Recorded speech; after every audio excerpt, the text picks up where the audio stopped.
Chapter 101, He Might Be the One. Lupin nodded. That's my guess. Dementors don't have eyes, they sense emotions through smell. Humans can't escape their detection, but animals can. Animagus transformation allows a person to shift not only physically but also emotionally and spiritually into an animal. Harry gripped the amulet in his hand. It remained perfectly calm.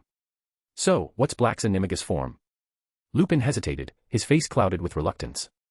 Maybe you think Black is just a foolish man incapable of betrayal, Harry said, twirling Lupin's wand in his hand. But what I know is that he's an extremely dangerous dark wizard. The secret keeper was him. He gave away my family's location. He confessed himself. He was imprisoned in Azkaban for 13 years with indisputable evidence. I have to ensure my own safety. Professor Lupin, you understand what I mean. Lupin's face darkened, and he let out a long sigh as he lowered his head. Sirius Black's animagus form is a large black dog.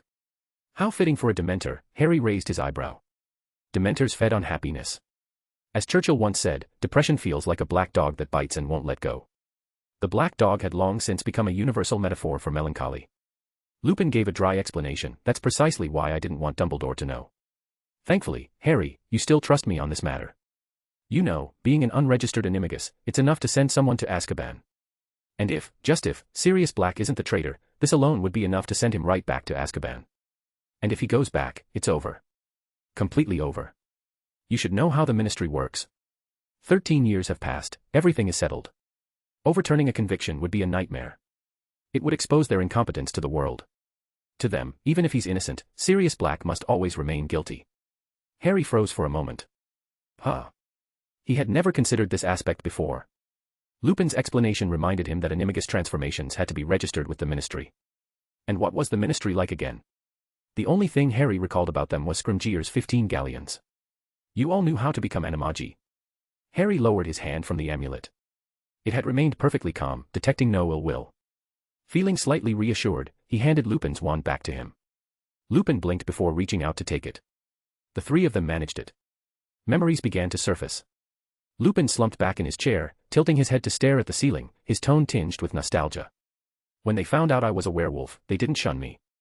Instead, they chose to become my friends. And to keep me company during every full moon, the most painful time for me, they decided to study animagus transformation. They were smart, hardworking, and lucky. All of them succeeded. Your father, James, could transform into a magnificent stag. Sirius, as I said, became a black dog. And Peter, well, he had always been inconspicuous. But even he managed to succeed. We teased him for his form, he turned into a rat. A rather small one. But deep down, he had the heart of a lion. Harry suddenly stood up, interrupting him. Wait, what did you just say? Lupin jumped, startled. I said Peter had the heart of a lion. No, the sentence before that, Harry shook his head. Lupin looked confused. Peter's animagus form is a rat. Why? What are its distinguishing features? Harry asked urgently. Any physical abnormalities? Lupin frowned in thought. Peter was just small and slight, no physical issues. Are you sure? Harry pressed. For instance, missing a finger on his right hand. His right hand. Lupin's brow furrowed deeper. Now that you mention it. He waved his wand, and a drawer slid open. An old, yellowing newspaper floated out and landed in Harry's hands. This is a report from 13 years ago. Harry looked at it. The front page showed a massive, destroyed street, dark, shattered, and filled with smoke and debris. Bodies littered the ground. At the center stood Sirius Black, blank-faced, allowing the Aurors to restrain him. The hero who had tried to stop Black, Peter Pettigrew, had been blown to pieces in the explosion. All that remained of him was a single finger from his right hand. It's truly a shocking story, Harry read aloud, his voice steady as he finished the report. What kind of rat did Peter transform into? A field mouse, a hamster, or a garden rat? Lupin answered, a garden rat. Then maybe Peter isn't dead, Harry said, looking up at Lupin, though his mind flashed to another image entirely. Lupin leaned back, stunned. Not dead. That's impossible. That explosion, he. Have you realized something? Harry extended an invitation. You haven't visited the Gryffindor common room in a long time, have you? Want to come with me and take a look? Peter's animagus form. Lupin followed Harry out of the office, unable to hold back his curiosity. Harry nodded. Ron, the red-haired boy from the train, has a pet rat. A garden rat that's been alive for 13 years and is missing a toe on its right paw. A normal rat doesn't live that long, Lupin said, frowning. Exactly, Harry agreed. You've seen Crookshanks, that mixed-breed cat. It reacted very strongly to Ron's rat. Hermione and I guessed it might be an animagus. Lupin fell silent, processing the information. A garden rat. A missing toe. 13 years. Harry whistled softly. Too many coincidences to ignore. Lupin gripped his wand tightly, his expression conflicted. But if Black was caught, Peter was the hero. He wouldn't need to hide. Unless. Harry interrupted him. Think of the bright side. Maybe it's just a normal rat. Maybe it belonged to some older Weasley sibling, and Peter really is dead. But with so many coincidences, we'd better confirm it. Lupin opened his mouth, hesitating before muttering, "You're far sharper than your father ever was." Is that a good thing? If Peter's alive, wouldn't that be better news? Harry turned back to look at him. Do you prefer to believe Peter was the one who betrayed my father?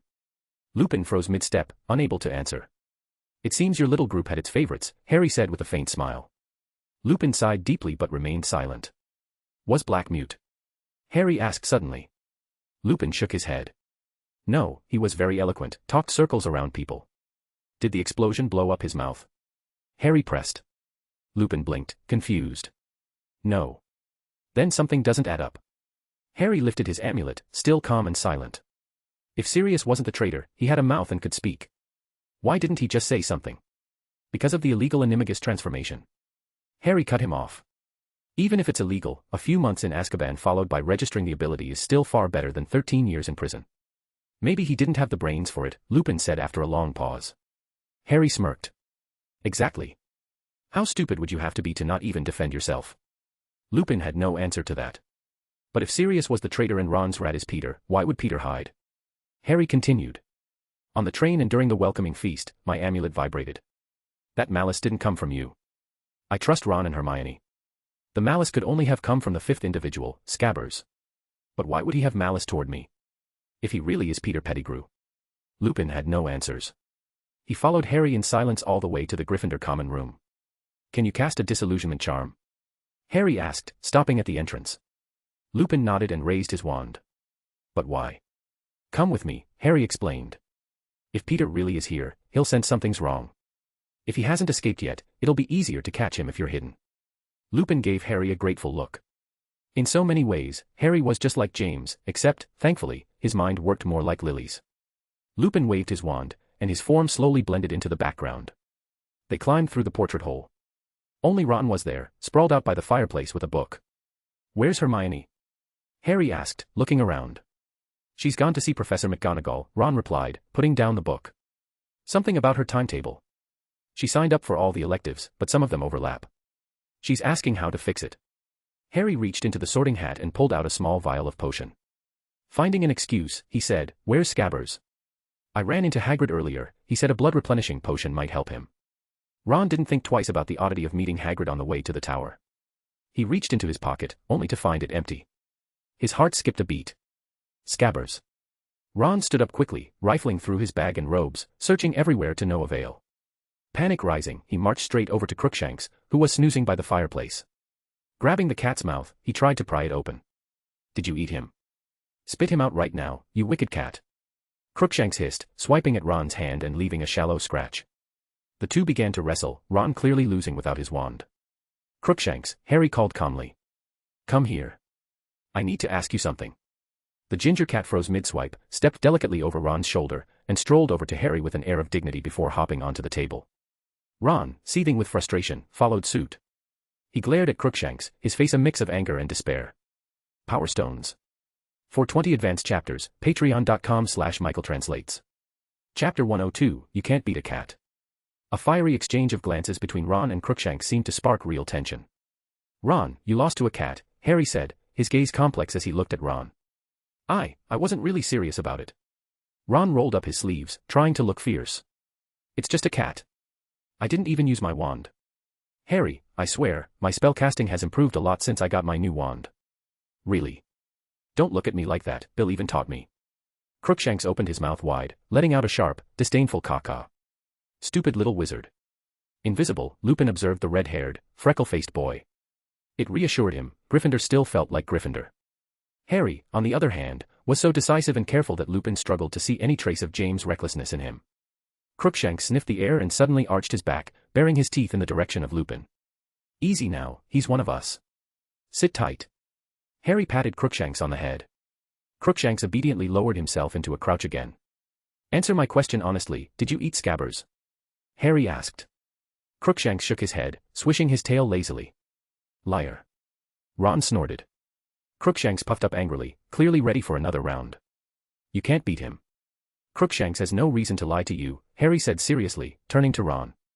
Ron inhaled sharply and stuffed his hand into his robe pocket, gritting his teeth. Harry, I swear, it's not that I can't beat him, it's just. He waved his hands around in frustration. I get it. Harry patted him on the shoulder, I get it. Ron let out a sigh of relief. Cat Kneasels are rated as 3x dangerous magical creatures, Harry explained to comfort him. You're only in your 3rd year, there's no shame in losing to one. Ron froze, his face twisting painfully. Try to win by the end of the school year. That final line stabbed Ron in the heart like a dagger. Humiliated, he nearly pulled out his wand to challenge Crookshanks to a duel right then and there, just to prove to Harry that he could beat the ginger, scrunched-faced cat. Did Scabbers escape? Harry asked Crookshanks. Crookshanks nodded. Why didn't you stop him? Harry placed his hand on the cat's head. Crookshanks began yowling furiously but then paused, realizing Harry probably didn't understand cat language. He anxiously paced back and forth on the table. Was it because I told you not to touch him? Harry recalled something. Crookshanks let out a relieved breath, nodded, and swished his tail in confirmation. Harry patted the cat's head. Then I'll give you a task. If you catch him, bring him to me. Crookshanks stood up, nuzzling his head against Harry's hand and letting out a threatening yet sweet-sounding meow. You want a reward? Harry smiled. If you find him, I'll give you a pound of all treats, the ones I fed you the other day. Crookshanks perked up and let out 2 eager meows. It didn't know how much a pound was. But what was wrong with a poor little kitty wanting more? All right, 2 pounds if you find him. Harry agreed. Crookshanks let out a delighted trill and, testing his limits, meowed 3 times.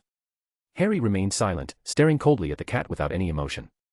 Crookshanks shrank back, swiped Harry's hand with his tail in a huff, and leaped off the table. After a quick caw-caw, it darted off into the crowd and disappeared. Ron stared dumbfounded at the spot Crookshanks had occupied moments ago. There's something wrong with Scabbers, he said in a low, uneasy voice. Harry turned to him. Seeing that Neville and the others had already gone to bed, he suggested, let's talk outside. It's not curfew yet. Ron nodded. As they climbed out of the common room, they ran into Hermione, who had just returned. Harry, you're back already. Is Professor Lupin okay? Hermione asked, surprised that he had returned before her. He seems okay, Harry replied. But there's something odd about Scabbers. Hermione looked startled and instinctively glanced at Ron. Ron appeared dazed and confused. Want to come along? Harry asked her. Hermione hesitated only briefly before joining them as they walked to a secluded balcony in the tower. Lupin appeared with a flick of his wand, dissolving his invisibility. Hermione reacted quickly, pulling out her wand, but stopped mid-gesture when she realized who it was. Embarrassed, she stammered, "Oh, Professor Lupin. You're here too." "Harry invited me," Lupin said with a gentle smile, though even smiling made him look frail. Hermione flushed. "What's going on with Scabbers?" Ron's voice trembled as his unease deepened. Gripping Harry's sleeve, he asked, "What do you mean there's something wrong?" "It might be an animagus," Harry said gently. "That's impossible. Scabbers has been in my family for 13 years. Ron protested, shaking his head violently. Hermione said quietly, "But an ordinary rat can't live for 13 years. Actually, it might be one of my father's friends," Harry continued. Ron's face paled, his voice trembling. Sirius Black. But then he quickly corrected himself. "No, wait. He's been locked up in Azkaban until recently. It's Peter," Harry revealed. "The hero." Ron's voice shot up in pitch. Over the summer, he'd heard his parents mention the events of 13 years ago. But he's dead. Harry turned to Lupin, who explained softly, Peter was an unregistered animagus. He could transform into a rat. Not all rats are Peter. Ron clung to the notion desperately. The Weasleys weren't wealthy, and Ron's belongings were few and precious. Scabbers, as shabby as he was one of the most valuable things Ron owned. It was like Harry losing a bag of galleons, it would hurt deeply. But for Ron, this felt even heavier. After all, Harry had far more than a single bag of galleons. Peter was missing a finger on his right hand. Scabbers is missing a toe on his right paw. Harry patted Ron's shoulder. Peter supposedly died 13 years ago, and Scabbers appeared in your family 13 years ago. That's too many coincidences. Ron's face turned ghostly white. Look on the bright side, it's a good thing, Harry said, trying to comfort him. Ron looked at him, confused. If we find him and he's a good person, he can compensate you with a new pet, Harry said softly. If he's a bad person, I'll kill him myself. He paused to calm himself. And since I'd have killed your pet, I'll replace him. Owl or cat? Ron's mood improved slightly as he began to debate between an owl and a cat, or perhaps another kind of pet. I recommend a cat, Harry said solemnly. Ron's eyes widened. No, I can beat Crookshanks. Hermione, who had been lost in thought, perked up at the mention of her cat. What about Crookshanks? Ron reached out, trying to silence Harry. Don't, Harry. You can't say it. Harry calmly pressed Ron's head down. Ron thought Crookshanks ate Scabbers earlier, so he fought him. And lost. Ron let out a despairing groan. Hermione opened her mouth, momentarily speechless. After a while, she sighed, unsure whether to pity Ron or Harry. The real issue here isn't Crookshanks, it's Sirius Black. Ron blinked. What about him? If Scabbers is Peter, and he's still alive. Hermione trailed off, confused. But he was a hero. Why would he go into hiding? I'm wondering the same thing, Harry agreed. Hermione prepared to analyze the situation. Harry waved his hand. The solution is simple, just find him. Then we'll know. Accio, Legilimens, or Veritaserum, any of those will get us the truth. Lupin's eyes widened. He didn't know what Accio could do, but he was all too familiar with the other two. No, Harry, you can't. The Ministry. The Ministry doesn't allow unregistered animagi either, Harry interrupted, expressionless. And they don't allow, well, you know. Lupin's face twitched awkwardly. The Ministry's werewolf code of conduct had plenty of restrictions, but Lupin's position at Hogwarts clearly ignored those rules. I hate tedious rules, Harry said with a shake of his head. The simplest solution is usually the best one. Even if, in some cases, the rules are necessary. Lupin sighed. You're far bolder than your father. I finally understand why you were placed in Gryffindor. For a while, I thought you'd have been better off in Ravenclaw. Ron scoffed, look at Harry's eyes. He's born for Gryffindor. Hermione, Lupin, and Harry all paused, unsure of what to say. Hermione sighed, conflicted. I'll give you a book for Christmas, Ron. You have to read it. Ron frowned.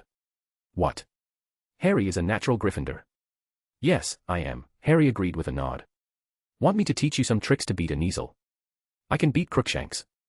Ron shouted indignantly. What kind of tricks? Hermione said goodnight to Lupin and dragged Ron back to the common room.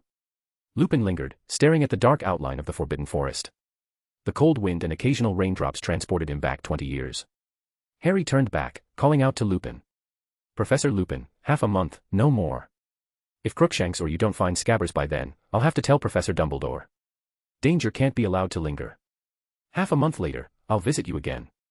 I'll have more questions about Professor Snape, you might want to prepare in advance. He paused.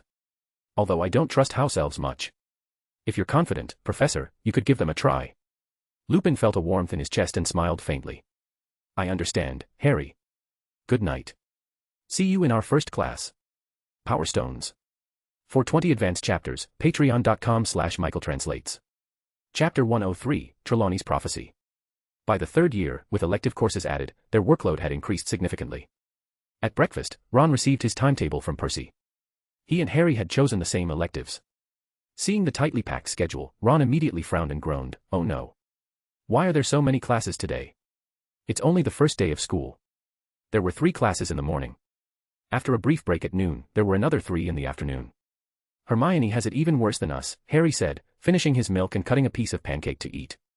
Ron leaned over to look at Hermione's schedule, then compared it to his own, puzzled. Hermione, yours doesn't seem that different from ours. Their first class was Divination. The difference was subtle. On Hermione's schedule, there was a diagonal line following Divination, marking another class scheduled at the same time, Arithmancy. No special arrangements? Harry asked, equally puzzled. Hermione stood, packing her bag. Of course there are. Professor McGonagall worked it out for me. But it's under a verbal agreement not to tell anyone else. Not even us. Ron grumbled. Hermione shook her head. It's better that way. Let's just say it has some risks. Harry didn't press further. His curiosity wasn't as intense as a cat's. The Sorting Hat, however, spoke up suddenly in understanding, its voice enticing. Harry, I think I know what it is. Would you like to know? If you ask me nicely. Harry interrupted, no, I don't want to know. The Sorting Hat let out a wail. But you could want to. And yet, I don't, Harry said firmly. The hat wiggled its pointed tip, scratching at Harry's hand. You really should consider it, it's something very interesting. I think you'd find it useful. Harry remained unmoved. Ron leaned in like an eager puppy, full of curiosity. I want to know. If you can't tell Harry, tell me secretly. I won't, the Sorting Hat said, turning its tip away in a huff. Please. Ron begged. Well, let me think about what you'll have to do for me in return, the Hat said, shaking dramatically as it considered how to leverage the information against Ron. Hermione slapped it lightly. No telling. Otherwise, I'll give you to Crookshanks to use as a scratching post. That scratching post my mom bought. He didn't like it much and nearly shredded Parvati's pillow last night. You'd make an excellent replacement. The Sorting Hat let out a terrified shriek. No, Miss Granger, please don't. I swear I'll keep my mouth shut. I've already been used as a scratching post for decades, I don't want to do it again. Hermione huffed, satisfied. Disappointed, Ron hurriedly stuffed a few bites of lamb into his mouth, and the three of them set off for the North Tower, a part of Hogwarts they had never visited in their 2 years there. It was quite a journey. They had to leave the castle, climb a long series of stairs, and even encounter a rather annoying painting. The portrait introduced itself as Sir Cadogan, a short, stout knight on a dappled pony. He loudly challenged Harry to a duel and only ceased his incessant shouting when they reached the final steps of the tower, where no paintings hung. At the top of the stairs was a platform. Several students had already gathered there. The surrounding walls had no doors, only a circular trapdoor in the ceiling with a brass plaque embedded in it. Sybil Trelawney, Divination Professor, Ron read aloud, following Harry's gaze to the plaque. So how are we supposed to get up there? Ron frowned in confusion. Do we need brooms for divination class? The Hufflepuff students groaned in distress. Brooms weren't exactly common, mostly Quidditch players brought them to school. They murmured anxiously amongst themselves. Suddenly, the trapdoor opened, and a silvery ladder extended soundlessly, gently landing in their midst. The Hufflepuffs heaved sighs of relief. No brooms required. They queued up to climb the ladder, the boys going first. Harry, being the last of them, finally ascended. Hogwarts had many peculiar rooms, but this was perhaps the strangest Harry had ever seen. It reminded him oddly of a kitchen. There was a strong, smoky aroma in the air. The curtains were drawn tightly shut, blocking out all external light. The room's only illumination came from a massive fireplace that blazed fiercely despite the relatively mild weather. The desks weren't the usual long tables but rather 20 or so small round ones. Beside each table were ornate armchairs with floral patterns and overstuffed cushions. The walls of the round room were lined with shelves filled with atmospheric decorations, candles, quills, playing cards, crystal balls, and teacups. Harry, Hermione, and Ron found a table and sat together. The other students craned their necks, looking for the professor. By the start of class, the professor was still nowhere to be seen, a rarity, except for Lockhart. Suddenly, a soft, hazy voice filled the room. Welcome, my dear children. At last, we meet in the material world. Harry followed the voice and narrowed his eyes slightly. A figure emerged slowly from the shadows near the fireplace. Professor Sybil Trelawney was as dazzling as ever. She was small and thin but adorned with 5 or 6 pounds of jewelry, at least. She looked much as she had when Harry had met her the previous year, though some of her accessories had changed. She gestured for the remaining students to take their seats before reclining into a cozy armchair and rocking gently. In a dreamy voice, she introduced herself. I am Professor Trelawney. You probably haven't seen me before. I rarely appear before ordinary mortals. The material world is too cluttered, too noisy, it disrupts my inner eye. She paused dramatically, her voice becoming more mysterious. Divination is the most exalted art of magic. Peering into the future and unraveling fate, that is the domain of the divine. Let me be clear from the outset, this course requires no tools, only talent. Without insight, intuition, or sensitivity to fate, you'll learn nothing, except how to memorize the textbook to pass your exams. Most of the students relaxed immediately. As long as they could pass the exams, they were content. Neville, how is your grandmother? Trelawney asked suddenly. Neville froze, stammering, she's fine, I think. If I were you, I wouldn't be so sure, Trelawney said cryptically. Both Hermione and Harry frowned deeply. Harry had high expectations for divination. He had encountered 2 prophecies himself. One, given at Hogwarts, concerned him and Voldemort, shaping their intertwined fates. The other, from the Witcher world, related to Ciri, a prophecy he had nearly seen to its conclusion alongside Geralt and Ciri. What was the essence of divination? What did prophecies truly represent? Was destiny predetermined, or was it shaped by the sum of one's choices and experiences? These were the questions Harry hoped to explore. But Trelawney wasn't teaching such things. Instead, she instructed them to brew tea, drink it, and interpret the leftover leaves. Hermione grew visibly impatient. Harry followed her instructions methodically, but when they were told to exchange cups and use the textbook to interpret each other's leaves, he still felt no hint of ritual or magical energy. All he got was a cup of rather unremarkable tea. This is ridiculous, Hermione muttered, swirling her teacup. The idea that a random cup of tea could reveal someone's fate, it's like those. Trelawney appeared beside her, interrupting with a sharper tone. Divination requires inspiration. Let me demonstrate. She snatched Hermione's teacup and swirled it counterclockwise. An eagle, dear, you have a mortal enemy. Hermione scoffed. Everyone knows about Harry and Voldemort. Trelawney glared at her. A club. Oh, dear, you're going to be attacked. Hermione said flatly, that happens to Harry every term. The other students, who had been preparing to gasp in awe, now exchanged bemused looks. Ignoring them, Trelawney continued to examine the cup. Suddenly, her hands froze, and she inhaled sharply. Oh no, my dear child, what an ominous sign. What is it? Ron asked, curious. Trelawney theatrically let out a sob. It's a grim. The shadowy black dog of graveyards. A harbinger of death. Hermione clenched her teeth and glared at Trelawney. Harry isn't going to, how could you, as a professor, say something so cruel? She didn't get to finish. A sudden wave of magical energy radiated from Trelawney. Her entire demeanor shifted, becoming ethereal and otherworldly. Her voice dropped, becoming raspy and low. The red-haired raven alters its course. The one born in December slowly awakens. His servant faces death. And the Forsaken One will find liberation as the snow falls. The student stared at her in astonishment. Trelawney swayed, releasing the teacup, which fell. Harry caught it swiftly. What's wrong? Trelawney asked in her usual airy tone. You just made a prophecy, Hermione stammered. Trelawney paused, then nodded confidently. Of course. A skilled seer recognizes every sign and makes every prophecy with precision. She turned to Harry, her voice tinged with concern. Be careful, Harry. Hermione didn't argue this time. Instead, she pulled out her quill and quickly jotted down the prophecy. Power Stones. For 20 advanced chapters, patreon.com/michaeltranslates. Chapter 104, Hermione, Harry, you can't. For the remainder of the class, Hermione behaved herself, quietly holding her teacup and earnestly attempting to learn. Though, like Harry, she still found the idea of interpreting fate through tea leaves to be utterly ridiculous. By the time class ended, the young wizards were entirely captivated by Trelawney. Even those without Harry's sharp intuition could tell that the professor had made a genuine prophecy during class. As they left the classroom, the students buzzed with excitement, fervently discussing the lesson. Hermione clutched her parchment tightly, deep in thought. What does this prophecy mean? The red-haired raven. She looked up and stared at Ron. Ron touched his head uncertainly. I mean, I've got red hair, but I'm not a raven, right? I'm obviously a person. Do ravens beat cats in fights? Harry asked Hermione with mock seriousness. Before Hermione could answer, Ron exploded. With a wave of his wand, he sent a book flying toward Harry. Are we seriously not letting this go? Harry deflected the book with his wand. I'm being serious. Maybe we'll find some similarities between you and a raven, he mused. Hermione added thoughtfully, like a raspy voice. Or the appetite, Harry suggested. Ron turned redder and more flustered, angrily brandishing his wand. At that moment, Filch appeared, seemingly as omnipresent as Peeves around the Weasley twins. Mr. Potter, spells are not meant to be used in the hallways, Filch said, his tone surprisingly gentle. The passing students shot envious glances at Harry. Potter's charm was incredible, even Filch's usual scowl softened for him. Normally, Filch treated them all with the same sour expression as Snape. Apologies, Mr. Filch.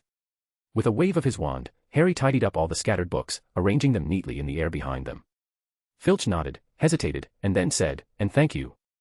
Mrs. Norris is very fond of the treats you sent her. Harry blinked. Oh, don't mention it. I'm glad she likes them. Hearing the mention of she, Filch's face brightened even more. Well, I won't keep you from your lessons. Have a great term. He turned and left, continuing his patrol for other misbehaving students. When did you start giving Filch gifts? Ron asked, astonished. Harry wasn't the kind to network or maintain social relationships. Harry froze and shrugged. I didn't. Maybe it was Hedwig. She's made a lot of owl friends recently. Hermione teased, even Crookshanks seems to like Hedwig. This morning, I saw Hedwig riding on Crookshanks, and I have no idea where they went. Hedwig's amazing, Ron said, looking down at the scratches on his hand and sighing in admiration. As they walked back toward the castle, Hermione stopped near the Great Hall. Harry, wait a moment. I need to use the restroom. Ron counted on his fingers. 10 minutes at least. He seemed genuinely puzzled about why girls always took longer in the bathroom than boys, even though they wore skirts. But this time, he was wrong. Barely 3 minutes later, Hermione came rushing back. Let's go, Harry. She rejoined them naturally. That was fast, Ron remarked, surprised. Hermione tilted her head. There wasn't a line. Harry sniffed the air and frowned. Hermione, your scent has changed. Hermione froze, then sniffed herself. It still smelled like sage, her usual faint herbal fragrance. Did I pick up some strange odor? No, Harry shook his head. My scent has faded significantly. Hermione blushed and glared at him. What do you mean, your scent? What nonsense are you spouting? Harry paused, speaking seriously. I'm not joking. Not just mine, but the scent of the divination classroom too. It's like you weren't in the restroom for 3 minutes, it's as if you were gone for 50. Hermione exhaled deeply, her disappointment evident. Your nose is annoyingly sharp. This has to do with what Professor McGonagall gave me, it helps me avoid missing overlapping classes. A fleeting silver thought crossed Harry's mind, and his voice dropped. A time-traveling device. Hermione nodded. Ron's eyes widened in astonishment. The Sorting Hat muttered, I knew what it was all along. Hearing Hermione confirm his guess, Harry was equally astonished. Magic could tamper with time. Was it similar to Sirius' Elder Blood abilities? The thought sent an excited warmth through him. To go back in time. Those 4 words held an irresistible allure. As they walked toward the Transfiguration classroom, Harry hesitated before asking, Can I see it tonight? Hermione froze, then grabbed Harry's hand tightly. Harry, don't get any ideas. Professor McGonagall told me it can't be used to go too far back. And what's already happened can't be changed. Harry didn't reply and simply nodded. I know you might want to try something, but it's not possible, Hermione said, exhaling sharply. It's dangerous, especially for you. Ron, initially confused, began to understand. Harry, I know it's hard, but dead people can't come back to life. Even the fabled Deathly Hallows can't truly resurrect someone. He reached for Harry's hand, but Harry pulled away. I know, Harry said with a forced smile. I won't dwell on it, don't worry. Hermione nodded but still looked uneasy. All right, fine. Harry sighed. I won't ask to see it. Just be careful with it yourself. Hermione relaxed. That's for the best. Professor McGonagall warned me to keep it a secret, especially from you. If I couldn't, I was to ensure you never got your hands on it. Who would have thought I'd slip up on the very first day? They continued toward the Transfiguration classroom, Hermione and Ron deliberately steering the conversation toward lighter topics. They discussed a prank the Weasley twins had pulled on Malfoy, which Hermione had overheard in arithmancy class. On the first day of school, the twins' prank had landed the platinum-haired boy in the hospital wing. His tongue had swollen to the size of his body, tearing the corners of his mouth. This stunt had cost Gryffindor 100 points. Slytherin lost 100 points as well. After the prank, the Gryffindor and Slytherin students, having spent the summer apart, couldn't resist their pent-up energy and broke out into an epic brawl. Not to be outdone, the Ravenclaws joined in. Why should Gryffindor have all the glory? The Hufflepuffs, meanwhile, watched with tears in their eyes, daring to hope, could this be the year they finally had a shot at the House Cup? When they arrived at the Transfiguration classroom, Professor McGonagall was already waiting, her expression severe. By 3rd year, their textbook had been upgraded to Intermediate Transfiguration, and the curriculum now included more dangerous material, Human Transfiguration. Their first lesson involved transforming their own hair into plants or animals. The classroom became a chaotic mess. Seamus handled his transformation cautiously, worried it might blow up in his face. Hermione attempted to turn her hair into gold. Harry, meanwhile, transformed his into writhing snakes. The sight made his fellow Gryffindors uneasy. Couldn't he pick something cuter? Snakes were a bit much. After an exhausting transfiguration class, the students packed up their bags and hurried to their final morning class, their first defense against the dark arts lesson of the year. The Gryffindors were already placing bets. What kind of blunders would this year's professor make? Could they be worse than Lockhart? Neville was certain Lockhart represented rock bottom for a professor, surely no one could match him, unless Neville himself took the job. When they arrived, Lupin wasn't there yet. He entered just as the bell rang. Speaking in a crisp, straightforward manner that clashed with his frail appearance, he began, Good morning. From what Professor Dumbledore has told me, your past 2 years haven't been ideal. So, put your textbooks back in your bags. Today, you'll only need your wands. We're moving to a different classroom for a practical lesson. The Gryffindors exchanged uneasy glances. Lockhart's first class had also been practical, and the blue-skinned pixies from that lesson had left a lasting impression. Still, seeing Harry rise from his seat reassured them. Even if this professor wasn't reliable, at least they had Harry. With that in mind, they followed Lupin out of the classroom. As they rounded a corner in the corridor, Peeves swooped down. Loony Lupin's a silly fool. Loony Lupin's a silly fool. He sang gleefully, hurling chalk at Lupin. The students were surprised. Peeves, while a notorious troublemaker, usually respected professors, even Lockhart hadn't been an exception. Was Peeves starting to share their lack of faith in defense against the dark arts teachers? If I were you, I wouldn't treat a professor like that, Lupin said, raising his wand. The chalk hovering in the air froze. Undeterred, Peeves continued his antics, throwing more chalk. Lupin sighed, turning to the students. Let me teach you a very handy little spell. Pay attention to my wand movement. It's simple but needs to be swift. Wadawasi. The chalk shot backward at high speed, striking Peeves squarely. The mischievous poltergeist yelped, clutching his head as he fled from the rebounding chalk. If Peeves ever bothers you again, or if there are any small objects nearby, Lupin said, waving his wand to collect the chalk and deposit it neatly into the bin, this spell will be very useful. The students broke into applause, their eyes sparkling with newfound admiration. Perhaps this year's defense against the dark arts professor might just be competent after all. Power Stones. For 20 advanced chapters, patreon.com/michaeltranslates. Chapter 105, The Greatest Fear. The first-year professor had been chased around by the Weasley twins with snowballs. The second-year professor was all talk and eventually became a literal firework. At least for now, this new professor could handle Peeves, a feat only 5th or 6th-year students typically managed. This professor was amazing. With no interruptions, Lupin led them through the corridors and into the staff lounge. The room carried an air of age, filled with discarded desks, training dummies, and broken cleaning tools left behind by Filch. Several office desks were crammed into a corner. Sitting at one of them was Snape. His cold gaze swept over the entering students, lingering especially on Harry and Lupin, as if hoping to uncover some telling expression. Professor Snape, Lupin said in surprise. I didn't expect to see you here. Are you here to observe my first class? He waved his wand, intending to close the door. Snape stood abruptly. Use that mongrel brain of yours, Lupin. I have no interest in sitting through a comedy routine. I was merely taking a break here. Good luck, Lupin, he added as he walked out. The students instinctively stepped aside to let him pass. Just as Snape reached the doorway, he paused, turning back with a mocking smile. Lupin, you should be careful. Ever since Mr. Potter enrolled, no professor has had a happy ending.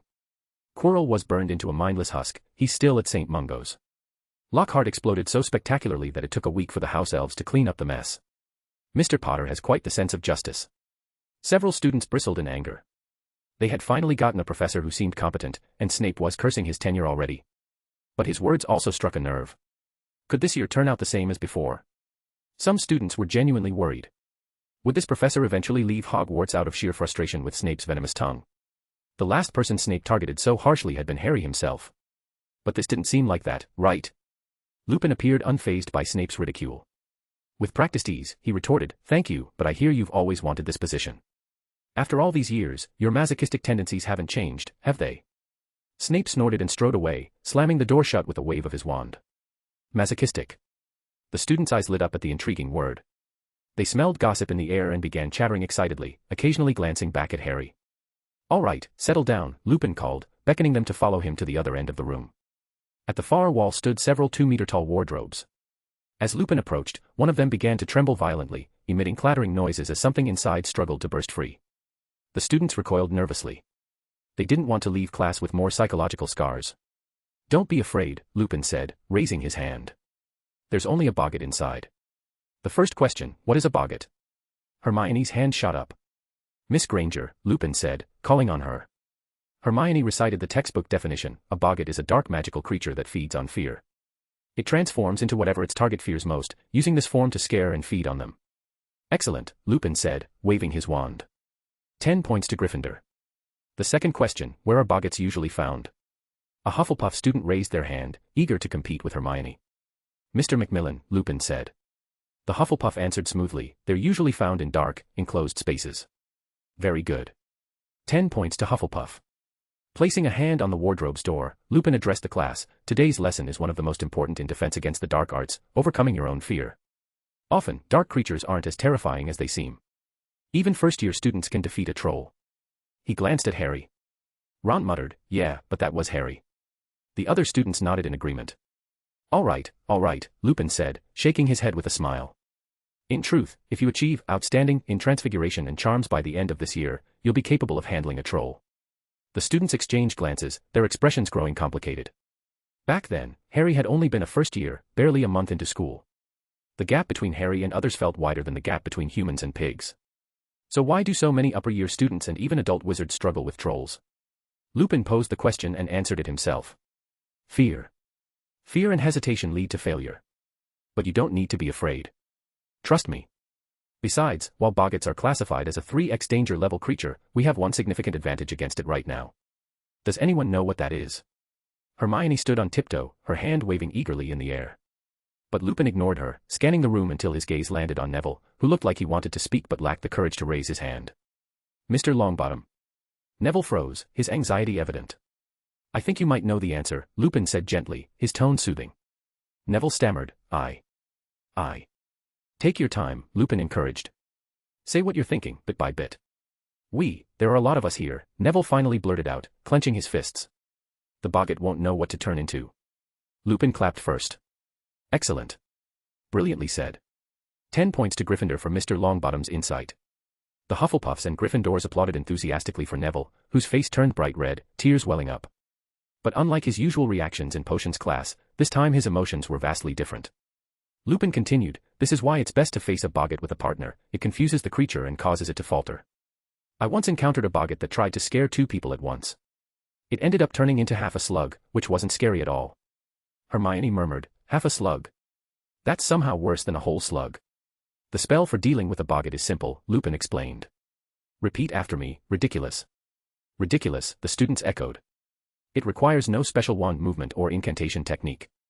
In fact, in certain situations, you might not even need a wand. But it does require determination, emotion, and a steadfast belief in yourself to overcome fear. Now, everyone take a step back.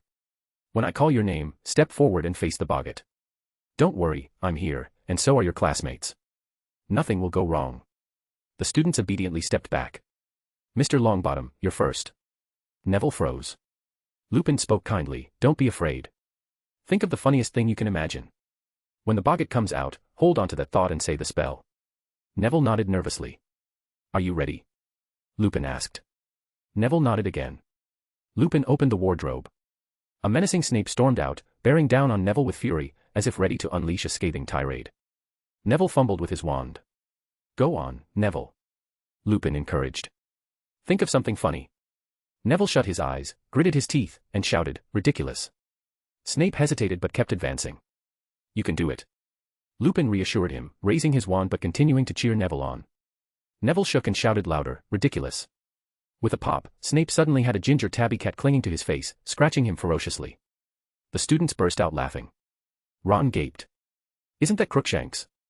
Got beaten by a cat. Lupin mused, finding the sight familiar. He glanced at Ron before calling out, next up, Ron Weasley. Power Stones. For 20 advanced chapters, patreon.com/michaeltranslates. Chapter 106, We Need to Sneak Out at Night. The chattering students immediately quieted down. Even Ron stopped teasing Neville. Everyone turned their curious eyes toward Harry, eager to know what he might fear. In their minds, Harry had always been fearless. He wasn't scared of professors, could face Snape with ease, and even had the courage to confront dark wizards. Expressions of fear or joy rarely appeared on his face.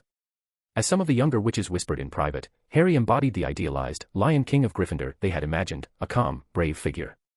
Professor, you don't seem too keen on letting me go forward, Harry said as he stepped to the front of the group, still just shy of the Boggart's transformation range. I trust you, Lupin replied, his tone warm but distracted. You won't be afraid of him, I'm sure. The way Harry had already guessed Lupin's concerns left the professor a little unsettled. Harry's quick understanding made Lupin realize his worries were misplaced. Everyone fears something. Lupin had always worried that Harry's greatest fear might manifest as Voldemort himself, which would cause quite the scene in class. But after their interactions yesterday, he felt more confident that Voldemort wasn't Harry's most profound fear, or at least not the greatest. Instead, Lupin felt that Harry had faced little true adversity in life so far. He worried that if Harry ever encountered an insurmountable challenge, it could leave him devastated. This was an opportunity for growth. He stayed vigilant, gripping his wand tightly. Harry stepped closer. A series of sharp pops echoed, as if the Boggart was playing with firecrackers. It made loud, jarring noises but didn't transform into anything. Lupin was surprised. A clemency. Boggarts could peer into one's mind but were powerless against a well-guarded mind. Harry seemed to realize this, and he relaxed his mental defenses slightly. As a witcher, fear was something he was trained to conquer. He wanted to know what his own deepest fear might be. The Boggart caught a glimpse of his thoughts, twisting eagerly to transform. Before the class's eyes, the space twisted into a surreal mix of Hogwarts and Kaer Morhen, 2 castles blended into one. At the base of the structure, a wand's tip emerged, surrounded by bone-white frost and pitch-black flames that intertwined and surged violently, exuding palpable malice. Scattered around the castle's base lay lifeless bodies, silver-haired, red-haired, black-haired, men and women of all shapes and sizes. They were unrecognizably mangled. Lupin stared in stunned silence. As he had suspected, Voldemort didn't appear. But this scene. Was this truly what Harry feared? For a third-year student, it seemed far too heavy a burden to bear. Hermione scanned the pile of bodies, finding one with brown hair and a build similar to her own. She wasn't sure if she should feel relieved or even more distressed. The rest of the students widened their eyes in shock, murmuring in amazement. Harry Potter truly lived up to his reputation. While others feared specific things, Harry's fear encompassed an entire castle and a multitude of people.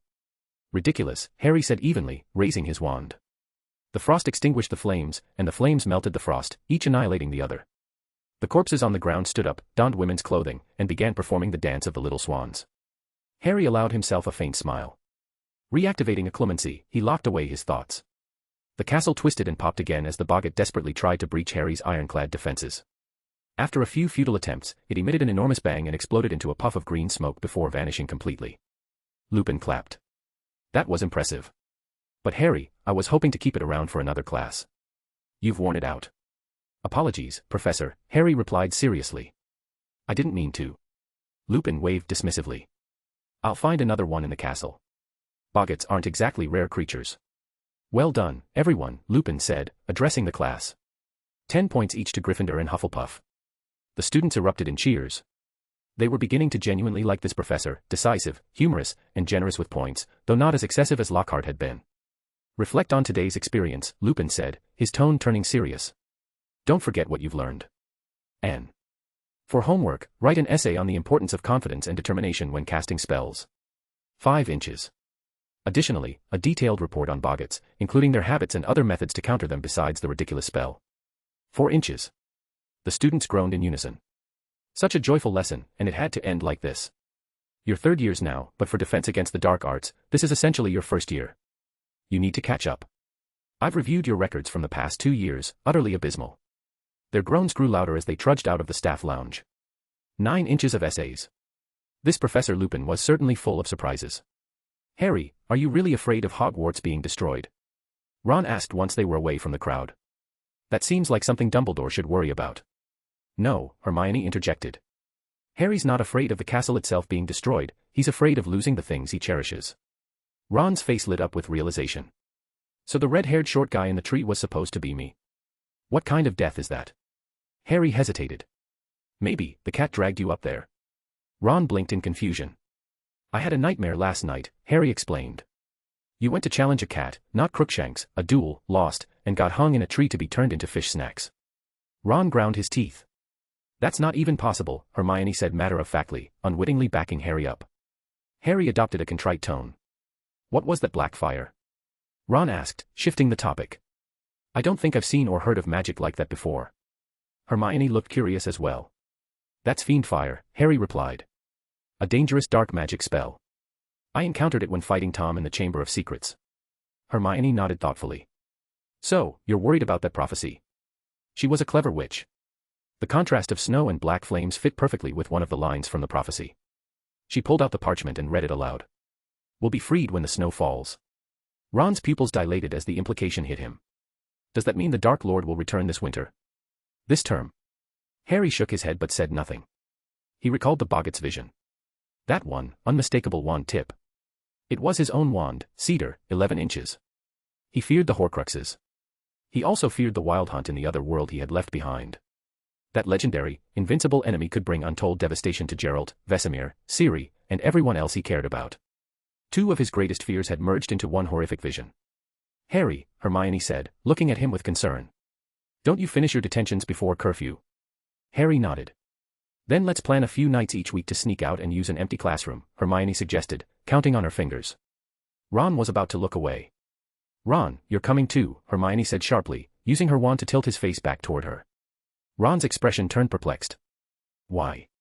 You two are planning a date, why would I come along? Thud. A book fell onto Ron's head. Blushing, Hermione growled, what nonsense are you thinking now? It's for training. Dueling practice. She turned back to Harry, her tone softening. What do you think? 3 or 4 times a week. I don't mind, Harry said, frowning slightly. But doesn't that thing you're using affect your health? Don't worry, I know my limits, Hermione replied confidently. So, Wednesdays, Fridays, and Saturdays. Ron nodded eagerly. He was determined to grow stronger too. They hastily ate lunch in the Great Hall, discussing details for their evening training sessions. Skipping even a midday break, they headed straight for their next class. Hermione was busier than ever, with both care of magical creatures and Muggle studies. The path to Hagrid's hut took them outside the castle. Hagrid stood in front of his cabin, dressed in a brand new moleskin coat. At his feet, Fong wagged his tail happily at the approaching students, baring his teeth at anyone who dared get too close. Once everyone had gathered, Hagrid clapped his hands. All right, follow me. For our first lesson, I've got something really special to show you. I promise this will be an unforgettable class. He was even more direct than Lupin. After their earlier experience, the Gryffindors were filled with anticipation. The Slytherins, however, looked indifferent. To them, Hagrid, who hadn't even completed his Hogwarts education, was barely qualified to be a professor, let alone a proper wizard. Just as some students began speculating aloud about whether Hagrid was leading them into the Forbidden Forest, he stopped in front of a fenced enclosure. This small paddock, situated near the Forbidden Forest, housed a group of grazing thestrals. Gather around, Hagrid called. Don't huddle too close, spread out a bit. Now, open your textbooks. He didn't get to finish. Malfoy sneered, cutting him off.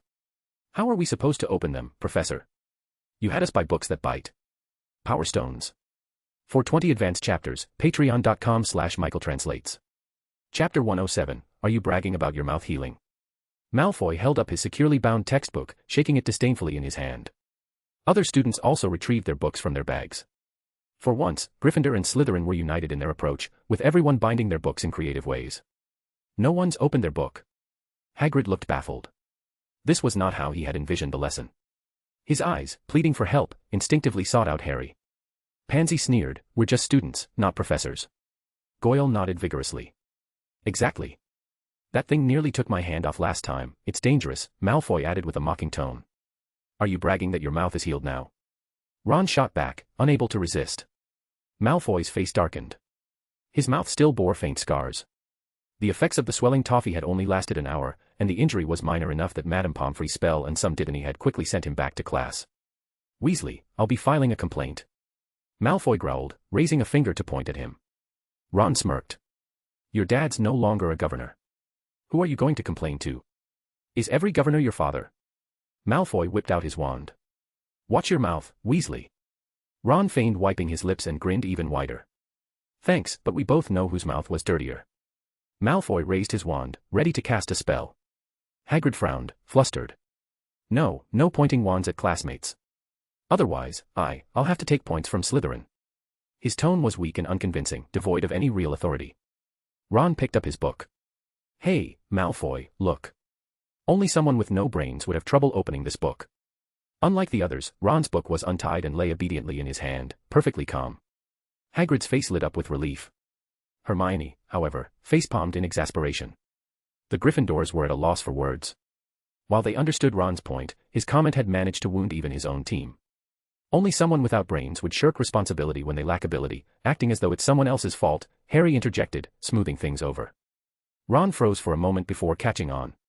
He turned to the Gryffindors, whose expression softened. Ron nodded quickly, yeah, that's exactly what I meant. Hagrid clapped his hands, delighted. Good. At least one student has managed to open their book. 5 points to Gryffindor. The Slytherins glared daggers. Points were one thing. But 5 points just for opening a book. Was this another Lockhart, tailor-made for Gryffindor? Ron, Mr. Weasley, why don't you show the others how it's done? Hagrid said earnestly. Ron nodded, drawing his wand and muttering a spell. Neville's book flew into Ron's hand, its bindings unraveling. The monster book of monsters writhed wildly, lunging at Ron. With practiced ease, Ron grabbed it, pressing his thumb firmly along the spine. The book immediately fell silent. He handed it back to Neville, whose face lit up with joy as he carefully took it. The other students began to mimic Ron, quickly managing to subdue their own books. The Slytherins hesitated but grudgingly followed suit. They couldn't very well skip the lesson. Reluctantly, they used Ron's method to open their books. Hagrid beamed. Excellent work. Another 5 points to Gryffindor. The Slytherin's eyes widened.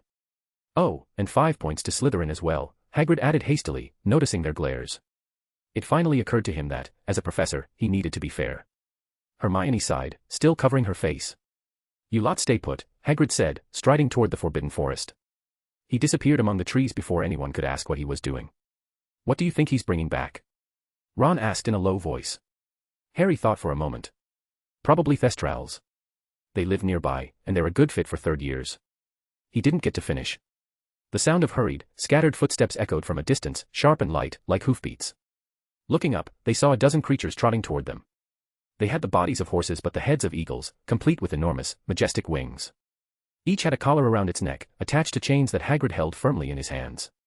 Some resisted, reluctant to be used as teaching aids, but Hagrid's strength left deep furrows in the ground as he dragged them along, seemingly unfazed. What are those creatures? Ron asked in amazement. Hippogriffs, Harry replied, his tone filled with wonder. They don't normally live here, they must have been brought here by Hagrid. The creatures were strikingly beautiful, their feathers glossy and their stature imposing. Hippogriffs were one of Harry's planned future mounts, along with thestrals, unicorns, and rune horses. Hermione, however, looked anxious. Those are classified as XXXX level dangerous creatures. And this is just our first lesson. Well, it's Hagrid's first time teaching. You have to cut him some slack, Harry said reassuringly. To him, hippogriffs probably seem no different from thestrals. And besides, be grateful he didn't bring out a dragon. Hermione's eyes widened. The mere thought made her shudder. Thank Merlin you talked him out of it, Harry. I didn't. I really wanted the dragon egg, Harry said earnestly. Hermione froze. The outcome's the same, at least. No dragons in class. Hagrid, meanwhile, approached with an eager grin. Look, kids. Aren't they amazing? Don't crowd too close, there. His excitement cut off abruptly. The students had all instinctively backed several steps away, their faces pale with fear. Hagrid cleared his throat, trying to sound more composed. All right, open your books to page, He paused, struggling to recall. Hermione leaned over and whispered, page 174. Right, page 174. Hagrid nodded firmly. It's got an introduction to these magnificent creatures. Thanks for the reminder, Miss Granger. 3 points to Gryffindor. Hermione slapped her forehead. For the first time, she wished they wouldn't earn any points. As the students flipped through their books, Hagrid began his lecture. Hippogriffs are proud creatures. They're quick to anger, and though they have eagle heads, they prefer to attack with their claws. To demonstrate, one of the hippogriffs raised its talon-like front hoof and swiped at Hagrid, tearing through his moleskin coat and leaving a bloody scratch on his arm. Just like that, Hagrid said cheerfully, showing off his bleeding hand. The sight made the students pale even further, retreating several more steps. No wonder. Their older siblings' warnings suddenly made sense. The scars on Professor Kettleben, who had retired missing an arm and a leg, now seemed far less mysterious. How do we handle them? Hagrid asked, pulling one forward. They might look fierce, but they're really gentle at heart. Approach them slowly, no sudden movements. Be polite, always bow to them. If they bow back, that means they trust you. Then you can pet them or even feed them treats. I've got some dried mice and rabbits here. And if they don't bow back, leave immediately. They'll see you as a threat and attack. All right, who wants to go first? The students stepped back, shaking their heads. Hagrid softened his tone. No one. Come on, they're not that hard to handle. I'll go, Harry volunteered, stepping forward. Hagrid visibly relaxed. Following Hagrid's instructions, Harry bowed to the hippogriff. It returned the gesture almost immediately. This wasn't Harry's first encounter with such creatures. Seeing Harry's success, other students cautiously followed suit. Even Malfoy, freshly scarred from his earlier misadventures, was uncharacteristically cautious. While he avoided any accidents, the hippogriff refused to bow back, forcing him to retreat in embarrassment. The lesson ended without any major incidents, though Neville's clumsy attempts at stroking one nearly earned him a swipe. Harry's quick reflexes and a well-timed spell saved the day. As the students left, the lingering thrill of danger kept their conversations animated. Both defense against the dark arts and care of magical creatures had left strong impressions on them. Hagrid, you were a bit too bold, Hermione said as she lingered behind with Harry and Ron. Starting with such dangerous creatures. Harry even joked about you bringing out a dragon. What if that had happened? Hagrid's face brightened.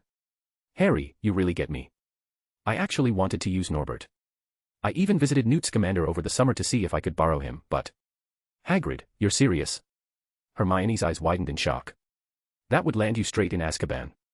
Harry chimed in, I agree it's a bit much. Maybe next time, try something less dangerous, like thestrals. Hagrid froze, his expression turning to one of alarm. Wait, Harry, how do you know about the thestrals nearby?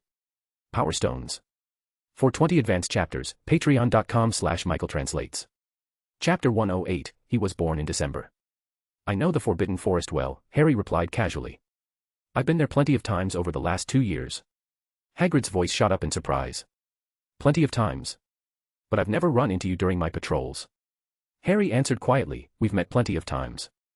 Hagrid froze, his brow furrowing in confusion. He racked his brain, trying to recall. His gaze dropped to Fong, who had tucked his tail between his legs and was now cowering near his feet, his boisterous demeanor from earlier gone. Hagrid then looked at Harry, his heart sinking. Every time Fong gets spooked, it's been because of you, hasn't it? A bold theory emerged in Hagrid's mind, and he couldn't help but voice it aloud. Harry nodded. Invisibility cloak. Hagrid clenched his fist and gave his palm a resounding thud. I should have known. Harry, you can't keep. Hermione cut him off. That's not the point. Harry is more than capable of taking care of himself, she said firmly. Hagrid muttered under his breath, Hermione, you're too biased. Hermione's face turned red as she waved her hands in protest. I am not biased. I'm just trying to talk seriously about your lessons. Hagrid, please focus. There are many things you need to work on. Hermione launched into a stream of constructive criticism. Hagrid listened intently, nodding along as she laid out her suggestions. For instance, even if he wanted to be partial, there was no need to give out so many points unless he was prepared to act like Professor Snape, stern and unapproachable, keeping everyone at arm's length. Hagrid had the potential. In terms of magical creatures, no one at Hogwarts could match his expertise. After all, he was the only one capable of subduing an angry hippogriff with nothing but his bare hands. He was a natural master in the field. But unlike Snape, Hagrid lacked the imposing presence to command such respect. Despite his formidable size, he had the demeanor of a soft-hearted giant. Of course, listening was one thing. Whether Hagrid would actually take Hermione's advice to heart and act on it was another matter entirely. The trio didn't linger long, as they still had their final class of the day, Ancient Runes.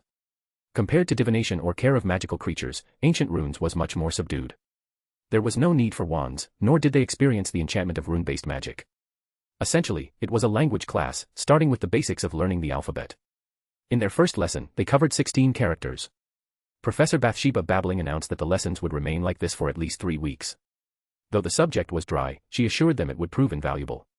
Ron struggled to stay awake. Rubbing his temple, he glanced at his schedule. At least tomorrow we only have 3 classes.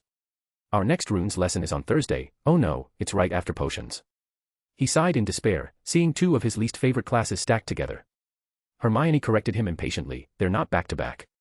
There's defense against the dark arts in between. But Lupin's going to assign more essays, Ron groaned.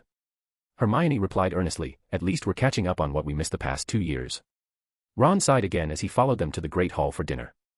After their meal, they returned to the common room, but Harry headed for Dumbledore's office. It was time for his first detention of the school year. Harry spoke the password and entered the office. Harry, you're a bit early, Dumbledore said, exasperated. McGonagall had already informed him that Harry was unusually eager about his detentions. During his first year, Harry had at least tried to come up with excuses. By the end of his second year, he didn't even bother to ask for permission, he simply declared his intentions and scheduled his own detentions. Even Flitwick, rubbing his back, had advised Dumbledore to approach the matter cautiously. Dumbledore, ever optimistic, had dismissed their concerns. He'd seen many hard-working students in his time and considered diligence a virtue. But now, seeing Harry standing before him so promptly, Dumbledore began to feel an ominous foreboding. This is my only chance this week, Harry said, walking into the room. He waved his wand, rearranging the furniture to clear space, even moving Dumbledore's chair aside. Time doesn't wait for anyone. Dumbledore stood, shaking his head.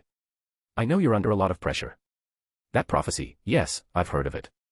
The Ministry even sent someone to record it officially. Lupin also mentioned your performance in class. Rest assured, as long as I'm here, Hogwarts won't face the fate you're afraid of. Does Lupin know he told you this? Harry countered. Dumbledore paused. Let's just say he did. What do you make of the prophecy? Harry shook his head. There's no need to dwell on prophecies. If it's spoken, it's bound to happen. Instead of trying to decipher it, I'd rather focus on getting stronger. Dumbledore's face lit up with approval. It's good that you think that way. But as for the prophecy, perhaps we can discuss it after class. Harry interjected, drawing his wand. Detention ended with curfew, so there was no time to waste. Dumbledore relented, pulling out his own wand. All right, Harry. What would you like to learn first? The Patronus charm. Harry suggested, glancing out the window at the Dementors hovering in the distance, their presence unsettling. Dumbledore nodded. A wise choice. Shall we review the basics of the Patronus charm? Harry recited, focus your mind, recall your happiest memory. But you've likely noticed something else. Dumbledore pressed. Harry nodded. Positive emotions are the foundation, but to give it form requires a belief in protection, just as the spell's name implies. Exactly. Dumbledore demonstrated, raising his wand.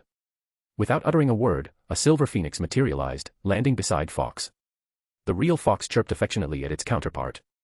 Of course, things are a bit different for me, Dumbledore said with a smile. I didn't experience the transformation from an ordinary Patronus to a magical creature. The Dumbledores are a renowned phoenix family, Harry replied flatly, without a hint of jealousy. You're able to form a bond with a phoenix directly. Indeed. That bond alters our Patronus by default, Dumbledore explained, his gaze distant.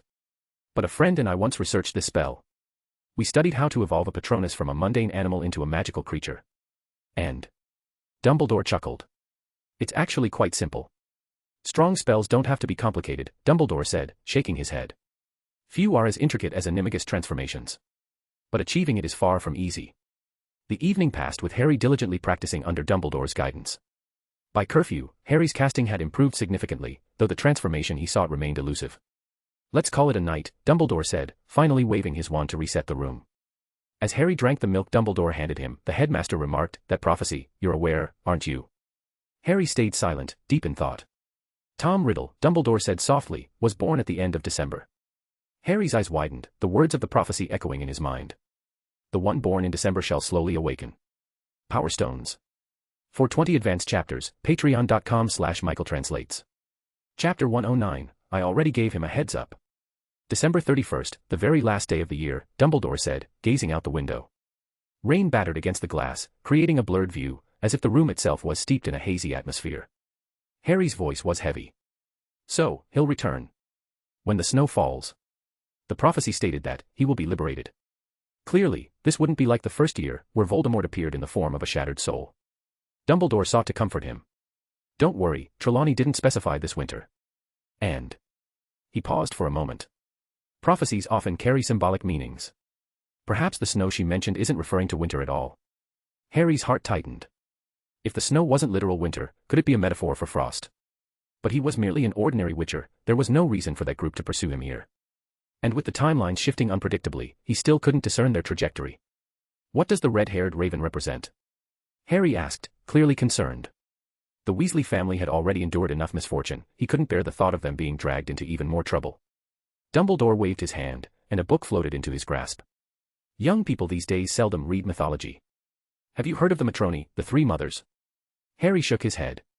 They're figures from ancient myths, Dumbledore explained, flipping through the book until he stopped at a page that displayed 3 portraits. The women were all red-haired, exuding strength and majesty as they sat astride horses. In myth, each of them could transform into a raven, Dumbledore continued. The one in the center is Morrigan, the eldest of the 3 and a goddess of vengeance, known to some as Morgan Le Fay, who appeared in Arthurian legends. The one on the left is Matcha, a goddess of magic and fate, and also a deity of war. The one on the right is Nemain, the embodiment of venom and terror. Harry shook his head. They don't sound like good omens. Dumbledore nodded in agreement. While it's uncertain if the red-haired raven in the prophecy refers to one of them, or perhaps to the unified goddess Bathe, it likely symbolizes a shift in fate. Dumbledore looked into Harry's eyes. Everything seemed to have changed since he first saw those cat-like eyes.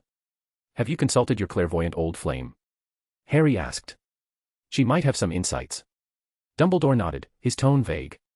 I will, if I remain stumped. Fearing Harry might linger on this topic, Dumbledore steered the conversation elsewhere. Lately, Lupin's been having the house elves search for something. Do you know anything about that? Harry nodded. It's part of an agreement we made. If he hasn't found it in half a month, I'll tell you. Dumbledore smiled faintly. Sharing secrets with Lupin already. I must admit, I'm envious. One meeting and you two are so close. He's a werewolf who's managed to control himself for decades without harming anyone, Harry replied flatly. If you could resist eating sweets for 20 or 30 years, I might treat you the same way. Dumbledore hastily took a sip of his honey water, looking startled. That's even harder than getting Severus to stop insulting people. Harry smirked. By the way, Professor Dumbledore, Sirius Black might not be searching the castle for a Horcrux. Dumbledore blinked in surprise, about to speak. Don't ask me why, it's related to that agreement. In at most half a month, you'll know the truth either way, Harry said, preemptively cutting him off. Dumbledore set his cup down and spread his hands. Fair enough. But the thing is, I've found evidence suggesting Voldemort did indeed hide one of his Horcruxes in the castle. Because of my earlier guess. Harry leaned back. The initial theory, the reasoning behind it, and even the method were all wrong. But the conclusion turned out to be right. Dumbledore nodded. Harry clicked his tongue. Poor Tom. To be exposed by us, of all people, by sheer coincidence. Luck is a part of skill, Dumbledore said with a smile. Have you found it yet? Harry asked. Dumbledore shook his head. Not yet. Tom was both clever and cautious. His gaze shifted to the sorting hat at Harry's side. Harry, keep an eye out. Perhaps Gryffindor's trials will hold some clues. Did he really turn the relics of the other 3 founders into Horcruxes? The sorting hat interjected, trembling slightly and sounding apprehensive. Dumbledore nodded. I believe so. How dare he? The sorting hat shrank further into Harry's robe. Dumbledore's tone turned grave. I spoke with Helena, the Grey Lady, Rowena Ravenclaw's daughter. She admitted Tom deceived her and stole Ravenclaw's diadem during his 6th year. I suspect he hid the diadem within the castle. The sorting hat squirmed. And what about Hufflepuff's and Slytherin's relics? I'm unsure about Slytherin's, Dumbledore admitted. As for Hufflepuff's, I spoke with her descendants. They said her golden cup was in their grandmother's possession, but it vanished after her death. Apparently, during her lifetime, she had an intense romance with a handsome young man, practically her toy boy. When she died, the man disappeared. At least he didn't go after her inheritance. Harry's eyes widened. Professor, are you saying? Dumbledore nodded, prompting Harry to finish the thought. He seduced women to get what he wanted. Dumbledore blinked. Harry. Why is that your takeaway? He had expected Harry to focus on how Voldemort likely turned the cup into a Horcrux after graduation. But instead. Isn't it obvious? Harry counted on his fingers. Ginny, Helena, Hufflepuff's descendant, oh, and Moaning Myrtle, who died 50 years ago. All women. Dumbledore pressed his lips together, choosing silence. So, the reason he later transformed himself into that grotesque form was because he overexploited his youthful charm. Harry mused. To avoid people uncovering his humiliating past, he changed his appearance completely. Dumbledore hesitated. What now? This theory sounds disturbingly plausible. Harry, this isn't the time to delve into Tom's romantic history, Dumbledore said after a long pause, pushing down his inner turmoil. The Horcruxes are what matter. Harry nodded, regaining his composure. The sorting hat poked its brim out and spat indignantly. Using one's looks. That's something even Godric Gryffindor wouldn't stoop to. Silence filled the office. Dumbledore and Harry both turned to the hat. Such low tactics aren't more fitting for Slytherin. Dumbledore said calmly. Sensing danger, the sorting hat tried to retreat, but Harry grabbed it and pulled it out. Hey, I meant Godric Gryffindor himself, not the whole house, the hat protested, struggling uselessly. Dumbledore and Harry's expressions remained icy. Fine, fine, the hat muttered. You know, Gryffindor and Slytherin were once close friends. They had similar temperaments. The portraits on the walls leaned closer, filling the nearest frame with curious faces. They both believed in solving problems by any means necessary. Godric was strikingly handsome, the hat continued. Though he never took advantage of it, his looks certainly earned him some perks. Dumbledore adjusted his glasses. What an interesting bit of history. Harry stayed silent. Gryffindor reminded him of someone. Ending today's lesson with such a story feels rather fitting, Dumbledore said, flicking his wand to make Harry's empty cup vanish. You should head back and rest. Harry stood, bidding him good night. Outside, the rain poured relentlessly, its sound filling the castle corridors. By the time he reached the Gryffindor common room, the warmth of the crackling fireplace and the sight of Ron dozing over a pile of homework finally eased his troubled thoughts. The next day was just as demanding. Hagrid's Care of Magical Creatures class introduced them to mooncalves, gentle, harmless creatures whose primary value lay in their manure. Even Hagrid's tendency to favor Gryffindor was kept in check, and his grading remained fair. The days continued in this fashion, filled with essays, complex spells, and stern professors. By curfew on the 3rd day, most Gryffindor 3rd years were already asleep. Time to go, Hermione whispered, her voice low. Ron nodded. Harry threw the invisibility cloak over them, and the trio silently made their way to the abandoned classroom on the 4th floor. Think Filch will catch us? Ron asked nervously. I already gave him a heads up, Hermione and Harry said in unison. Power Stones. For 20 advanced chapters, patreon.com/michaeltranslates. Chapter 110, not a chapter. Hello, recently Webnovel has been deleting translations of Chinese fanfiction. I am unsure whether or not this will happen to any of my fics, so just in case join my Patreon as a free member, I'll find a way to continue updating the fics. It is patreon.com/michaeltranslates. Chapter 111, She Humiliated Me. Ron froze in place. Harry and Hermione were just as surprised, their voices overlapping as they asked, How did you give a heads up? Ron felt a bit stuck, wondering if he had eaten too many pork knuckles tonight. Maybe he should go lighter tomorrow, just a roast chicken. Harry waved for Hermione to speak first. I had Crookshanks talk to Mrs. Norris. I asked them to make sure Filch wouldn't come near this place tonight, Hermione said. Harry nodded. Same here. I had Hedwig deliver a bag of treats to Mrs. Norris to bribe her into staying away tonight. Both turned to look at Ron. Ron flinched, raising his hands in defense. Don't look at me. Scabbers has already run off. Even if he were still here, I'd never send a mouse to face a cat. Then you've got nothing to worry about, Harry said, pulling out his wand. He waved it lightly, locking the door to the classroom and drawing back the tattered curtains. Pop pop. The abandoned desks along the walls transformed into 2 candles, their flames casting a warm glow. Ron looked on enviously. Though he could perform similar magic, he could never make it look so effortless. He'd have to handle each step one at a time. Before we get into dueling practice, I need to see what you're capable of, Harry said as he stepped aside. You two duel first. Let me observe. Ron and Hermione exchanged a glance. They moved into position, standing across from one another, bowing politely before turning to glare at Harry. What are you staring at me for? Harry asked after a long silence, confused. Aren't you supposed to count us down? Ron retorted, entirely serious. Harry opened his mouth, then sighed deeply, exhaling all his thoughts in one breath. Let me correct your first mistake. In a real fight, there's no room for such formalities. Bowing. Forget about it. Did Tom bow to you that day? Never show mercy to your opponent. Ron nodded thoughtfully. Expelliarmus. Hermione struck first, swift and decisive. A red light hit Ron, making him stumble back as his wand flew from his hand and clattered to the floor. That was too sudden, Hermione. Ron protested as he scrambled to retrieve his wand, crawling on hands and knees to pick it up and dust it off with his robes. That's what Harry said, no formalities, Hermione replied smugly, twirling her wand in triumph. Ron gritted his teeth. Again. You ambushed me. They squared off again, bowing almost instinctively. But this time, just as their heads lowered. Expelliarmus. Ron struck first, putting Harry's advice into practice. Hermione, however, was ready. She dodged to the side and cast a spell of her own. The remaining broken desks twisted and morphed, reshaping into small ginger-colored cats. The transformation was rushed and crude, with the cats barely resembling the real thing. Yet somehow, their sloppy appearance made them look even more like Crookshanks. These won't work on me. Ron snarled, gritting his teeth as he cast another spell. Flames surged forward, engulfing the cat-like figures. Petrificus totalis. A spell shot through the flames, hitting Ron squarely.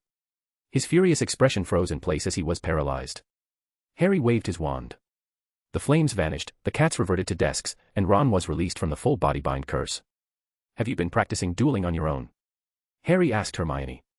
Hermione's cheeks turned slightly pink. I wrote down the tips you gave us last year. Sometimes I practice by myself. Ron was shocked. I didn't know that. Me neither, Harry added. Hermione fidgeted. Sometimes, when I get up early and can't focus on reading. Harry, you'd already be out training, and Ron, you'd still be asleep. Your strategies are solid and your tactics clear, Harry praised her. As for weaknesses, there are plenty. Hermione's face fell. But for a beginner, you're doing quite well. The most important thing to work on is your footwork. In a wizard duel, movement is key. Harry continued, your footwork should complement your tactics. Hermione nodded thoughtfully. And Ron? Harry turned to his red-haired friend. Your flaws are much more obvious. First of all, you have no strategic thought. Spells need to work together. When you cast that fire spell, what was your goal? To burn those Crookshanks, those conjured things to ashes, Ron muttered, still irritated. And then what? Harry asked. Ron looked puzzled. What do you mean, then what? Like Hermione's move. She used a transfiguration spell to distract you, disrupt your focus, and hide her petrification spell among the decoys, Harry explained. You, on the other hand, only thought about burning her conjurations. After that, did you anticipate her next move? Did you plan a counter-strategy? Ron lowered his head, grumbling, but she humiliated me by conjuring cats. Of all things. Verbal attacks can be crude, but they're effective, Harry said with a straight face. When two evenly matched opponents fight, whoever loses focus first is likely to lose the battle. Then he added, remember the first care of magical creatures lesson. Your banter with Malfoy worked perfectly. Ron opened his mouth. That wasn't for Malfoy. Thank goodness I held back, or I'd have sent him straight to the hospital wing. You probably wouldn't have beaten him, Harry replied bluntly. Ron put his hands on his hips. I'm third in the year, he's only fifth. But under Harry's calm gaze, he shrank back. Fine, but at least I could beat Crookshanks now, right? So stop bringing that up. Maybe, Harry said, a bit uncertain. Ron froze, gritting his teeth. What do you mean, maybe? Exactly what it sounds like, Harry replied matter-of-factly. Ron threw his hands up in exasperation. I know what maybe means, but what do you mean? Harry dismissed the question with a wave. The best way to improve is through real combat. Now, the two of you attack me together. Don't hold back. Both of us. Hermione hesitated. Ron scoffed. Don't worry about Harry. He went toe-to-toe with Tom and held his own. If he gets serious, well, you remember that day. Even 2 against 1, they weren't confident they could win. By the time they stopped training, it was 1 a.m. Hermione seemed reluctant to quit, eager to keep going. But with classes the next day, they all needed sleep. Ron rubbed his face. Now I get why Flitwick looks the way he does. Harry, is this how you spent your entire summer with him? Harry nodded. The professor's getting older. Last year, we had 2 practice sessions a week. This year, it's down to 1. 2 hours each. Hermione asked, her hands still trembling.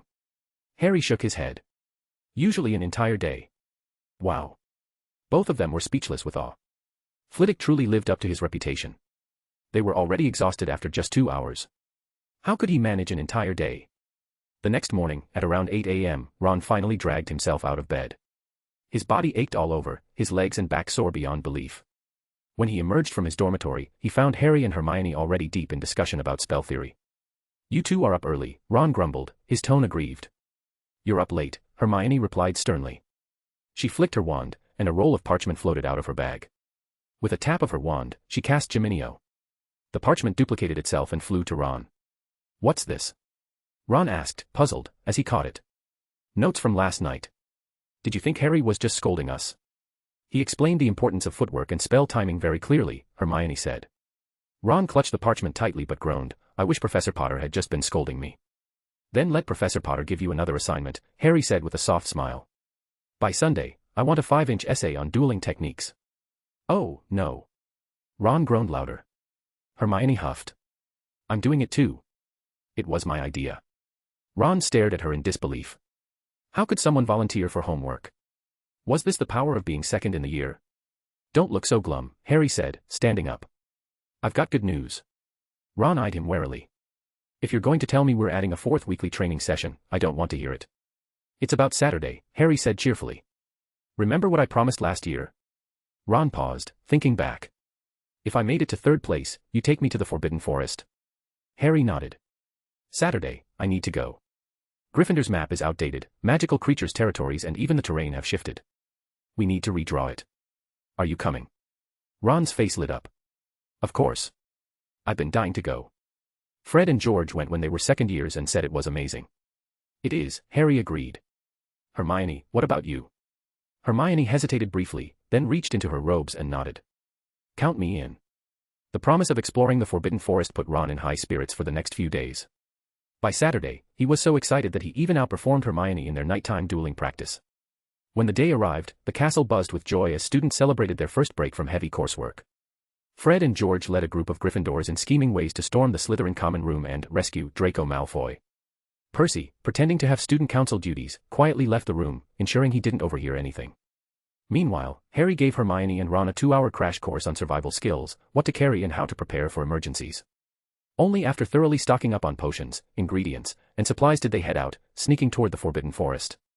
Power Stones. For 20 advanced chapters, patreon.com/michaeltranslates. Chapter 112, The First Forbidden Forest Lesson, Use Your Brain. They passed by Hagrid's hut. The gamekeeper was preoccupied with his teaching duties and had no time to notice the 3 young wizards. Ron was brimming with excitement, striding eagerly behind Harry. The Forbidden Forest wasn't quite what Ron had imagined. It was eerily quiet, with barely any distinct sounds of animals or birds. Occasionally, there was a rustling sound that made him jump. But he couldn't tell if it was the footsteps of some creature or just the wind stirring the leaves. Once they entered the forest, Harry pulled out the sorting hat and extracted the map, tapping it with his wand. A detailed magical map materialized. Gryffindor's penchant for mischief was unmistakable. The map was enchanted to maintain itself using Hogwarts magic even after a millennium. Harry, despite his skill, couldn't use a duplication spell on it. He waved his wand again, summoning his own hand-drawn map for comparison.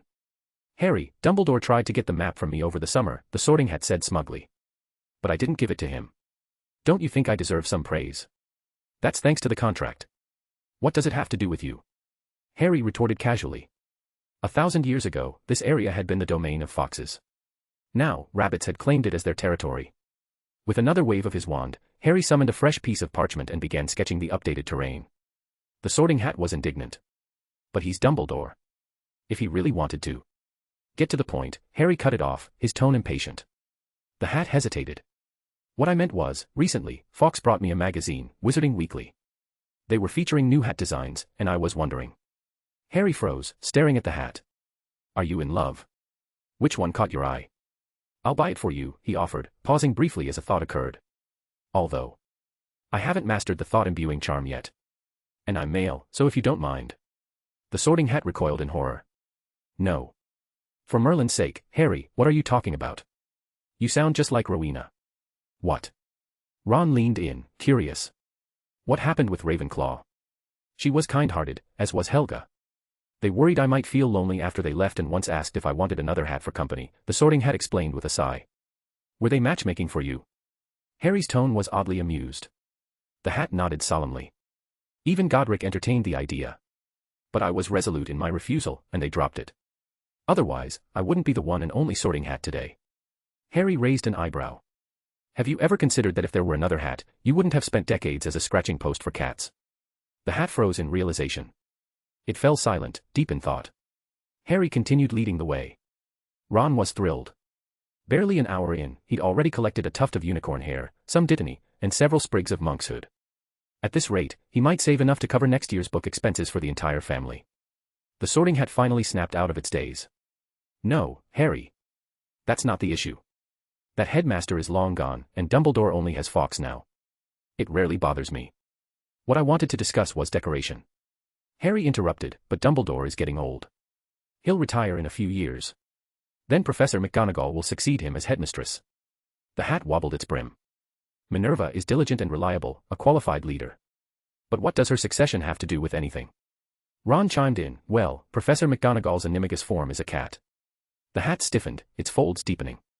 A new dilemma presented itself. Even with its vast knowledge, the Sorting Hat wasn't sure if animagus cats had the same scratching instincts as ordinary felines. And what if Hermione becomes headmistress someday? She's brilliant, after all, Harry added, twisting the knife.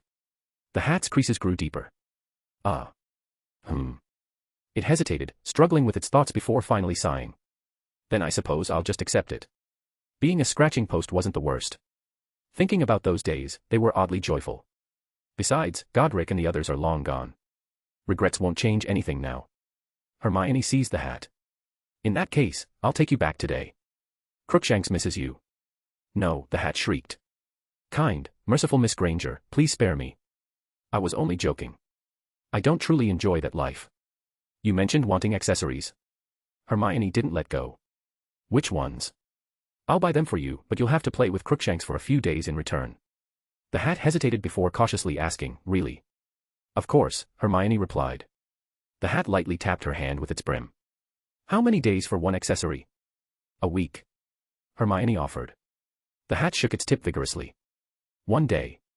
Just 1 day. Hermione smirked and released her grip. Forget it, then. Fine. I'll just rely on Harry, the Hat muttered, quickly changing its tune. Harry, I've picked a few. I'm busy, Harry interrupted with a wave of his wand. Discuss it with Hermione. Hermione hummed in satisfaction. The Hat reluctantly tapped her hand again. 2 days. Minimum 3, Hermione countered, holding up 3 fingers. The Hat sighed dramatically. All right, fine. 3 days it is. But I expect top-quality accessories. I have experience with scratching posts, Miss Granger, so don't skimp. Do you have a copy of Wizarding Weekly? I'll get it for you when we're back, Hermione promised. Suddenly, Harry stopped in his tracks. Ron, too focused on the ground, bumped straight into Harry's back, groaning in pain as his head met Harry's tough leather armor. What's wrong? Hermione asked. Our first teaching aide has arrived, Harry said, turning with a grin. Something about that smile sent chills down their spines. What, teaching aide? Ron swallowed nervously. Harry gestured toward the silent forest. Something Ron will love. Ah, here they come. Splat. A jet of milky white liquid shot out of the forest, aiming straight for Harry. Harry deflected it with a flick of his wand, flames consuming the liquid midair. The crunching sound of approaching creatures grew louder, and soon, several large, pitch-black spiders the size of dogs emerged, their pincers clicking menacingly. Ron turned pale, trembling. SS spiders. Hermione, though equally frightened, managed to stammer, Acromantula, a XXXXX class magical creature. They're highly intelligent. Judging by their size, they should be between 20 and 30 years old. Harry shook his head. No, they're barely over 10. They're not fully grown yet, but they're all females, which is why they're so large. Let's run, Ron suggested decisively. Why? Harry asked calmly. Because you're scared? Ron froze. Ridiculous. Harry cast the spell, his tone calm. Remember what Professor Lupin said. Conquer your fear. You're a wizard, and a talented one at that. With an O in transfiguration and an E in charms, you're far more capable than these underdeveloped acromantulas. The spiders weren't about to wait for their conversation to finish. One lunged forward, venom glistening on its black pincers.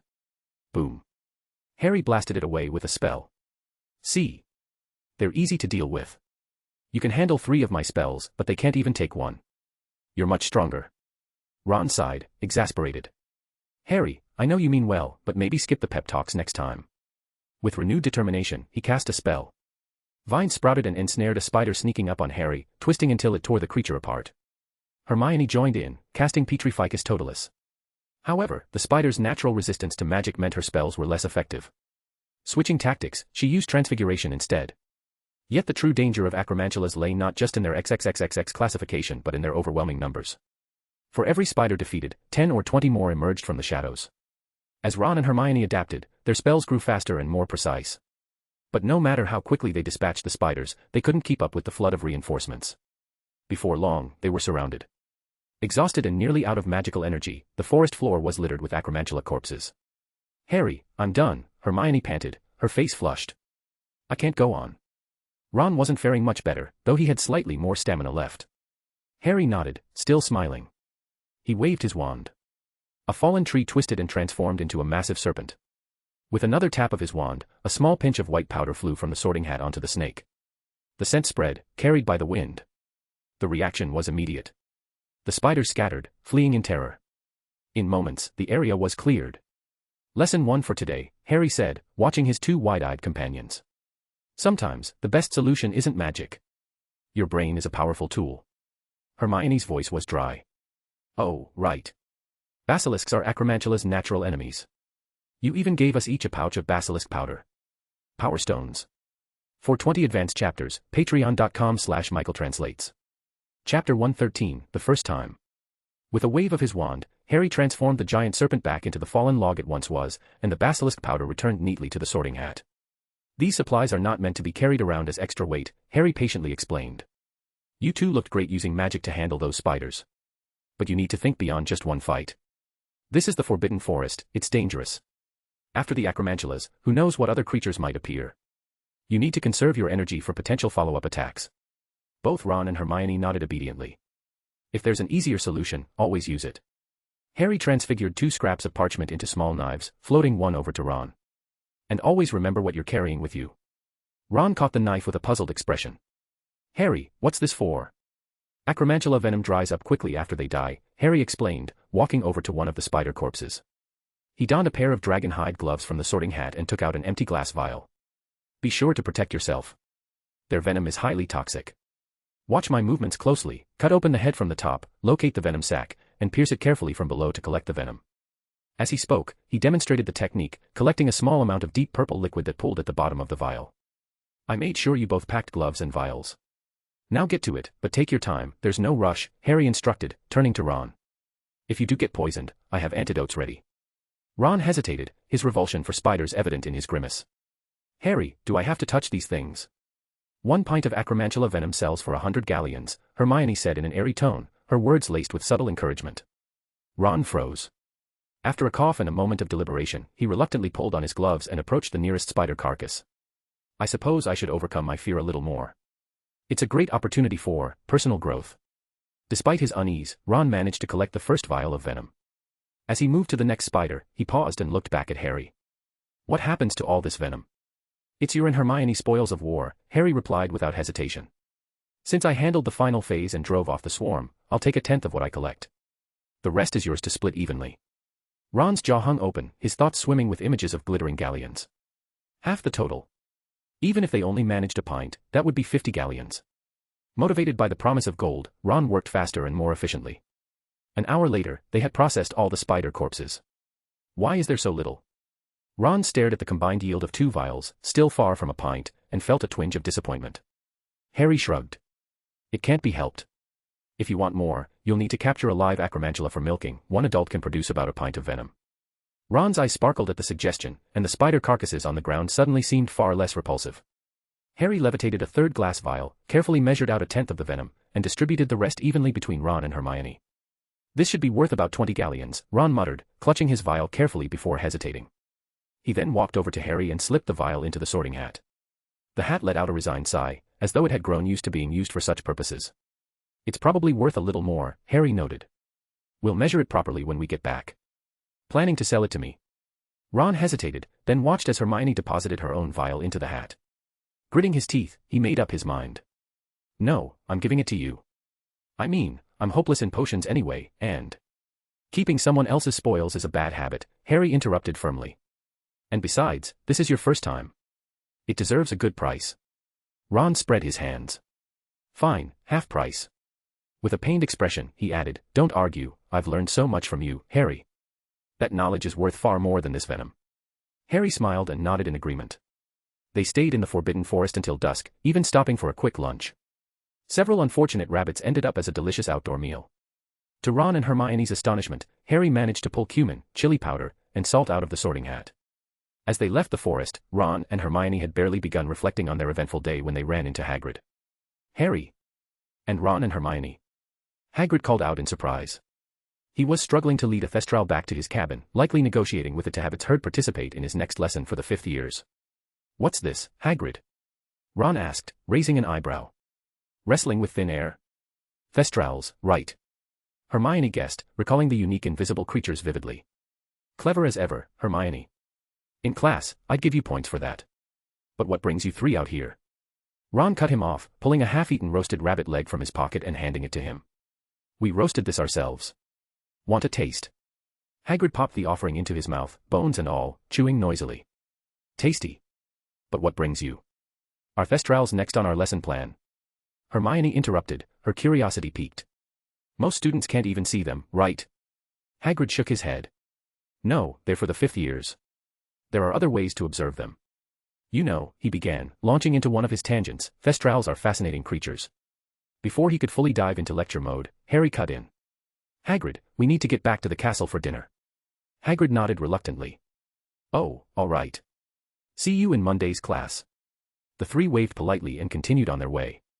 Behind them, Hagrid struggled with the Thestral again, only to suddenly remember the question he hadn't managed to ask. Hey, Harry. Why were you 3? Harry pointed ahead. Hagrid, careful. The Thestral spreading its wings. Startled, Hagrid turned back to calm the creature. By the time he subdued it and looked around again, the trio had disappeared. Hagrid sighed deeply. Gryffindors, getting wilder every year. 3rd years sneaking into the Forbidden Forest. Back in the Great Hall, they arrived just in time for dinner. Ron wolfed down 2 lamb chops, 6 Swedish meatballs, a bowl of creamy soup, and a piece of white bread slathered with gravy. He leaned back, patting his stomach with satisfaction. Nothing beats a good meal. There's something better, Harry said, setting his fork down with a grin. Ron froze mid-stretch, his face falling. Please don't tell me it's more homework. You're sharp as ever, Harry said cheerfully. We encountered over 10 magical creatures today, faced several battles, and learned valuable survival skills. Write a 10-inch essay on combat strategies, survival techniques, and creature handling. It's due tomorrow. Ron let out a dramatic groan. Harry, you're. He struggled for the right words before finally blurting, you're like a mix of McGonagall and Snape. Snape's sarcasm and McGonagall's homework assignments, all rolled into one. The next Gryffindor head of house. Definitely you. Harry's reminder was sharp. And make sure it's standard font size and spacing. No tricks to pad the length. Defeated, Ron slumped over. Merlin's beard, Harry. You just closed my last escape route. Harry's doing this for our own good, Hermione interjected seriously. Without him, that Jarvie we encountered could have cost us our lives. Jarvies weren't particularly dangerous, but their incessant insults and high-pitched chatter could drive anyone mad. Unfortunately, the one they encountered was nesting near Devil's Snare. Without Harry's guidance, they might have lost their minds and been strangled by the magical vines. The encounter haunted Hermione.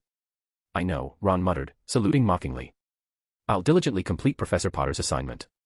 Back in the common room, Ron and Hermione began their essays, surrounded by stacks of books. Their sudden studiousness unnerved the other Gryffindors, who couldn't reconcile the serious side of Ron with his usual weekend laziness. Inspired, a few others reluctantly set aside their games and picked up their textbooks. Later, Harry carefully measured the venom, 5.2 fluid ounces. He handed 13 galleons to Ron, whose renewed vigor had him scribbling furiously. Fred and George, sensing an opportunity, sidled up to Harry. "Hey, Harry," Fred whispered. "Was that acromantula venom I saw you measuring?" Harry nodded. "Need some?" George shook his head. "Not for us." But Ron mentioned a detailed Forbidden Forest map. "How about a trade?" Power Stones. For 20 advanced chapters, patreon.com/michaeltranslates. Chapter 114, His Name. "You two have already been to the Forbidden Forest," Harry remarked. "Why would you need my map?" Fred coughed awkwardly, his expression uneasy. "Harry, not everyone is like you, strolling in and out of the Forbidden Forest as if it's their backyard. I don't treat it as my home, and I doubt anyone." Harry stopped himself, the image of Hagrid popping into his mind. "Well, almost no one would want to live there." "It's dangerous for the rest of us," George clarified with a shake of his head. Fred scratched his cheek nervously. "Our first trip to the Forbidden Forest. We got chased out by a herd of Porlocks. It was a disaster," George added gravely. "An absolute nightmare." Harry pressed his lips together. "Aren't Porlocks only classified as XX-level magical creatures?" Reluctantly, George nodded. Being bullied by a 2X-rated creature wasn't exactly a proud moment. Fred gestured emphatically, drawing a massive circle with his arms. "But there were so many of them." "Ron killed a whole swarm of acromantulas today," Harry deadpanned, his tone calm as he watched the twins gesticulate. Fred and George froze. They turned to Ron, their expressions a mix of disbelief and astonishment. "That's impossible," George stammered. Fred looked equally incredulous. "Little Ronnie. He's terrified of spiders. When he sees one, he cries for Mum." Harry shrugged. Fred reached into his pocket and pulled out a piece of candy. With a flick of his wand and a murmured spell, the candy twisted into the shape of a small spider, no larger than a coin. The tiny spider scuttled up the table leg, leaped onto Ron's robes, climbed to his head, and finally dropped onto the parchment in front of him with a faint plop. "Bloody hell." Ron jumped, flipping his parchment into the air. Without thinking, he whipped out his wand and cast a spell. A burst of red light shot forth. The enchanted spider and the parchment exploded in a fiery blast, scattering fragments everywhere. The other Gryffindors in the common room jumped in surprise. "He's really not afraid of spiders anymore," Fred marveled. George nodded in agreement. "That reaction time, that spell work, almost on par with Percy. Dare I say, it was actually kind of cool." Ron stared blankly at the shredded remains of his essay, his face a mask of disbelief. After a long pause, he finally snapped out of it, his gaze locking onto the smirking twins beside Harry. "Fred. George." Ron bellowed, clutching his wand tightly. "What the bloody hell are you two playing at now? Give me back my essay." "I was almost 3 inches in." Fred stood, looking at Harry. "Harry, this isn't the place to talk. What do you say we head to our dormitory? Lee Jordan's out on a date." "The room's empty," George added, inviting Harry with a grin. Ron stormed over, grabbing George by the collar. "You'd better have a good explanation, and you'd better give me back my essay. Maybe try a repairing charm," George suggested innocently, forcing a weak smile. Fred gently pried Ron's hands off his brother's robes. "Calm down, Ronnie Ekins. We've got something important to discuss with Harry. It's about your future pocket money." The mention of pocket money made Ron pause, his anger dissipating. "Pocket money? Of course. We're your big brothers," Fred said with exaggerated sincerity. Ron scoffed. "Big brothers wouldn't scare their little brother with spiders." "Harry said you weren't afraid anymore," George replied innocently. "We just wanted to see how much you'd improved." The twins smoothly transitioned into flattery, showering Ron with compliments. "You looked amazing when you blasted that spider," Fred said. Utterly composed, George agreed. "For a moment, I thought you were Bill. The way you drew your wand with such flair. And cast the spell so calmly. You're the next Bill, no doubt about it. No, you'll surpass him. You'll be the brightest of the Weasley kids." The barrage of praise left Ron blushing, his lips curling into a bashful smile. "Really?" he asked sheepishly. "It's all thanks to Harry's teaching." Fred clapped him on the shoulder, his expression serious. "Which is why you need to keep learning from Harry. Keep it up, Ronnie." George tilted his head toward Harry. "Shall we?" Harry stood, following the twins to their dormitory. Ron scratched his head, a faint feeling of unease creeping over him. Something felt off, but he couldn't quite put his finger on it. The twins' dormitory was cluttered with all sorts of items. A Slytherin house robe hung on the wall, next to what looked suspiciously like Quirrell's turban and Filch's confiscated cane. Fred eagerly pulled out a piece of parchment. "Harry, we want to trade this for your Forbidden Forest map." The parchment looked old and worn, with faint traces of magical energy emanating from it. "Hogwarts map?" Harry asked. Fred pouted. "You're no fun, Harry. I told you he'd figure it out right away." George shrugged. "I told you Harry's sharp." "This is a Hogwarts map," Fred admitted. "But trust me, it's far more impressive than it looks." Fred pulled out his wand, his tone turning serious. "Let us show you how it works." "It was back in our first year," Fred began narrating. "We had a minor disagreement with Filch and decided to plant a dung bomb in the hallway, like the one we used on that Tom fellow recently," George added. Fred sighed dramatically. "Back then, we were amateurs. Filch caught us. But while rummaging through his confiscated items, we found this parchment labeled, 'Highly Dangerous.'" George grinned.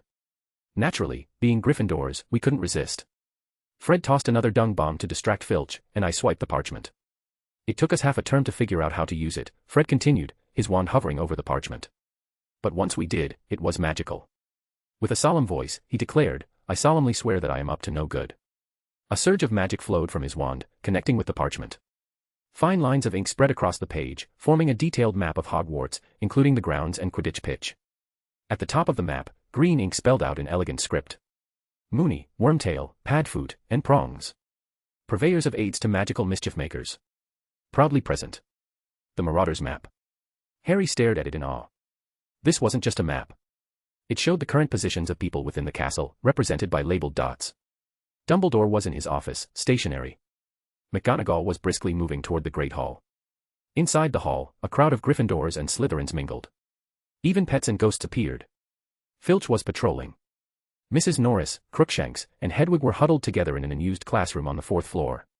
But what caught Harry's attention most was a name, Peter Pettigrew, moving through a hidden passageway between the 1st and 2nd floors. His gaze sharpened, locking onto the name. Pettigrew was still at Hogwarts. "Well. Impressive, isn't it?" Fred asked, grinning. "It's a masterpiece," George added. "The creators didn't leave their real names, but their work speaks for itself." Fred grew serious. "This map has been invaluable to us. In exchange for your Forbidden Forest map, we think it's a fair trade." "This is leagues beyond the Forbidden Forest map," Harry replied softly, his mind still on the name. "But we've memorized the castle by now," George said, tapping his temple. "We're more interested in exploring the forest now." Fred's eyes gleamed. "Even Ronnie's making money in there. Think of all the magical materials students need. We could help them out and fund our dream, our very own joke shop." "Of course, I'm happy to help," Harry said, his tone distant as his eyes remained fixed on the map. He watched Peter Pettigrew's name, tracking its movements. Power Stones. For 20 advanced chapters, patreon.com/michaeltranslates. Chapter 115, Long Time No See. Harry left the dormitory after duplicating the Forbidden Forest map for Fred and George. With the Marauder's map in hand, he hesitated briefly before making a decision. He approached Ron. "I think I've found Scabbers," Harry said. Ron froze, his quill slipping and dragging a crooked line across his parchment. "Want to come check it out with me?" Harry invited. Ron stared blankly at his ruined essay, his face devoid of emotion. After a pause, he raised his wand, muttered a spell to clean the parchment, and shook his head. "No, I think I'll sit this one out," he replied flatly. "I still need to rewrite my essay. Once that's done, I'll make sure George and Fred pay for this." He wasn't sure how to face Scabbers. The pet that had shared his meals and his secrets for 2 years, the pet he'd treated with so much affection, was actually a man in his 30s. At first, the news had hurt him. Now, all that remained was disgust. He had slept beside an unwashed man disguised as a rat for 2 years, a man who hadn't bathed in 13 years, except for the occasional dust bath. The thought made Ron's stomach churn. "All right, I'll go alone then," Harry said, standing up. Hermione caught his hand. "You're going alone? What if, well, I mean, just in case." "Of course not," Harry interrupted, shaking his head. "Professor Lupin has been searching for him too, hasn't he?" "But Professor Lupin?" Hermione frowned, recalling Harry's warnings about Lupin's potential danger. "He's safe for now," Harry reassured her. "It's not his time yet." Hermione let go of his hand. "All right, but come back soon. If it's past midnight." Harry smiled, cutting her off. "If I haven't sent my Patronus by midnight, go straight to Professor McGonagall." Hermione nodded. Harry waved her goodbye and left the common room. Once outside, Harry pulled out the Marauder's map, tapped it with his wand, and murmured, I solemnly swear that I am up to no good. The map reappeared, showing the detailed layout of Hogwarts. Professor Lupin was in his office, along with Snape. Harry waited until Snape left before heading to Lupin's office and knocking on the door. "Harry? Is that you?" Lupin's voice was surprised. "Not happy to see me?" Harry quipped. Lupin opened the door, shaking his head as he ushered Harry inside. "No, just surprised. It's quite late. Have you found Peter?" Harry asked directly. Lupin sighed and shook his head. "Not yet. The house elves have searched every corner of Hogwarts, but there's still no sign." He trailed off, shaking his head again. "If only we still had that map." "The Marauder's map?" Harry asked casually. Lupin jumped slightly, startled. "How do you know about that?" Harry pulled the map from his robes and placed it on the table. "I just got my hands on it recently. I spotted Peter's name on it. Since you mentioned it, I guessed it must be something you and my dad created." Lupin nodded slowly. "James designed it for our nighttime escapades. We almost broke into the headmaster's office because of it." He drew his wand and tapped the map. With a tone full of nostalgia, he recited, "I solemnly swear that I am up to no good." The map revealed itself again, and Lupin's eyes scanned it until they landed on Peter's name. "8th floor passageway," he muttered. "He's hiding there." Harry let out a mocking laugh. "Yeah, I was shocked when I saw it." Lupin glanced at him, puzzled. "What's so surprising about that?" "It's shocking he's still in the castle." "I thought he would have escaped by now," Harry replied. Lupin shook his head. "Harry, Hogwarts is the safest place in the world." Harry raised an eyebrow but stayed silent, his gaze fixed on Lupin. Lupin faltered. He remembered Harry's past 2 years at Hogwarts, especially last year's Chamber of Secrets incident. He lowered his head slightly, but his tone was still defensive. "Even if you don't believe me, for most people, Hogwarts truly is the safest place in the world." "Sure," Harry replied, his tone indifferent. "That's exactly what Peter must have believed too. That's why he's still here." Lupin opened his mouth to argue but sighed instead. This year's Dementors surrounding the castle didn't help his case. Why was it that the only unsafe years at Hogwarts coincided with Harry's time here? Maybe it wasn't Hogwarts. Maybe it was. "Harry." Lupin shot him a suspicious look. "Don't give me that look," Harry said, waving a hand dismissively. "I've been perfectly well behaved. Trouble always finds me, not the other way around." Lupin flinched. How did Harry know what he was thinking? "Your expression is too easy to read," Harry remarked, shaking his head. "Not much practice interacting with people." Lupin hesitated, then muttered, "You sound just like Snape." Harry tilted his head. "I'm nothing like him." Lupin raised an eyebrow. "I'm better looking, sunnier, and have a nicer voice," Harry replied matter-of-factly. "You're a poisonous flower that tricks people with your looks, while Snape's a pile of toxic dung," Lupin deadpanned. Harry flicked his wand, sending the map flying into Lupin's face with a loud smack. Lupin pulled it off, sighing. All right. I'll go after Peter. You should head back." "I'm coming with you," Harry interrupted firmly. Lupin immediately refused. "If it really is Peter, it'll be dangerous. More dangerous than Voldemort." Harry cut in lightly. Lupin shivered involuntarily, falling silent as he thought. "If he's the traitor, he's the reason my parents died," Harry continued. "And if he's innocent, then he's like you, another victim. Either way, I have to see him for myself." After a long pause, Lupin reluctantly nodded. "Fine, but stay safe." They headed to the 8th floor and stopped in front of a large landscape painting. Lupin tapped it with his wand and murmured, "Starry Night." The painting shimmered, revealing a hidden path of red bricks winding into the woods depicted in the painting. Lupin stepped through first, wand in hand, about to cast Lumos. "Don't," Harry said, stopping him. Lupin froze. "Harry." "Light will alert Peter," Harry explained softly, pulling a vial of potion from his pocket. "Drink this, Serpent's Eye Elixir." Lupin sniffed the potion, confirming it was safe before downing it in one gulp. "You've been preparing this for a while, haven't you?" "I remember this takes a full day to brew." Harry shrugged. "It's useful. Why wouldn't I have it on hand?" Lupin blinked. Since when was this a common potion? They crept forward in silence. Harry, relying on his heightened senses as a witcher, glanced at the map periodically, tracking the shrinking distance between him and Peter Pettigrew. The glowing names grew closer. Harry's eyes took on a faint, fiery glint. When they were nearly upon him, Harry tapped Lupin's shoulder. Lupin nodded, signaling his readiness. Harry adjusted his sunglasses. "Peter, you're..." "Lumos Maxima." A blinding white light erupted from Harry's wand, flooding the passageway and disorienting everyone except Harry, who stood unaffected behind his tinted lenses. "Harry!" Lupin shouted, his voice filled with shock. What are you doing?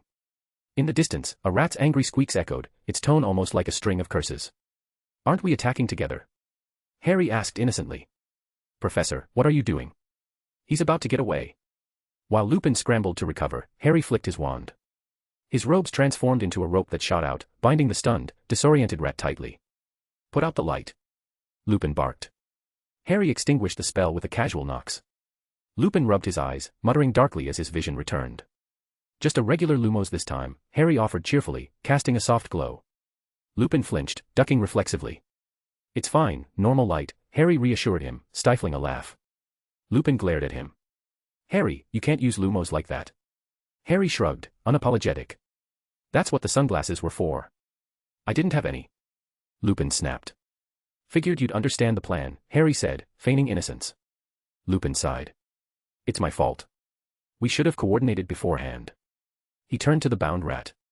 Peter Pettigrew froze at the sound of his name. Long time no see, Scabbers, Harry said coldly, staring into the rat's beady black eyes. Or should I say? Peter Pettigrew, my father's most beloved friend. The rat's squeaks grew frantic, its movements erratic. Under Harry's robes, the amulet on his chest vibrated faintly. Power Stones. For 20 advanced chapters, patreon.com/michaeltranslates. Chapter 116, I am wide awake. Short and faint. But close enough to his skin that Harry could feel it. It really has been you all along, Harry said, his tone carrying a chilling clarity. He turned to Lupin. Professor, turn him back. Lupin raised his wand and pointed it at the rat. A stream of blue light shot out, enveloping the small creature. It twisted and expanded with dazzling flashes of light until a sharp pop signaled the transformation. A human head emerged from the tiny body, followed by limbs and a hunched frame. Peter Pettigrew was shorter than Harry was now. His sparse, patchy hair clung to his scalp in uneven clumps, and his skin hung loose and filthy, marked by layers of grime, both fresh and ancient. His sharp nose bore a poorly inserted piercing, and his watery brown eyes darted around nervously. Years spent masquerading as a rat had nearly erased his humanity. He moved with hunched shoulders and fidgeting hands, exuding an air of cowardice and deceit. Hello, Remus, my dearest friend. Long time no see, Peter greeted, his voice shrill and trembling with false warmth. He turned to Harry. And Harry. My best friend's son. I've been watching you grow all these years, you've grown into someone truly exceptional, even better than your father and mother. Harry stared at him, his expression blank, though a wave of revulsion churned in his gut. Peter, Lupin said coldly, his wand trained on him, his stance wary. It's been a long time. I never imagined you'd stay like this for so many years. Peter stammered, his panic palpable. I was scared. I knew he'd come looking for me. Just like now. Did you know Sirius would escape from Azkaban? Lupin pressed, his voice sharp. Peter stuttered so hard he almost bit his tongue. Of course. He's an animagus. So am I. I knew he could do it. And besides, he's the Dark Lord's lackey. Who knows what powerful spells the Dark Lord might have taught him. Lupin opened his mouth to press further, but Harry raised a hand to stop him. Professor, there's no point wasting time on him, Harry said, his tone cutting. Lupin hesitated. Axii. Harry's Witcher sign flared. Who gave Voldemort the location of the Potter's home? Harry's voice was sharp and urgent. Peter's eyes glazed over as he mumbled instinctively, his movements twitchy like a rat. It was me. Lupin's eyes widened as he gripped his wand tighter. When did you start working for Voldemort? Harry pressed further, his words like daggers. Peter, still ensnared by the Axii sign, admitted dully, 1 year after graduation. 1 year. Lupin's voice rose in disbelief. You were a spy for Voldemort for a whole year. Peter's response was wooden. James and Sirius never respected me. They never saw me as a friend. Lupin's expression tightened, and he turned away, unable to meet Harry's eyes. Harry noticed. Peter snapped out of the Axii's influence, his eyes darting wildly as fear returned. He stared at Harry, trembling. What did you do to me? I asked you some questions that I care about, Harry said, his tone detached, as the amulet under his shirt vibrated violently. And I confirmed things I needed to know. Peter turned to Lupin, his voice trembling as he tried to sound persuasive. Remus, my dear Remus, we're the same, aren't we? Potter and Black always looked down on us. You're a werewolf, a werewolf. As he spoke, his gaze flickered nervously toward Harry multiple times. They never trusted you because of what you are. When they chose the Secret Keeper, you were their last choice. They didn't even let you stay at the Potter's house for long. Lupin glared at him in disgust but said nothing. He took 2 steps back, his wand unwavering. Peter inhaled sharply, realizing Lupin was beyond persuasion. Desperately, he lunged at Harry. On instinct alone, Harry sidestepped and brought his foot down on Peter's back, pinning him to the ground. Harry! Harry! Peter cried out, writhing under the weight. I'm your father's friend. I'm also your best friend Ron's pet. I made a mistake, a terrible mistake. I didn't mean it. I didn't want it to happen. I didn't hurt you. Look at me. I spent 13 years at the Weasleys and didn't harm anyone. Even last year, when the Dark Lord came to Hogwarts, I didn't help him. It's true. Everything I'm saying is true, Harry. Your father would forgive me, wouldn't he? Harry's expression remained cold as he pressed harder with his foot, eliciting a groan from Peter. Yes, you've been well behaved these past 13 years, Harry said softly. Peter stifled his cries of pain, a flicker of hope in his eyes. Harry pulled the amulet from beneath his shirt, its violent vibrations resembling the hum of a motor. But you still harbor ill intent toward me. You're just too much of a coward to act on it openly. Peter froze, holding his breath. Though the amulet's vibrations began to ease, they did not stop completely. Even now, you can't hide your malice, Harry sneered. Peter, did you think that hiding for 13 years would erase the crimes you committed? You haven't harmed anyone recently. But what about 13 years ago, when you betrayed my parents? Peter kept writhing beneath Harry's foot. James would forgive me. So what? Harry's voice was ice. He is him. I am me. He might have been soft enough to forgive you. But I am wide awake. Harry stepped back, flicking his wand. Peter rose into the air, his rat-like face mere inches from Harry's. Harry grabbed his chin, forcing his mouth open. From his sorting hat, Harry pulled a vial of potion and poured it down Peter's throat. No, Harry, not yet. Lupin exclaimed, grabbing Harry's arm. But to his surprise, the 13-year-old wizard's strength overpowered him, and Lupin stumbled. It's not poison. It's draught of living death, Harry said, tossing Peter unceremoniously to the ground. Peter twitched and convulsed before succumbing to unconsciousness. Lupin checked his breathing and let out a sigh of relief when he found him alive. I know he needs to stay alive to clear Sirius Black's name, Harry said, his voice tense as he stowed the vial back into the sorting hat. Lupin patted Harry's shoulder. It's over now, Harry. At least it's all. Don't comfort me, Harry interrupted, shaking his head. I'm just thinking about something. Lupin stayed silent, his patience steady. Is Sirius really that brainless? Harry sighed. He'd rather sit in Azkaban for 13 years than open his mouth and explain. Lupin blinked, caught off guard. His hand froze in midair. After everything that had just happened, Harry was thinking about that. Well. Sirius is, you know. Lupin stammered, searching for words. I'm genuinely concerned, Harry said, his face unreadable. Sirius has nothing but air in his head. Even a troll might be smarter than him. Peter's no genius either, Harry added. And your performance today was. Harry. Lupin growled, exasperated. It's you. Who else would think of using Lumos Maxima as a weapon in a fight? Harry shrugged unapologetically. In darkness, a blinding light is the most effective weapon. Even a toddler knows that. Lupin groaned and waved him off. I thought you'd use a stunning spell or a binding curse. That's why I worry all four of you might be idiots, Harry said, frowning. Lupin clenched his fists. I'm not like Sirius. I just can't keep up with your way of thinking. And James. James was impulsive and arrogant sometimes, but he was clever, Lupin muttered. Harry nodded. Got it. He flicked his wand, levitating Peter's unconscious body. Should we take him to Dumbledore? Lupin asked tentatively, steering the conversation away. No, Harry replied decisively. Lupin frowned. Dumbledore's dependable when it matters, Harry admitted. But his head stuck in Fudge's pocket. Giving Peter to him would be letting him off too easily. In the end, what would happen? Azkaban. Wizards don't have the death penalty, do they? Lupin nodded grimly. Wizards, no matter how despicable, were spared the death sentence, a mercy not extended to non-human beings. Peter deserves worse than Azkaban, Harry said flatly. For now, we need to find that brainless Sirius, Harry added as he led the way. Lupin corrected him automatically. Sirius is your godfather. Fine. Let's find my brainless godfather, Harry replied without missing a beat.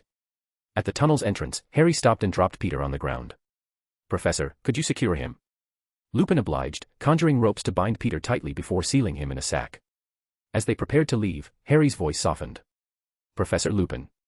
Lupin turned, puzzled. Yes. I want to apologize on my father's behalf, Harry said gently. Time has proven his mistrust was wrong. You're a loyal friend. He was the one who failed you. Lupin's throat tightened, his eyes stinging. He quickly blinked and looked away, raising his head to hide his emotions. He walked over and patted Harry's shoulder. Don't say that. It was a difficult time, and I understood James. My condition. The fact that he trusted me at all, even tried to learn Animagus to keep me company, he was already better to me than I deserved. Power Stones. For 20 advanced chapters, patreon.com/michaeltranslates. Chapter 117, One Idiot is Enough. Lupin continued, even though I didn't get to be your godfather. If you don't mind, you could call me Uncle. He hesitated, unsure if he should hug Harry. It seemed appropriate but also too forward, leaving him awkwardly frozen in place. I already have a brainless godfather to deal with, Harry said, his tone cool and distant. Lupin gritted his teeth.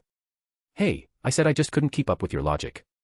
There was a faint tinge of disappointment in his voice as he trailed off. Lupin was no longer the impulsive young Gryffindor who spoke his mind without restraint. He understood the underlying rejection in Harry's words, even if cloaked as a joke. And, well, what normal young wizard would willingly call a werewolf uncle? Don't let Dumbledore know about Peter, Harry said gravely. I'll come up with some excuse to keep him in the dark. Lupin nodded and waved him off. Go get some rest. And if you see Sirius on the map, let me know. The two parted ways. After walking a dozen steps, Harry suddenly turned back. Oh, one more thing. Lupin stopped, looking puzzled. Good night, and sweet dreams, Uncle Lupin, Harry said softly, his tone warm and kind. Lupin froze in place. By the time he recovered, Harry had already vanished around the corner. A disgruntled mutter came from one of the nearby portraits, snapping Lupin out of his daze. His nose tingled, and his eyes began to glisten. That brat. He really had his father's knack for being infuriating. Still, there was no denying it, Harry also had James's mischievous streak. How could a Potter not be skilled in pulling someone's leg? In the Gryffindor common room, Hermione had just finished her essay. She was struggling to start the second one, her eyes repeatedly darting toward the entrance. Every time someone entered, she perked up with excitement, only to quickly deflate when it wasn't Harry. By the 37th person, she silently counted. Finally, Harry walked in. She let out a relieved sigh and lowered her voice when he sat beside her. Harry, you look happy. Harry showed no reaction. Ron, however, was baffled. He gawked at Hermione and then at Harry, his eyes wide with disbelief, as if his eyeballs might pop out of his head. Hermione, how can you even tell? He paused. I don't mean anything by it, but Harry's expression hasn't changed at all. He looks the same as when he left earlier. Hermione shook her head. It's just a feeling. Lately, I've felt like Harry's been a bit tense, weighed down by something heavy. But now, it's like, he seems lighter. Her tone grew uncertain by the end. You're right, there was some good news, Harry admitted, nodding. He turned to Ron. Have you decided on a new pet? I owe you one. Ron opened his mouth to respond, but Hermione's eyes widened. Wait. Sirius, is innocent. Harry nodded. But how? 13 years, and he never defended himself. Hermione frowned. Peter is still alive. But just knowing he's alive doesn't prove. He confessed, Harry interrupted. Hermione blinked. He just admitted it. Ron asked, incredulous. It was through an Axii sign, Hermione explained, tapping the table. A Witcher technique. Of course, that's how he got the truth. Ron's face twisted as he processed this, his features contorting in ways that seemed physically impossible. So. Scabbers is really an old man. Harry nodded. Yes, and quite ugly. Ron's face scrunched further. And filthy, Harry added with a deadpan expression. Ron clutched his face, groaning in horror. He also claimed to be Ronikin's most loyal companion, Harry said, clutching his chest dramatically. Even Hermione nearly gagged at that. Stop, Harry, please, Ron pleaded. I can't take it anymore. Have you decided on a pet? Harry asked again, dropping the theatrics. Ron hesitated. Don't worry about my funds, Harry assured him. Before term started, the Malfoys paid off their debts to me. Want to guess how much? 1,000 galleons. Ron guessed hesitantly. Before Harry could answer, Hermione interjected, considering how popular those hair potions are, nearly every wizard uses them, I'd guess at least 10,000 galleons. She paused before cautiously adding, maybe even more. 13,000 galleons, Harry confirmed with a nod. And that's just the Malfoy family. Dumbledore's list has the names of 7 or 8 other families. Ron gave up trying to calculate and sighed. That's so much money. So go ahead, ask for what you want, Harry said, patting his shoulder encouragingly. Ron nervously held up one finger. A grey owl, just a normal one. I'll send Hedwig to the pet shop tomorrow, Harry promised. Then, with a pause, he added, but for now, don't tell anyone about Scabbers. Ron mimed zipping his lips, nodding solemnly. Hermione, however, still looked puzzled.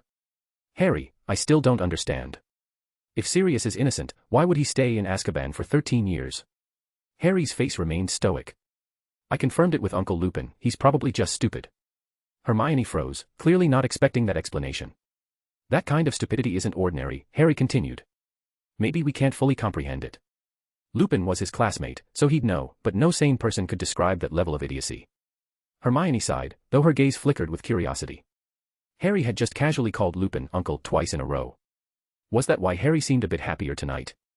After writing for a while longer, Hermione stretched, a yawn escaping her. I'm heading to bed early tonight, she announced, bidding Harry a quiet good night before leaving with her books. Ron stared at the common room clock, then back at Hermione's retreating figure. That's Hermione? Really? It's only 10:30. She usually stays up past 11, even in second year. Ron wasn't the only one surprised. Other Gryffindor students, including those in the upper years, were equally stunned. Hermione Granger, Gryffindor's self-proclaimed nanny and the school's hardest worker, calling it a night so early. What was the world coming to? Harry shrugged. Maybe she's just tired. She does have more classes than us, after all. Ron nodded thoughtfully. I'm off to bed too. Don't stay up too late, Harry said, rising. Ron gawked at his friend's retreating back. What was going on today? Had the sun risen in the west? Even Harry was going to bed early. Ron hesitated briefly before turning back to his books. He wasn't tired yet, and rather than waste time, he figured he'd tweak his essay. Maybe he could revise some of his other assignments too. The younger Gryffindors were even more bewildered. Ron, who was usually the least studious of the trio, was now the only one staying up late to work. What was happening to the Golden Trio? As it turned out, that night was an exception. The next morning, Ron was once again the last to get up. Hermione woke earlier but missed Harry, who had already returned from his morning training. During the day, Harry continued exploring the Forbidden Forest. Ron didn't insist on tagging along. Yesterday had satisfied his curiosity, and earning 13 galleons was more than enough for him. There was no need to hold Harry back further, yesterday's progress had been slow enough with them in tow. The trials of Gryffindor were far more important than any playful exploration. Power Stones. For 20 advanced chapters, patreon.com/michaeltranslates. Chapter 118, How to Spend Money. Professor Sprout was far more than she appeared. Round and cheerful, with an innocent and harmless demeanor, few would guess that her pockets contained the essence of an entire forbidden forest. Meanwhile, Professor McGonagall's extra lessons delved deeper into human transfiguration. Unlike the classroom lessons on minor transformations such as changing hair length, under McGonagall's careful supervision, Harry practiced transforming individual toes and fingers. These were foundational skills for becoming an animagus.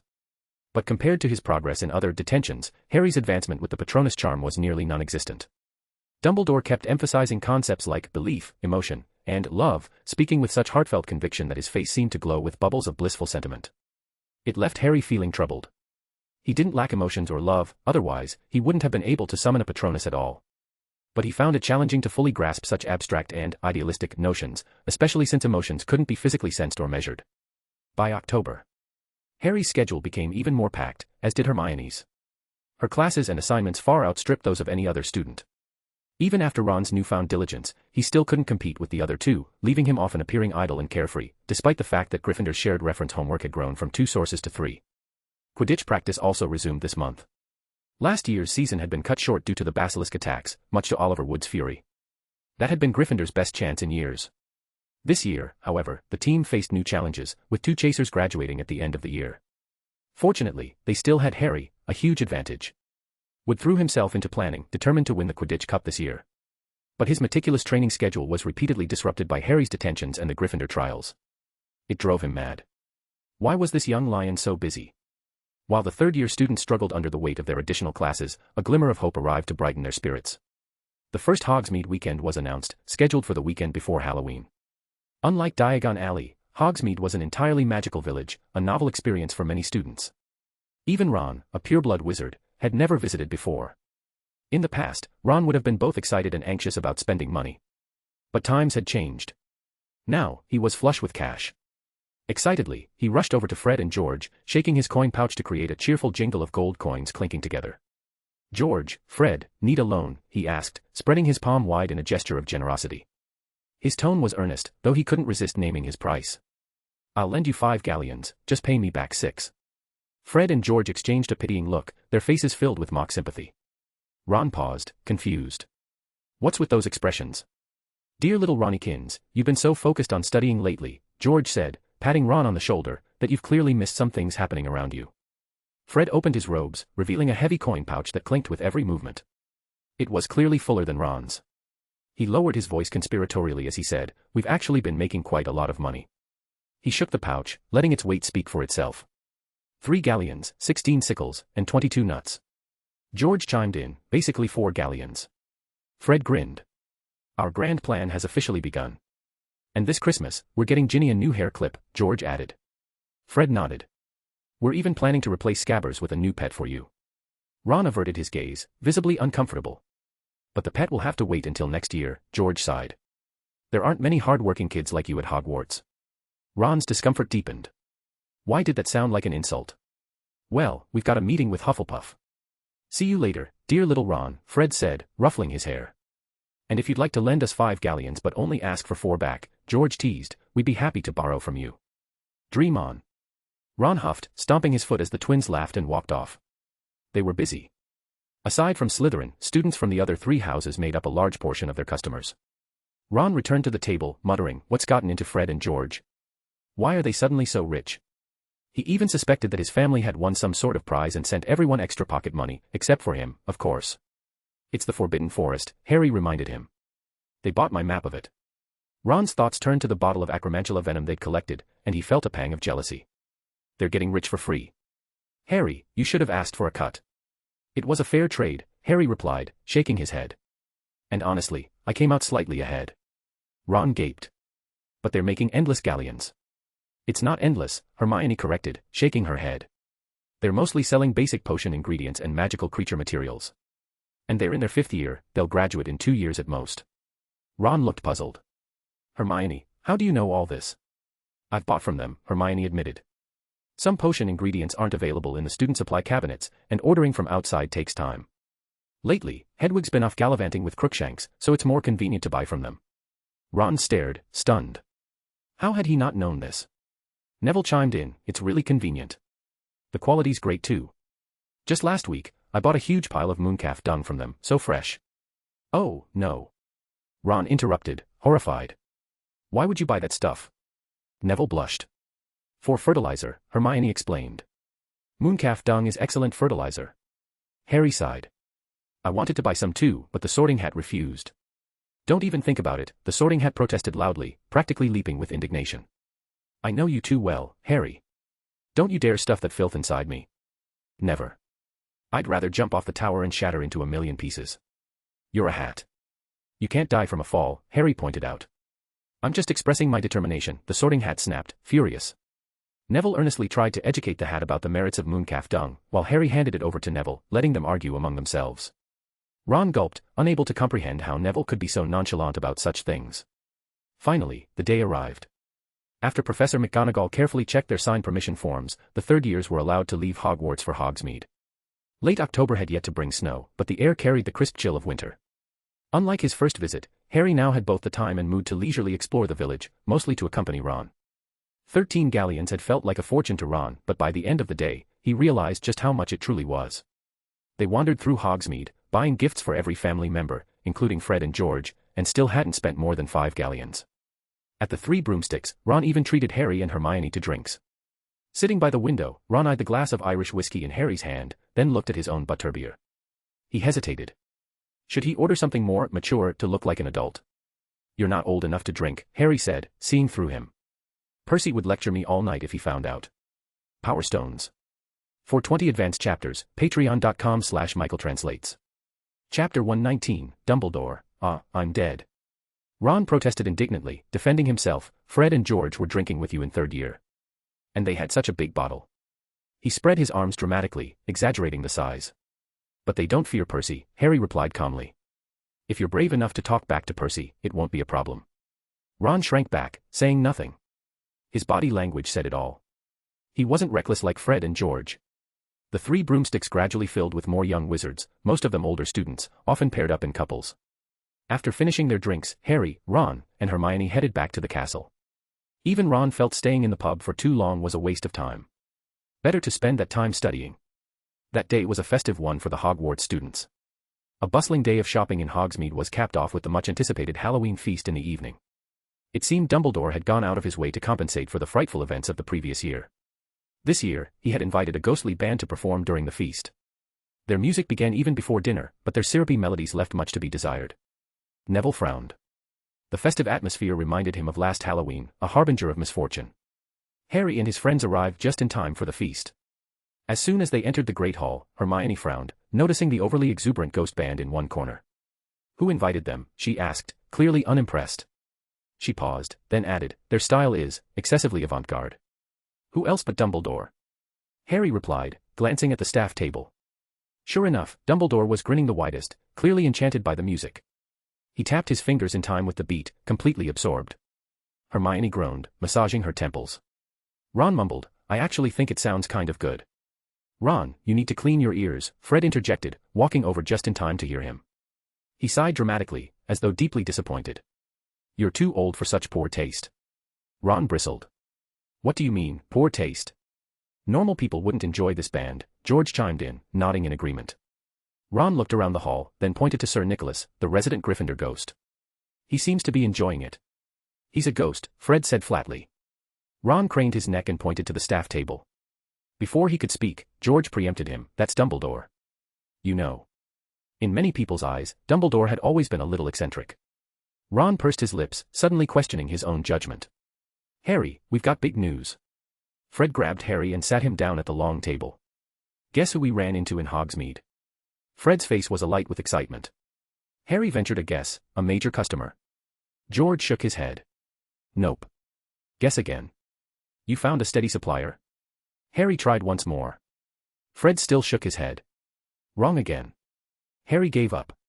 You saw Avila dancing at the Three Broomsticks, without clothes. If that's true, we left too early. Hermione turned beet red and smacked Harry's back with her fist, only to yelp as her hand rebounded off his dragon-hide armor. That does sound great, Fred said wistfully, his eyes sparkling. But no, Vila, don't do that sort of thing. We ran into someone from your first trip to Hogsmeade, George cut in, eager to get to the point. Harry froze for a moment before recalling the men they'd encountered, the adult wizard who had tried to rob students. Is he still up to his old tricks?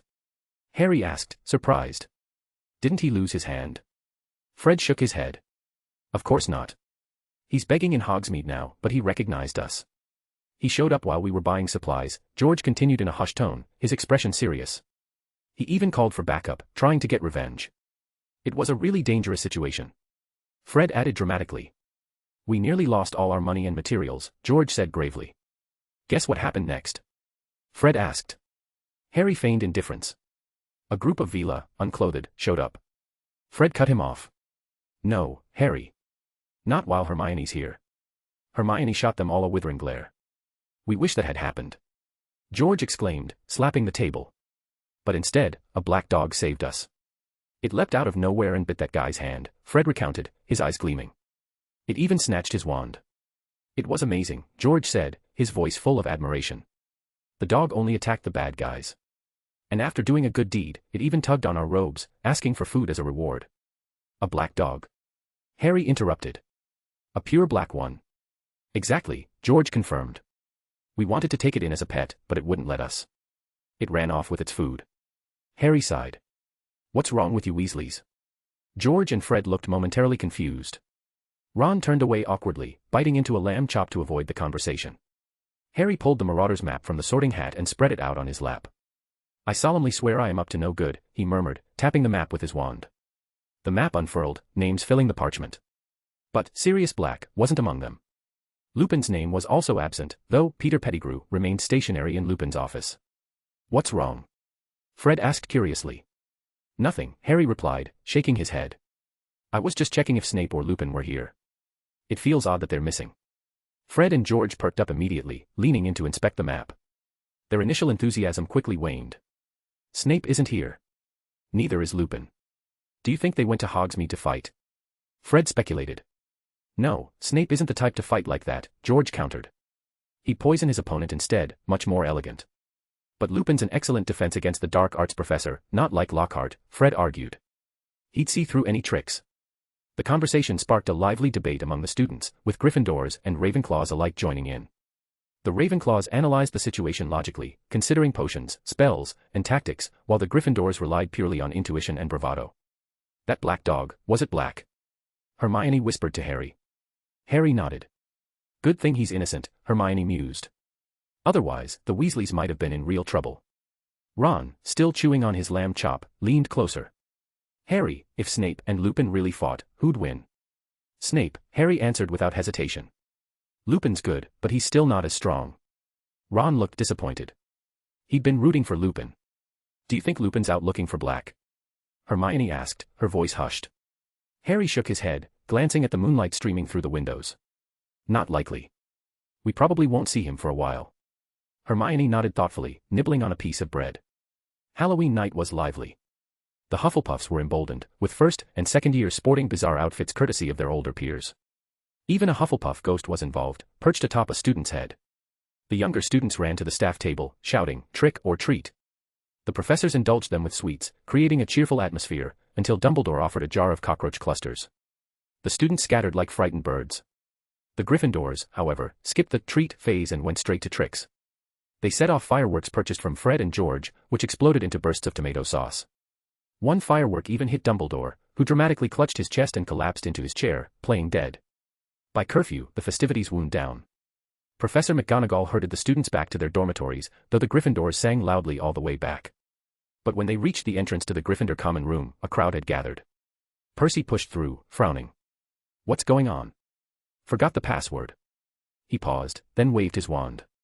2 pieces of parchment flew out of his bag and disappeared down the hallway. Harry peered over the heads of the crowd and froze. The fat lady's portrait was torn to shreds. The canvas was in tatters, with pieces scattered across the floor. Did Black do this? Hermione asked, frowning. Most likely, Harry replied grimly. He's here for Pettigrew. Couldn't get into the common room, so he lost his temper and made a mess. Power Stones. For 20 advanced chapters, patreon.com/michaeltranslates. Chapter 120, Why Not Use Magic? Hermione glanced at the crowd around the shredded portrait and exclaimed in disbelief, how could he do something like this? Even if he has reasons, no one will listen to him now. Ron nodded in agreement. You have to understand, Harry sighed, tucking the Marauder's map back into the sorting hat. He doesn't have much of a brain. I'll go check things out. You two stay careful, he said. Come back soon, Hermione nodded, adding, same rules as always.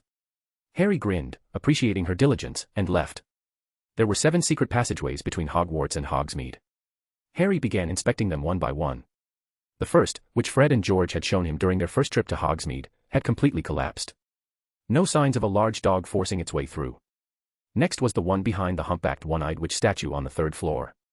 The passage was filled with small footprints, clearly students, but no paw prints.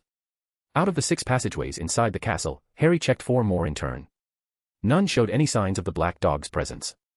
The last passage was outside the castle, inaccessible for now. With students gathered in the Great Hall and professors on high alert due to the fat lady's shredded portrait, no one was allowed to wander outside. That night, Dumbledore decided that all students would sleep in the Great Hall.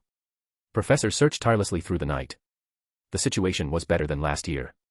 At least now, they knew who to look for, a very specific individual. Hermione dragged her sleeping bag over to Harry's side. The other students tactfully left space for the 2 of them. Some even tried to bring Ron over, but failed to convince him. How dense could he be? Did you find anything? Hermione whispered. Harry shook his head. No sign of him in the castle passageways. He probably used the one beneath the Whomping Willow. Looking around the hall, he added, we're stuck for now. Hopefully, the trail will still be fresh tomorrow. Ron furrowed his brow. Harry, why not just tell the professors? Before Harry could reply, Hermione cut in, it's not the same as last year. Last year, it was about Voldemort. This year, it's about Peter. If we tell the professors, both Black and Peter will be sent to the Ministry of Magic. Ron, still holding onto a shred of faith in the Ministry, protested, what's wrong with sending them to the Ministry? They'll investigate properly. Hermione interrupted again. Peter would just be sent to Azkaban. I've researched the laws, like the Muggle world, there's no death penalty. Harry glanced at her in surprise. You've thought about all this already. Hermione's ears turned red, and she stiffened slightly. I was just speculating. Harry turned his gaze to the ceiling, where the magical sky reflected a clear night with a full moon. If Sirius weren't so brainless, I would have killed Peter by now. Ron opened his mouth, hesitated, and then finally placed a heavy hand on Harry's shoulder. Harry promptly swatted it away. Asleep already? Don't go touching people randomly. Do I look like the type to grope people in my sleep? Ron asked, stunned. Harry nodded. Yes, you move around a lot in your sleep. Ron frowned, confused. I'm restless in my sleep. Neville, who was lying on Ron's other side, turned around nervously and whispered, Ron, please don't punch me in your sleep tonight. Ron was dumbfounded. Feeling conflicted, he burrowed fully into his sleeping bag, leaving only his head exposed. Harry kindly zipped it up for him. Ronnie Ekins, our dear little brother. Fred and George approached with mischievous grins, each holding a school bag. Ron grew alarmed, regretting his decision to get into his sleeping bag so early. What are you two up to?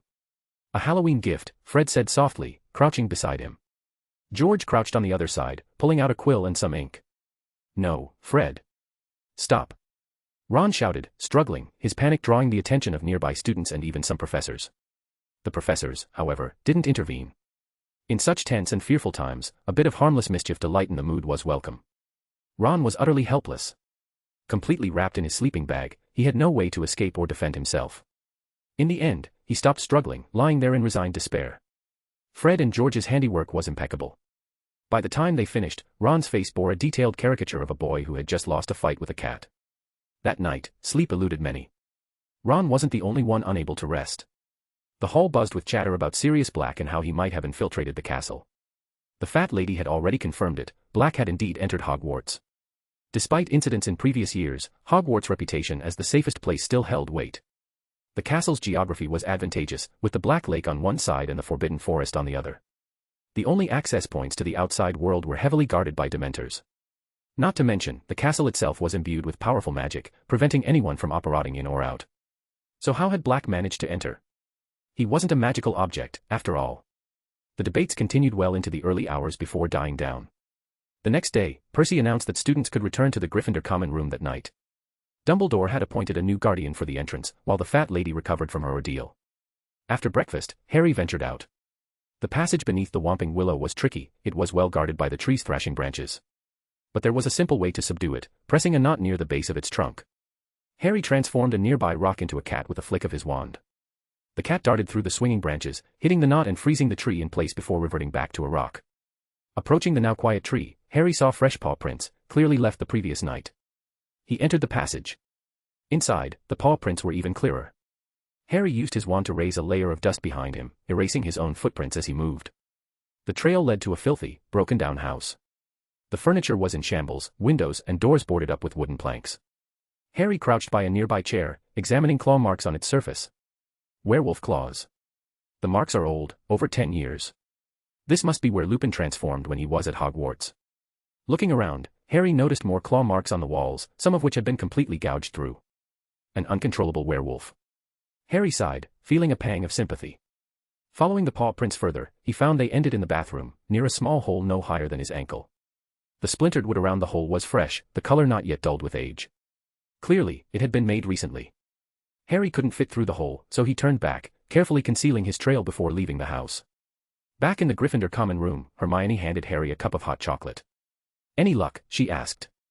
Harry shook his head. No sign of him. I'll try again next weekend. Maybe wait until December. Hermione suggested. She pointed to a weather chart from astronomy class. Snow was expected by early December, which would make the Forbidden Forest more treacherous. Harry nodded thoughtfully. Where's Crookshanks? Hermione smiled wryly. Sulking in the dormitory. He didn't get to play with the Sorting Hat yesterday or today. The Sorting Hat shivered. Harry, no. But Harry was already holding it up. You've been looking forward to this. The moment Crookshanks appeared, the enthusiastic cat pounced, claws at the ready. Wait a moment, Harry told the cat, gently poking its head. Power Stones. For 20 advanced chapters, patreon.com/michaeltranslates. Chapter 121, Hermione's Panic.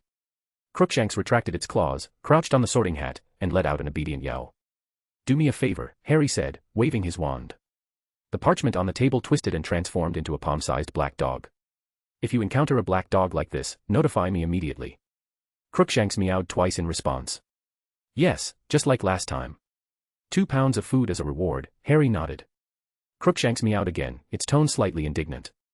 I can't go out searching right now, Harry said as he patted its head. Hermione's right. I need to finish mapping the Forbidden Forest before the heavy snowfalls. You have a little over a month. Crookshanks meowed proudly and stood tall on the Sorting Hat. But no, you can't keep the hat, Harry refused flatly. Crookshanks meowed pitifully, its ears drooping. The hat isn't mine, Harry explained patiently.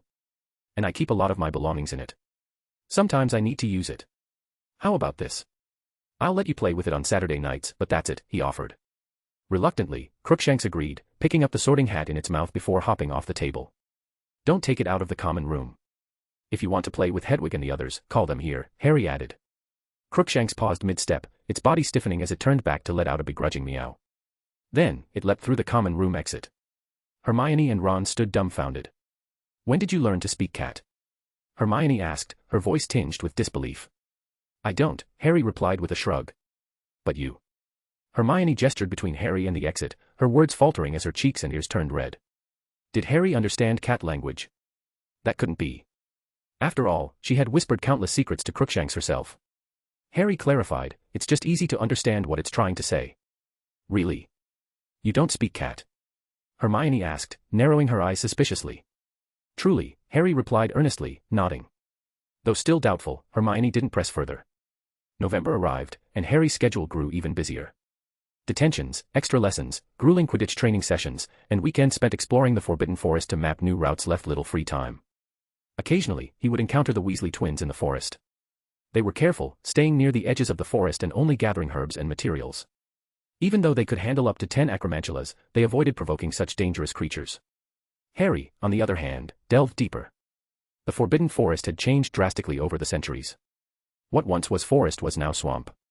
The former home of the Thestrals was now overrun with acromantulas. Areas once inhabited by fairies were now lairs for trolls. The originally planned route was unusable. Any student venturing into those areas risked falling prey to the swamp's creatures or becoming a meal for the spiders. After a month of careful exploration, Harry finally identified a relatively safe path. The materials from numerous dark creatures now filled his pouch to the brim. The Sorting Hat frequently complained, no more. I'm full. Please, no more. The first match of the Quidditch Cup, Gryffindor vs Slytherin, finally arrived. The weather was terrible. Rain began in the morning and turned into a downpour by noon, accompanied by strong winds that nearly toppled the spectator stands. Despite the extreme conditions, the match was not cancelled. Professor McGonagall used a transfiguration spell to stabilize the stands, but there was no way to stop the rain. Dressed in raincoats, students braved the weather, though the heavy rain and fog reduced visibility to the back of the person in front of them. Hermione stood outside the changing rooms as the team emerged in their uniforms. You didn't prepare any rain protection, she asked incredulously. Fred replied with mock seriousness, we don't need such things. Absolutely not, the other team members roared in agreement, as though shouting would banish the storm. Hermione raised her wand, aiming at Harry as she prepared to cast a spell. Harry gently pushed her hand down. I don't think we're allowed to use magic. Wood approached with a stern expression. That's right. No magic or magical items are allowed in Quidditch matches. A wizard sport that bans magic. Hermione muttered, bewildered. She just couldn't understand this game. Wood raised his fist high. It's a challenge. A test of chivalry. Let's go out there and tear apart those despicable, cunning, and insidious. He paused, struggling to find more adjectives. Toothless. Fred chimed in. And short, thin, and small. George added. The boys roared with laughter. Angelina snickered quietly, while Hermione, puzzled, glanced around. Exactly, Fred's right, Wood declared, raising his fist again. Let's crush those short, thin, and small toothless snakes. George raised his fist as well, muttering, hey, I said that, not Fred. I'm George. Wood paused awkwardly. Right. For George's words, let's go. The match began with Madame Hooch's whistle. Slytherin employed a defensive strategy, with players focusing on blocking Harry's movements rather than scoring goals. Slytherin's wealth showed, their brooms were Nimbus 2001s, and while they couldn't match Harry's flying skills, they had no shortage of dirty tricks. If they couldn't keep up, they grabbed Harry's robes or broom. 5 minutes in, Gryffindor led 30-10, thanks solely to penalties against Slytherin. Gryffindor's new chasers struggled in the harsh weather, making the match more challenging. Rain and wind intensified, and Harry spotted the golden snitch hovering near the stadium's drainage system, seemingly seeking shelter. Harry dove toward it, but a Slytherin player grabbed his broom, shouting, Potter, you're not getting it. The sound of another player yelling, Draco, the snitch is over here, was drowned out by the storm. Harry, frustrated, wished he could punch them all for their clingy, underhanded tactics. Suddenly, everything fell eerily silent. A bone-chilling cold swept through the stadium. Looking down, Harry saw Dementors. Not just a few, all the Dementors stationed near Hogwarts had gathered, over 100 of them, their hoods pulled back as they hungrily absorbed the students' emotions. Harry quickly drew his wand. Expecto Patronum. A massive silver lion pounced on the Dementors, driving them back. On the stands, Dumbledore rose, fury evident. He raised his wand high and cast a spell with commanding clarity. Harry watched as a massive silver phoenix erupted from Dumbledore's wand, sweeping through the Dementors, scattering dozens at a time with each flap of its wings. The remaining Dementors fled in fear. As the world returned to normal, Harry seized the moment to dodge his pursuers and capture the snitch. The match ended with Gryffindor's victory, but fear and confusion lingered. Professor McGonagall quickly organized an evacuation. Dumbledore, his expression grim, stormed out of the stadium, furious that the Dementors had violated their agreement. Back in the common room, Hermione and Ron sat pale and shivering, their first close encounter with Dementors leaving them shaken.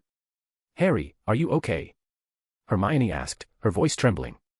Harry cast a drying spell on their clothes and his own. "Look at yourselves. I should be the one asking if you're all right." Power Stones. For 20 advanced chapters, patreon.com/michaeltranslates. Chapter 122, He's a Pervert. "We were at least on the stands," Ron shivered. "You were the closest to those things." Harry glanced at his teammates, who leaned against the wall clutching their brooms, looking like they'd lost half their souls. "Then we should worry more about them." Wood looked up dazedly, vaguely aware Harry might be talking about him, but his head and ears were ringing too much to process. "Come with me. I have something to discuss," Harry said, pulling Hermione by the hand and leading her toward a corner of the corridor. Hermione's face flushed red. Ron instinctively started to follow but stopped after 2 steps. Wouldn't it be inappropriate for him to tag along? Hesitating, he turned back and joined George, casting warming and drying spells for them. "What's going on?" Hermione whispered, lowering her voice and looking slightly flustered. Harry pulled out the Marauder's map, tapping it with his wand. "I suspect Sirius might be heading to Hogwarts." Hermione froze. The map unfolded, and Sirius Black's name darted across it with remarkable speed, moving even faster than Dumbledore as it slipped out the front gates amid the commotion. "He's got nerve," Hermione remarked, her face flushing as she tried to suppress her amazement. After a moment, she added, "A lot of nerve." "You can just say it, he's reckless," Harry said, glancing at the map. Crookshanks and Hedwig were patrolling Gryffindor Tower. He rolled the map back up and tucked it into the sorting hat. "Doesn't look like he's headed for the castle." Hermione blinked. "He's not after Peter." "Not today, at least," Harry said, his tone complicated. "He might just want to watch his godson play Quidditch, as any godfather would," Harry continued.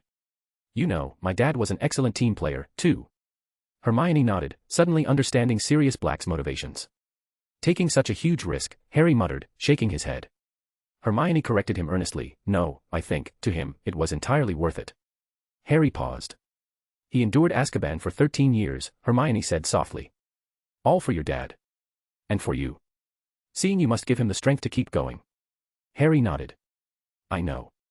He's my dear godfather." Hermione smiled warmly. "But that doesn't change the fact he's reckless and impulsive," Harry added, his tone sharp. Hermione's smile froze. Raising his hand, Harry placed it lightly on her forehead. "Don't let him rub off on you." "Thanks," Hermione replied through gritted teeth, her smile strained. Professor McGonagall entered hurriedly, her expression tense. Seeing Hermione and Ron, she exhaled in relief. "Miss Granger, Mr. Weasley, there you are. I thought you were here, but I didn't see you earlier, and I feared." Ron quickly apologized, "Sorry, Professor. It's because of Harry." McGonagall nodded. "I understand. You're worried about your friend." Turning, she addressed the team, "Mr. Wood, how are you all feeling?" "All right," Wood said, shivering. "Professor, why was the game called off? Was it because of the Dementors? Does that mean we'll have a rematch?" McGonagall shook her head, a trace of exasperation in her voice. "Mr. Wood," Harry caught the golden snitch. "The score was 200-40. We won." "Oh, right." Harry. Wood turned dazedly toward the young wizard who had been unaffected by the Dementors. That lion Patronus was Harry's. "Go rest and celebrate," McGonagall instructed firmly. "Today was far too dangerous for all of you. Go and relax properly." Under McGonagall's watchful escort, they returned to Gryffindor Tower. The common room buzzed with chatter about the events at the Quidditch pitch.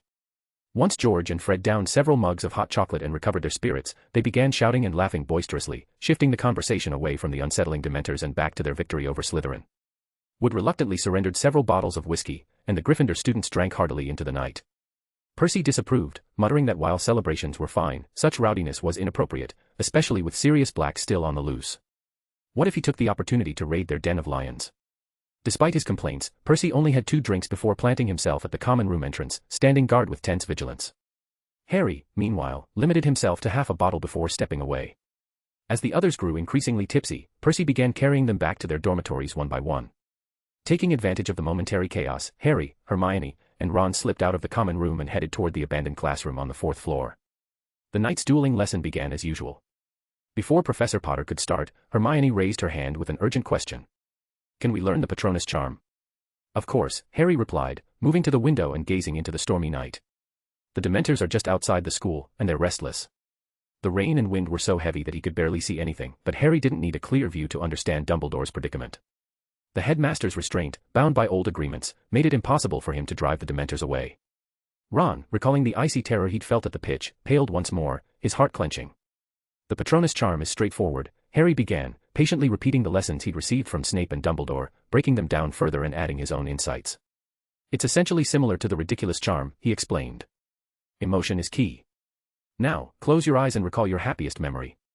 They both closed their eyes, concentrating. Ron soon broke into a silly grin, while Hermione's cheeks turned a faint shade of pink. Now think about what you cherish most, the thing you would protect at all costs, Harry said gently, guiding them.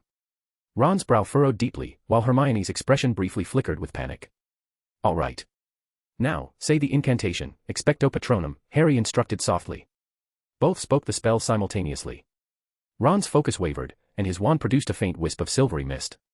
Hermione managed a slightly denser vapor, though still far from a full Patronus. Not bad at all, Harry encouraged, clapping for them. But there's a bit of an issue. Ron, you seemed scared. Ron paused, nodding heavily. Every time I think of something happy, something I want to protect, I can't help but think of him. He didn't need to specify. The memory of Voldemort possessing Ginny loomed over him like a shadow, cutting into him with snake-like ferocity. Why fear him? Harry said, his tone soothing. Tom Riddle, a self-proclaimed heir of Slytherin, who's actually a half-blood. Ron's jaw dropped. He's a half-blood. Even Hermione was startled. But, he's such a staunch pure-blood supremacist. Harry nodded. He's a half-blood. The name Riddle isn't a wizarding surname. His mother likely had some twisted notion of love. He loses control whenever this topic comes up. Ron's expression twisted as the image of Voldemort in his mind began to crumble. He's also someone who used his looks to get ahead, Harry added casually. Both Dumbledore and I confirmed it. He seduced an elderly woman at least 50 or 60 years his senior. And even courted a lady nearly 8 or 9 centuries older. Ron fell back, disbelief written all over his face. That's impossible. Hermione stammered, rubbing her cheeks.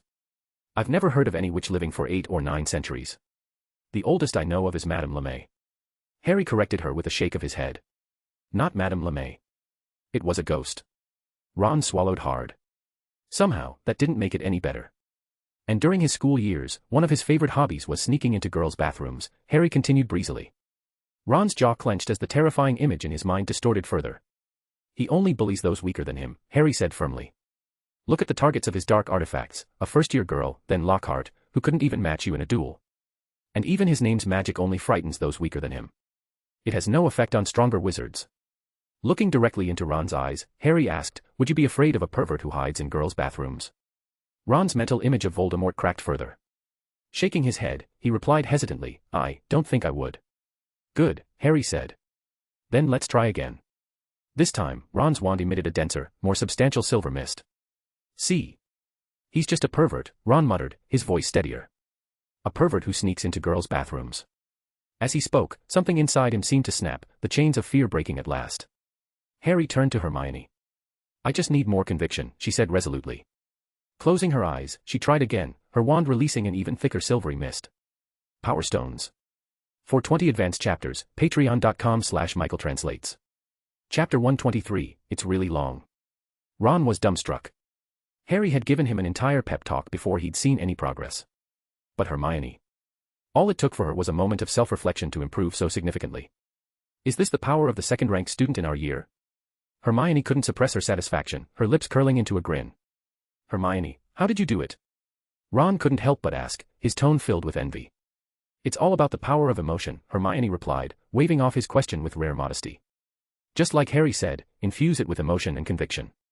Ron gripped his wand, his gaze lowering in deep thought. I did the same thing, didn't I? I even summoned the resolve to say that twisted maniac's name and broke through the fear that bound me. So why? Am I still not as good as Hermione? The group continued their training. Harry studied Hermione thoughtfully, comparing her progress to the powerful emotions he had sensed from Dumbledore during the Quidditch match. Her expression mirrored Dumbledore's, except for the absence of anger. Still, Harry refrained from testing his own hypothesis for now. He planned to ask Dumbledore for guidance on Monday. By 1 a.m., neither Ron nor Hermione had managed to conjure a corporeal Patronus. Still, their progress was remarkable for third-year students. Yet the two weren't satisfied. Without Harry's prompting, they eagerly pored over his notes, each beginning to draft an essay about the Patronus charm. Ron even managed to write a respectable 9 inches. Monday. Monday's schedule was grueling. Ron and Hermione used divination as an opportunity to catch up on sleep. Harry, quick on his feet, concocted an excuse about their dedication to studying astrological divination the previous night, easily appeasing Professor Trelawney. He even earned Gryffindor an extra point for their effort.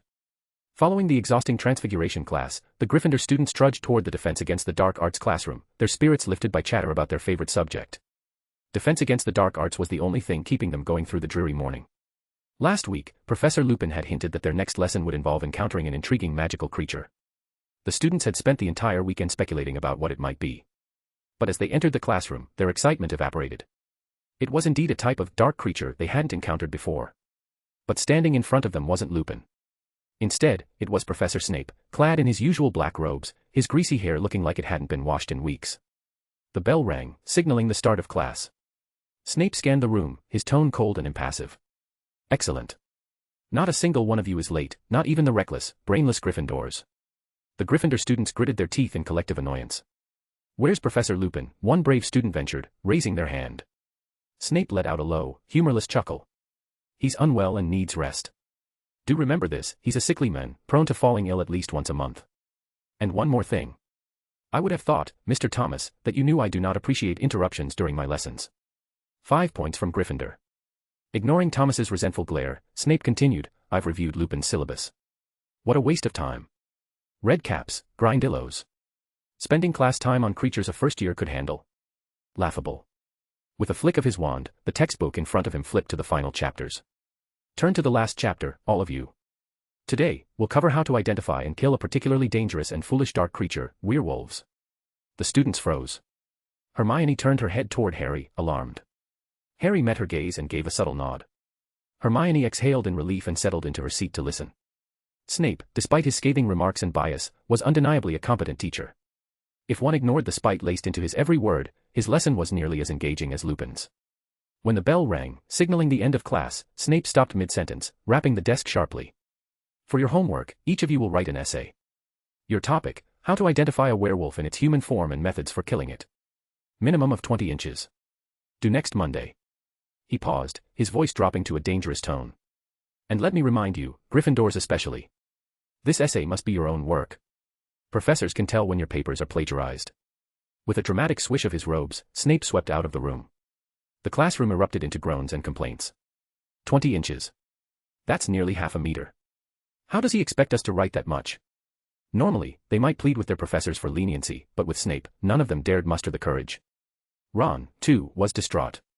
Though he'd recently gained a reputation as one of Gryffindor's more diligent students, he was overwhelmed. 20 inches. Snape's obviously taking revenge because he's bitter about not getting the Defense Against the Dark Arts job. His mind's already twisted. Harry waved dismissively. When did you get the impression that his mind wasn't twisted? Ron opened his mouth to respond but sighed instead. Fair point. It is Snape, after all. Forget 20 inches, he'd probably dissect a live werewolf in front of the class if he could, Harry added dryly. Ron groaned again. And it's due in a week. Just 1 week. You don't need to stress so much, Harry said casually. Ron blinked. Next Monday is Lupin's class, Hermione interjected, and by then, he'll be back. Are you sure? Ron asked skeptically. Absolutely. Harry and I both think so, Hermione replied, pulling Harry into agreement. Ron's mood brightened, his thoughts racing. If Lupin's back next week, does that mean I don't have to write this essay? But next month, Snape will sub again, Harry reminded him. Ron froze. Lupin always falls ill around this time every month, Hermione explained confidently. Ron's steps faltered. Memories of the lesson replayed in his mind. He turned toward Harry, his expression one of dawning horror.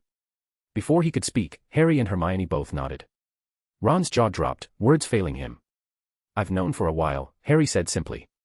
Hermione figured it out during class. Hermione added, given how blatantly Snape hinted at it, I imagine quite a few students have realized. But Ron stammered, glancing toward the Hufflepuff table as they entered the Great Hall. The fifth-year Hufflepuffs were laughing and chatting, seemingly oblivious to the revelation. They really know? Ron asked doubtfully. He's a werewolf. He's a person first, Hermione interrupted sharply. And think about the professors we've had before him, she added.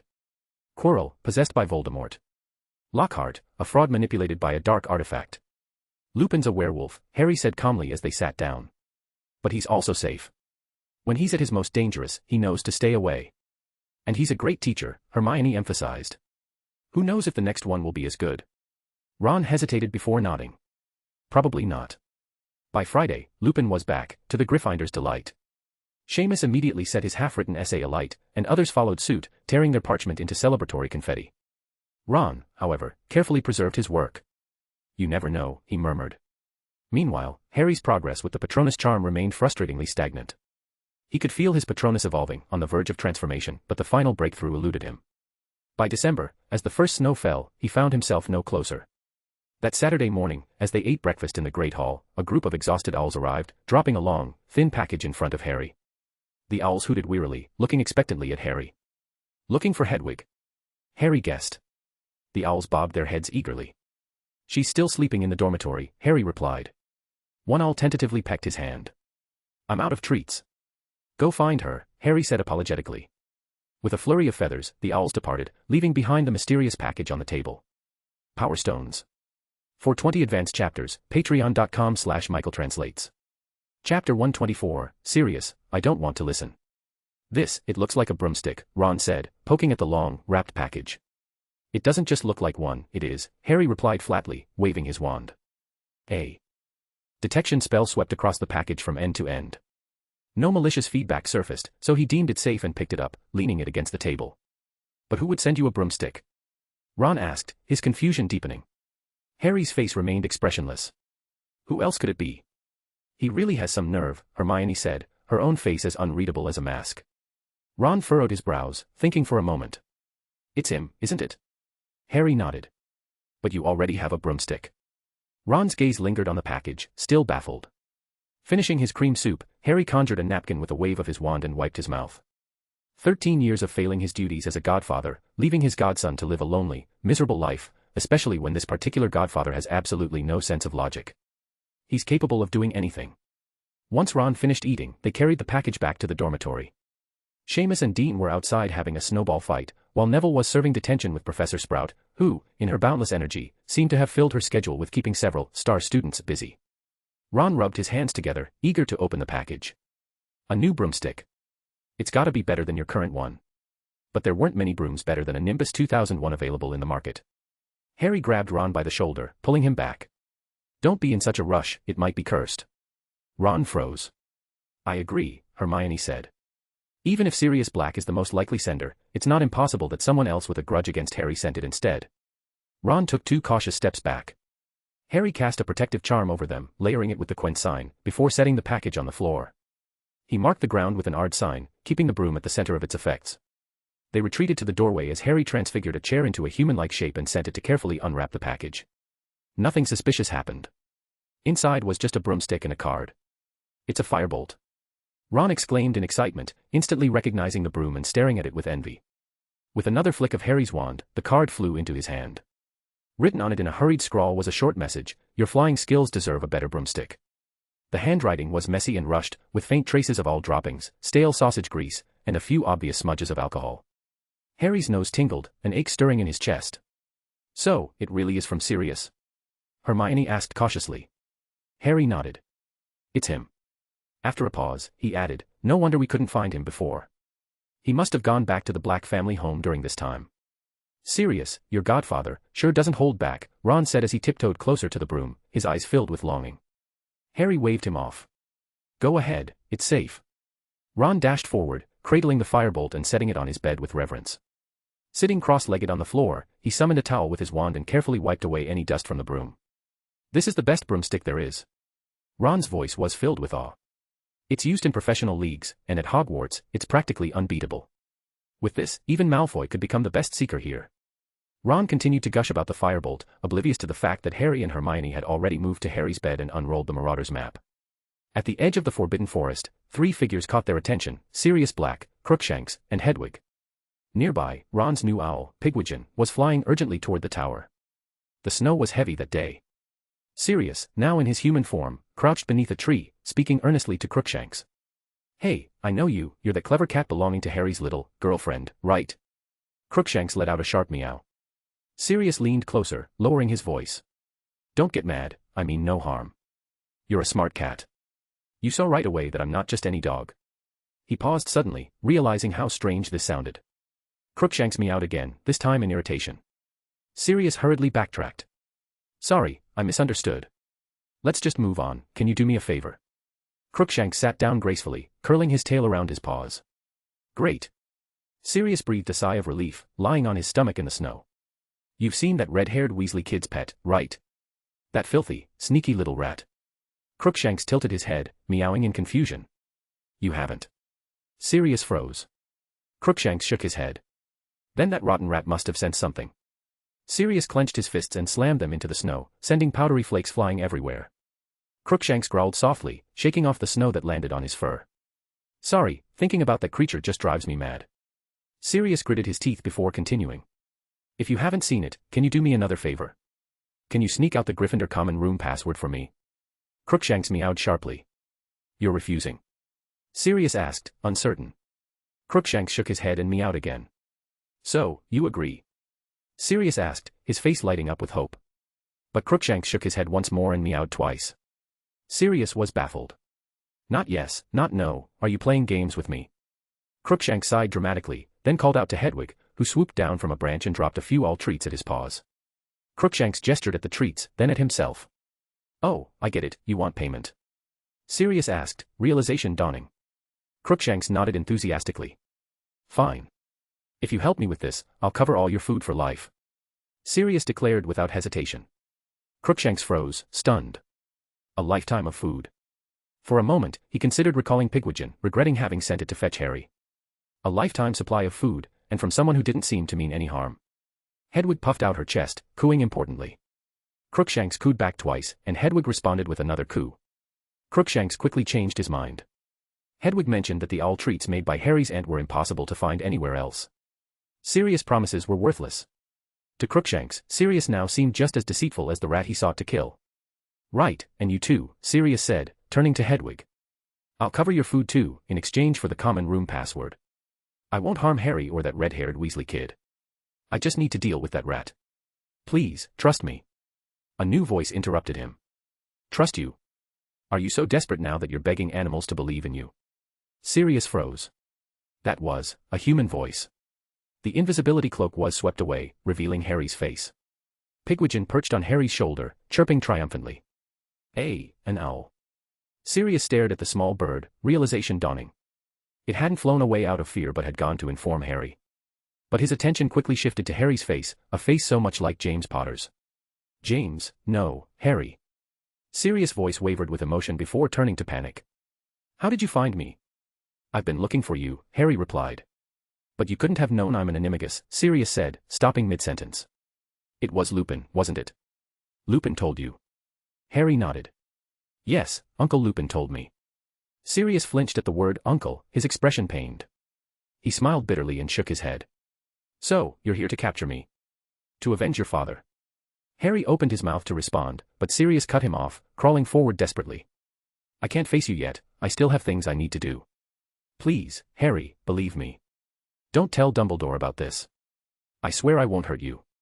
With that, Sirius transformed back into his dog form and bolted toward the Forbidden Forest. Harry sighed. "Godfather, wait," he called, sprinting after him. The black dog howled mournfully but didn't stop, racing ahead. With a wave of his wand, Harry transfigured dead branches into vines, weaving a large net to block Sirius' path. "Godfather, we need to talk," Harry said firmly. Sirius returned to his human form but refused to listen, drawing his wand to blast through the net. "CONF Ringo," he shouted. The net shattered with a deafening explosion, and Sirius charged forward. But Harry was faster.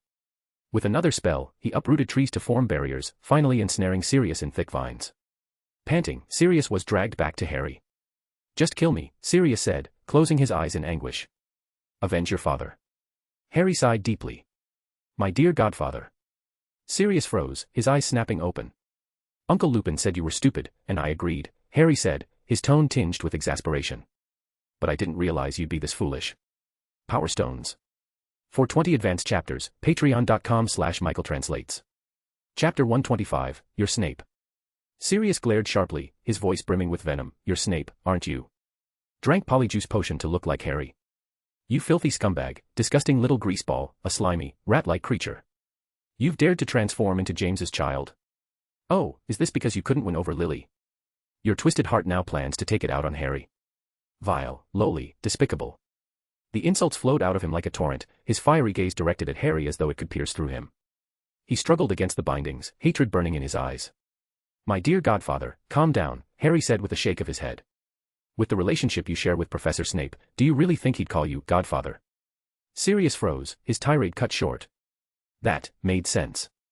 I know what you're trying to do, Harry continued, his tone measured. You're after Peter Pettigrew, aren't you? Sirius blinked dumbly, nodding slowly. He was astonished. How did Harry know that? Back then, the secret keeper for the Potter house wasn't you, but him, right? Harry asked. Again, Sirius nodded mechanically, his movements sluggish. Harry knew even this. The fact that Sirius wasn't the secret keeper was a truth that only he and Peter knew. No one alive should have had this knowledge. Peter has already been captured by me, Harry said softly, dropping a bombshell. Sirius instinctively nodded, murmuring an "oh" before the words registered. His head shot up, his eyes filled with disbelief. Peter. Peter Pettigrew, he croaked, his voice like wind blowing through dead leaves. Harry nodded again. Yes, Wormtail, Peter Pettigrew, the one who betrayed my father. He used his animagus form to hide as the Weasley's pet for 13 years. Sirius's jaw hung open as if it were unhinged. The boy in front of him resembled James so much, except for his tone of voice and his eyes. But those two differences made this child feel so unfamiliar. Are you really Harry? Sirius hesitated, voicing the question again. How could James's son act this way? Calm, mature, sharp. And only 13. The child who was just 1 year old when it all happened, how could he know all this? Harry rolled his eyes and waved dismissively, cutting off Sirius's spiraling thoughts. I sent Hermione to notify Uncle Lupin. He'll bring. Turning his head mid-sentence, Harry paused and smirked. Actually, he's already here. Snow swirled around them. Sirius squinted toward the distance, but he couldn't see anything.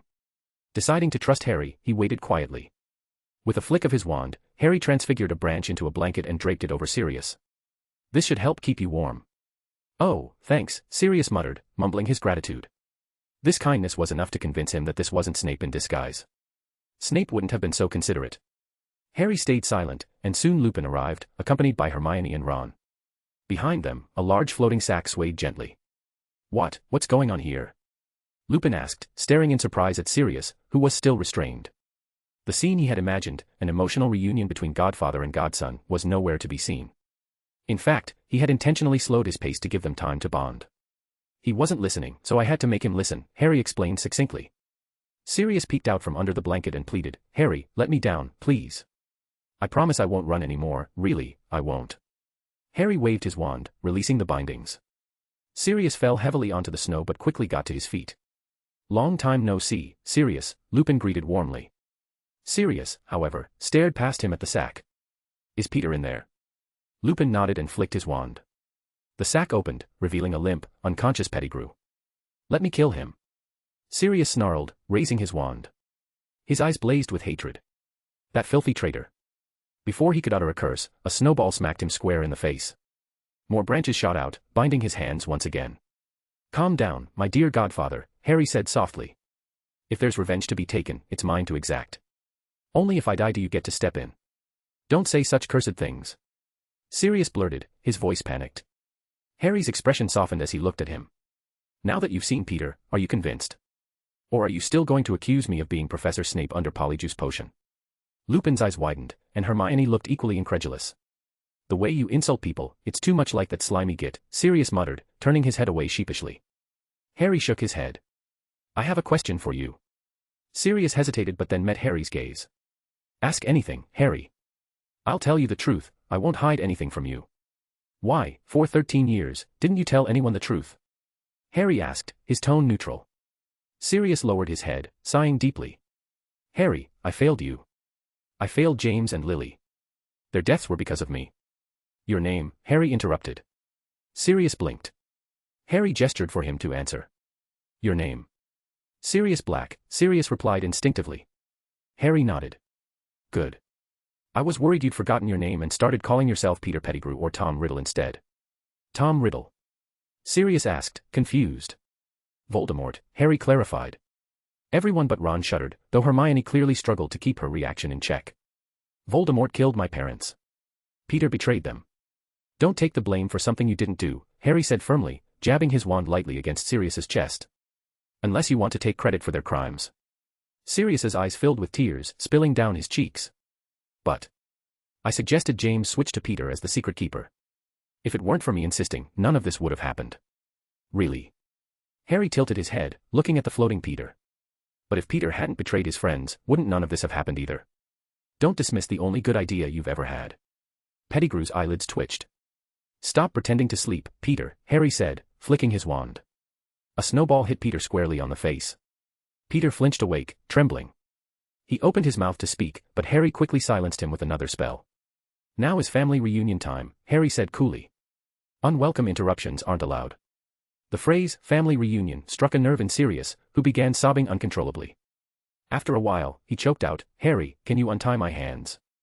I need to wipe my tears, they're freezing. Harry complied with a wave of his wand.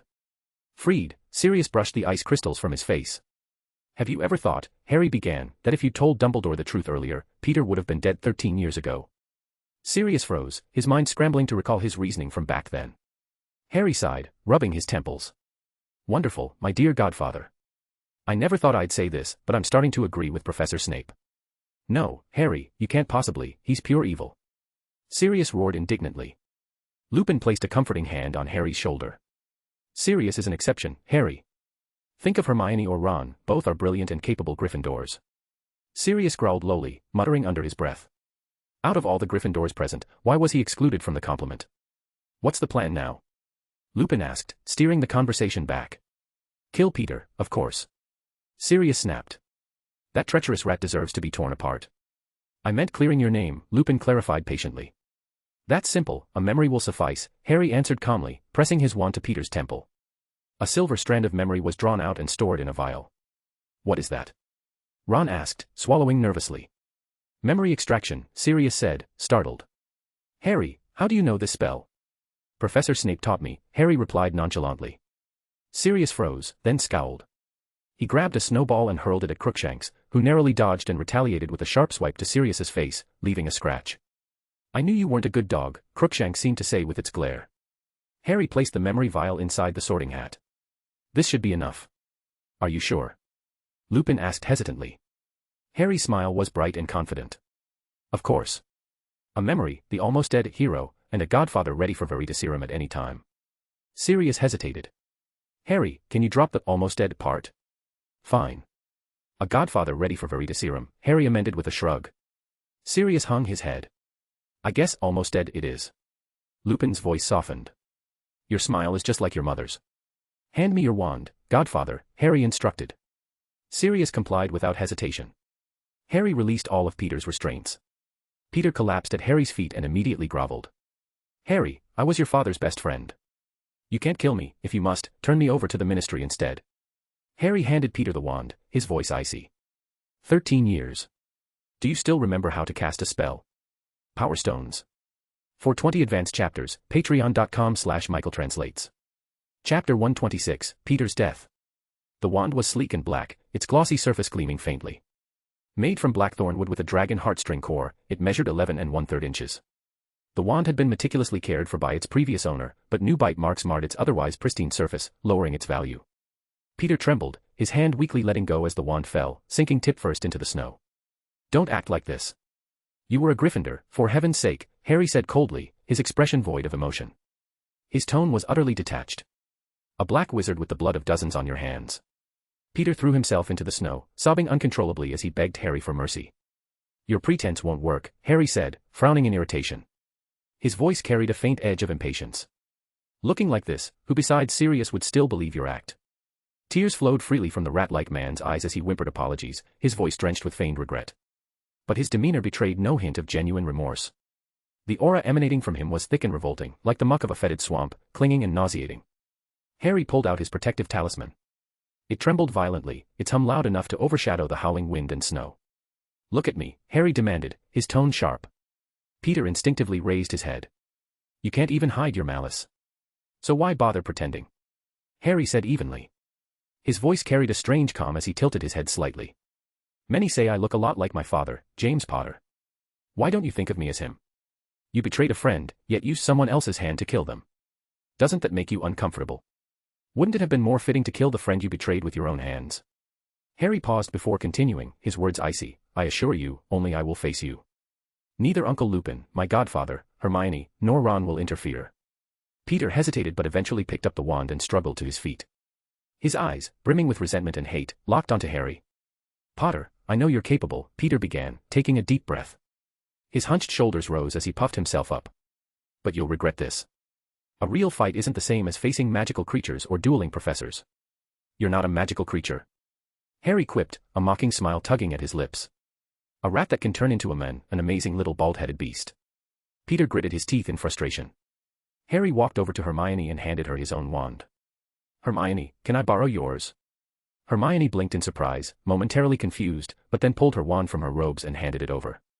"I won't bully you," Harry said, addressing Peter. His voice was steady, almost indifferent. "That wand isn't yours, and I won't use mine either." Hermione's wand was well kept, made of vinewood with a dragon heartstring core. Slightly shorter than Harry's own, it measured 10 3/4 inches. As soon as it was in Harry's hand, it thrummed with a lively energy, wrapping its aura warmly around him. The bitter wind howled, razor-sharp gusts rattling the trees, sending skeletal branches swaying and creaking. Lupin and the others stepped back. Even Crookshanks and the other animals went still, their eyes fixed on the two figures standing alone in the vast, snowy expanse. Crunch, crunch. The sound of Harry's boots breaking through the snow echoed as he approached Peter. From the sorting hat, he drew the sword of Gryffindor. "Remember the etiquette of dueling?" Harry asked, his voice low and steady. Peter bowed slightly, offering a shallow salute. "Ard." Harry slashed his wand, releasing a shockwave of magic that sent snow flying. Peter stumbled backward, nearly falling. Harry stepped forward, layering himself in Quent before raising the sword in his other hand and driving it downward with force. "Dueling etiquette is for humans. And you're no human." Harry's voice was a low growl, seething as he spat the words.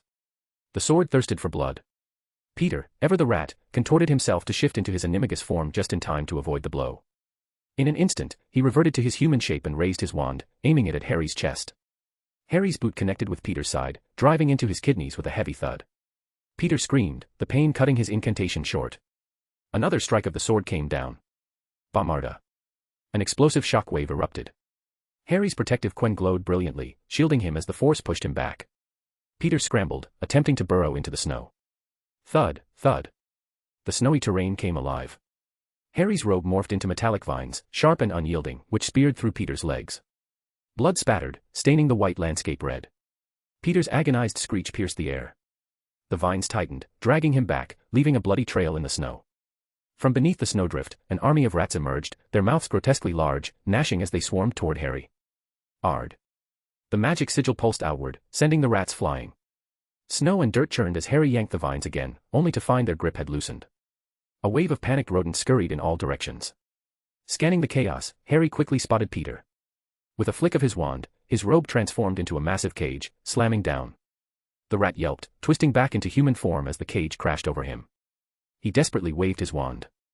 The first cage shattered, but a second swiftly replaced it, slamming down even harder. Peter flailed wildly, stumbling and crawling as he tried to escape. He attempted to retaliate, but Harry's unrelenting assault left him no room to recover. This boy, no, this young man, was far more formidable than Ron or the Gryffindors had ever described. Peter's strength, magic, and willpower were rapidly draining. If this continued, he would die. He would truly die. Panic and despair filled Peter's eyes. The fear of death, which had haunted him for 13 years, gripped his throat tighter than ever. He raised his wand, summoning every ounce of his magic for the spell that had once saved him by faking his own death. But... snap. The vine lashed out, striking his hand and sending the wand flying. The spell fizzled out, vanishing as quickly as it had formed. Peter stared blankly at the wand, now embedded in the snow. He didn't move. He didn't run. With a heavy thud, he dropped to his knees. "You're weak," Harry said coldly, his voice dripping with disappointment. "My parents, my father and mother died because of someone like you. I thought you'd be stronger. I thought you'd be ambitious. I thought you'd be cruel." Harry took a step closer, his sword gleaming in the pale light. Peter flinched, his rat-like instincts betraying him. "But what did you show me?" Harry's voice wavered, a mixture of contempt and melancholy. "Weakness. Cowardice. Evasion. It's absurd, my parents died because of you. It's laughable." Peter didn't respond. His tear-filled eyes begged silently for mercy. The talisman in Harry's hand ceased its trembling. With deliberate slowness, Harry approached. The Gryffindor sword rose high, its blade flashing. With a single, forceful stroke, it came down. The blade severed Peter's head cleanly. Blood spurted skyward, painting the pristine snow red. The wind howled as Harry stood amidst the carnage. This wasn't his first time killing someone.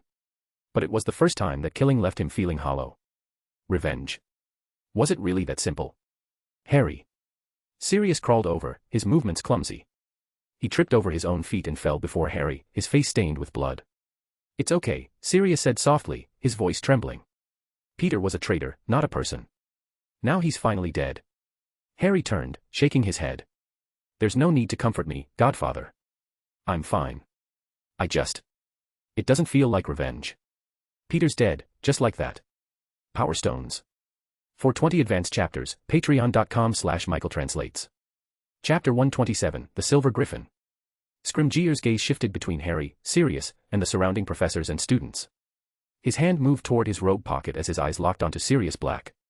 He hesitated, carefully choosing his words. "Potter, I'm saying that perhaps there were hidden truths about what happened back then. But Black could also be someone skilled in manipulating people." "He doesn't have the brains for that," Harry interrupted flatly. "Now, let's head to Dumbledore's office, and you should bring Minister Fudge as well." "That's doable," Scrimgeour replied with a nod. "But Black must first." Harry frowned. "I'm not in the mood for further arguments, Mr. Scrimgeour. He's here and not going anywhere." "He needs to be in the custody of the Ministry," Scrimgeour insisted stubbornly. Harry fixed him with a cold stare and turned to lead the group toward the castle without another word. Scrimgeour moved to block his path. The Dementors encircled the group, their cold and despair-inducing aura pressing down on everyone. Sirius turned pale, and even Hermione and Ron looked unwell. "Step aside," Harry commanded, his tone icy. Scrimgeour raised his hand. "Arrest Black." Harry raised his wand, aiming directly at Scrimgeour. The Aurors hesitated, clearly unwilling to step forward. Fighting Harry was one thing, but doing so in Hogwarts, under the watchful eyes of Dumbledore, was another entirely. Scrimgeour scowled at his subordinates, then spat on the ground in frustration before turning his attention back to Sirius. "Harry, I know you're powerful and that you can cast the Patronus charm," Scrimgeour said, his voice laced with a mix of respect and frustration. "I apologize for what happened at the Quidditch pitch, but even you must realize your Patronus won't be enough against this many Dementors. Don't make this harder than it has to be," he added. Harry didn't respond. Instead, he made a series of hand gestures, summoning a golden shield of protection around himself. Scrimgeour lifted his wand, signaling the Dementors. The dark creatures stirred, excitedly moving toward the group. "Do not harm the students. Just capture the filth among them." Scrimgeour barked. Harry's eyes turned sharp and cat-like, the glint in them as cutting as a blade. The simmering frustration and anger left unresolved with Peter Pettigrew boiled over in his chest. This is the Ministry of Magic, he thought bitterly. The very institution that would prioritize its reputation over truth, over justice, even for just a few hours. "Scrimgeour," Harry growled through gritted teeth, "this time, you've gone too far." Magic began to surge around him, growing more potent with every second. Scrimgeour turned his face aside, speaking as if to a younger version of himself. "Potter, you're young now. Someday, when you're older, a head Auror or even a department head, you'll understand why this is necessary." The Dementors pressed forward, their shadows shifting and twisting like a gathering storm, their coldness seeping into everything. "Expecto Patronum." Harry shouted the incantation. The wand in his hand, Hermione's Vinewood wand with its dragon heartstring core, responded immediately, resonating with Harry's overwhelming emotions. The resulting magic erupted like a volcano. A brilliant silver light burst forth. Scrimgeour, despite his experience, couldn't help but marvel. A third-year student casting such a powerful Patronus was an extraordinary feat. Only about a third of Aurors could manage it, after all. But then the light shifted. From the radiant silver glow emerged not the form of a lion, but something even more awe-inspiring. An eagle's head broke through the light first, followed by the muscular body of a lion and the spread of two magnificent wings. Scrimgeour's jaw dropped in astonishment. The Aurors were equally dumbfounded. Lupin and Sirius, on the other hand, gazed at the silver griffin with pride and wonder in their eyes. Harry's Patronus had changed. Like Dumbledore's, it had transformed from an ordinary creature into a magical beast. From a lion, it had become a griffin. The griffin spread its wings, generating a powerful gust of wind. The Dementors were swept away as if they weighed nothing. With a single swipe of its talons, it tore through the cold, oppressive darkness. Lupin raised his wand, summoning his own Patronus, a silver wolf, noble and handsome, though more dog-like in its demeanor than feral. Hermione followed suit. Her cedarwood wand vibrated in harmony with her magic, gentle and smooth like a thawing stream in spring. Expecto Patronum. A dense, silvery mist gathered and, influenced by the griffin, coalesced into a partially corporeal form, a lioness. It pounced on the nearest Dementor. Sirius and Ron raised their wands as well, though only thick silver mist emerged from theirs. The griffin swept through the battlefield, scattering the Dementors in panic.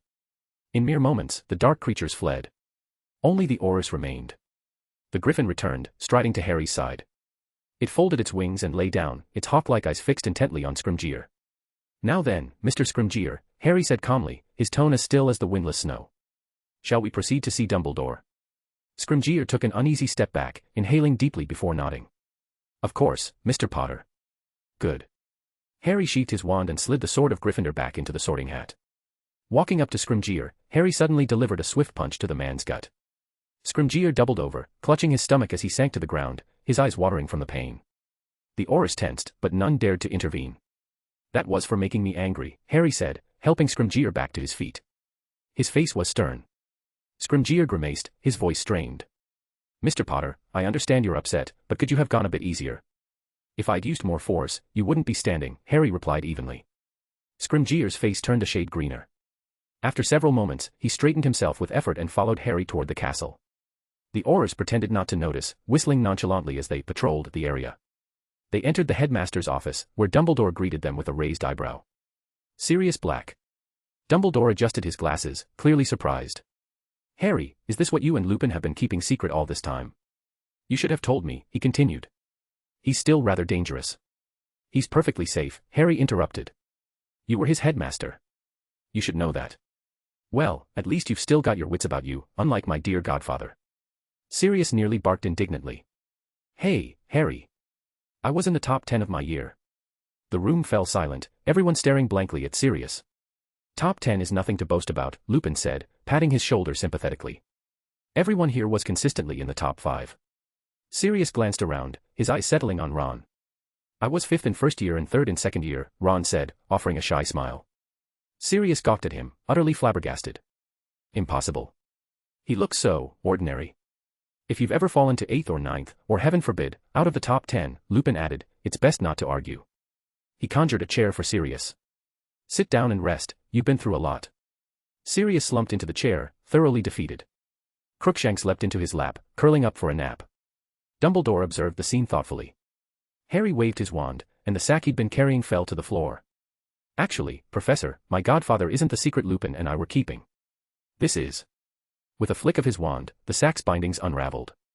A severed head rolled out, followed by a headless, diminutive body.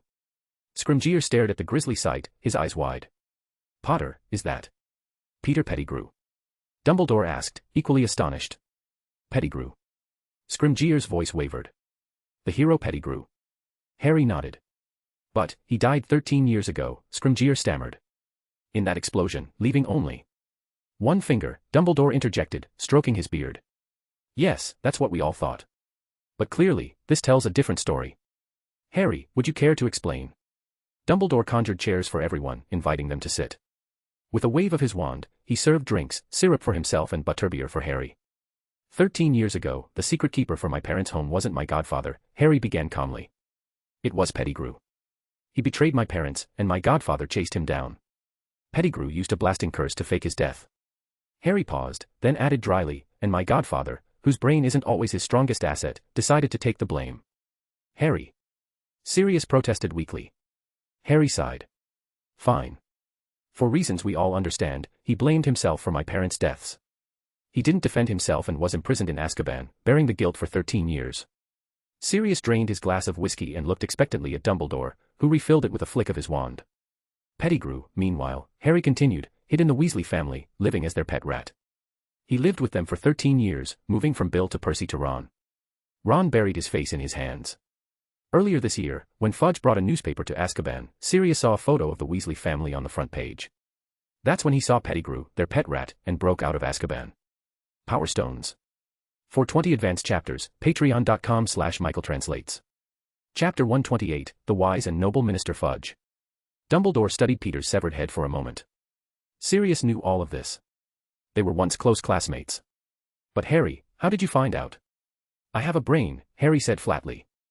Sirius took another deep sip from his glass, downing half its contents.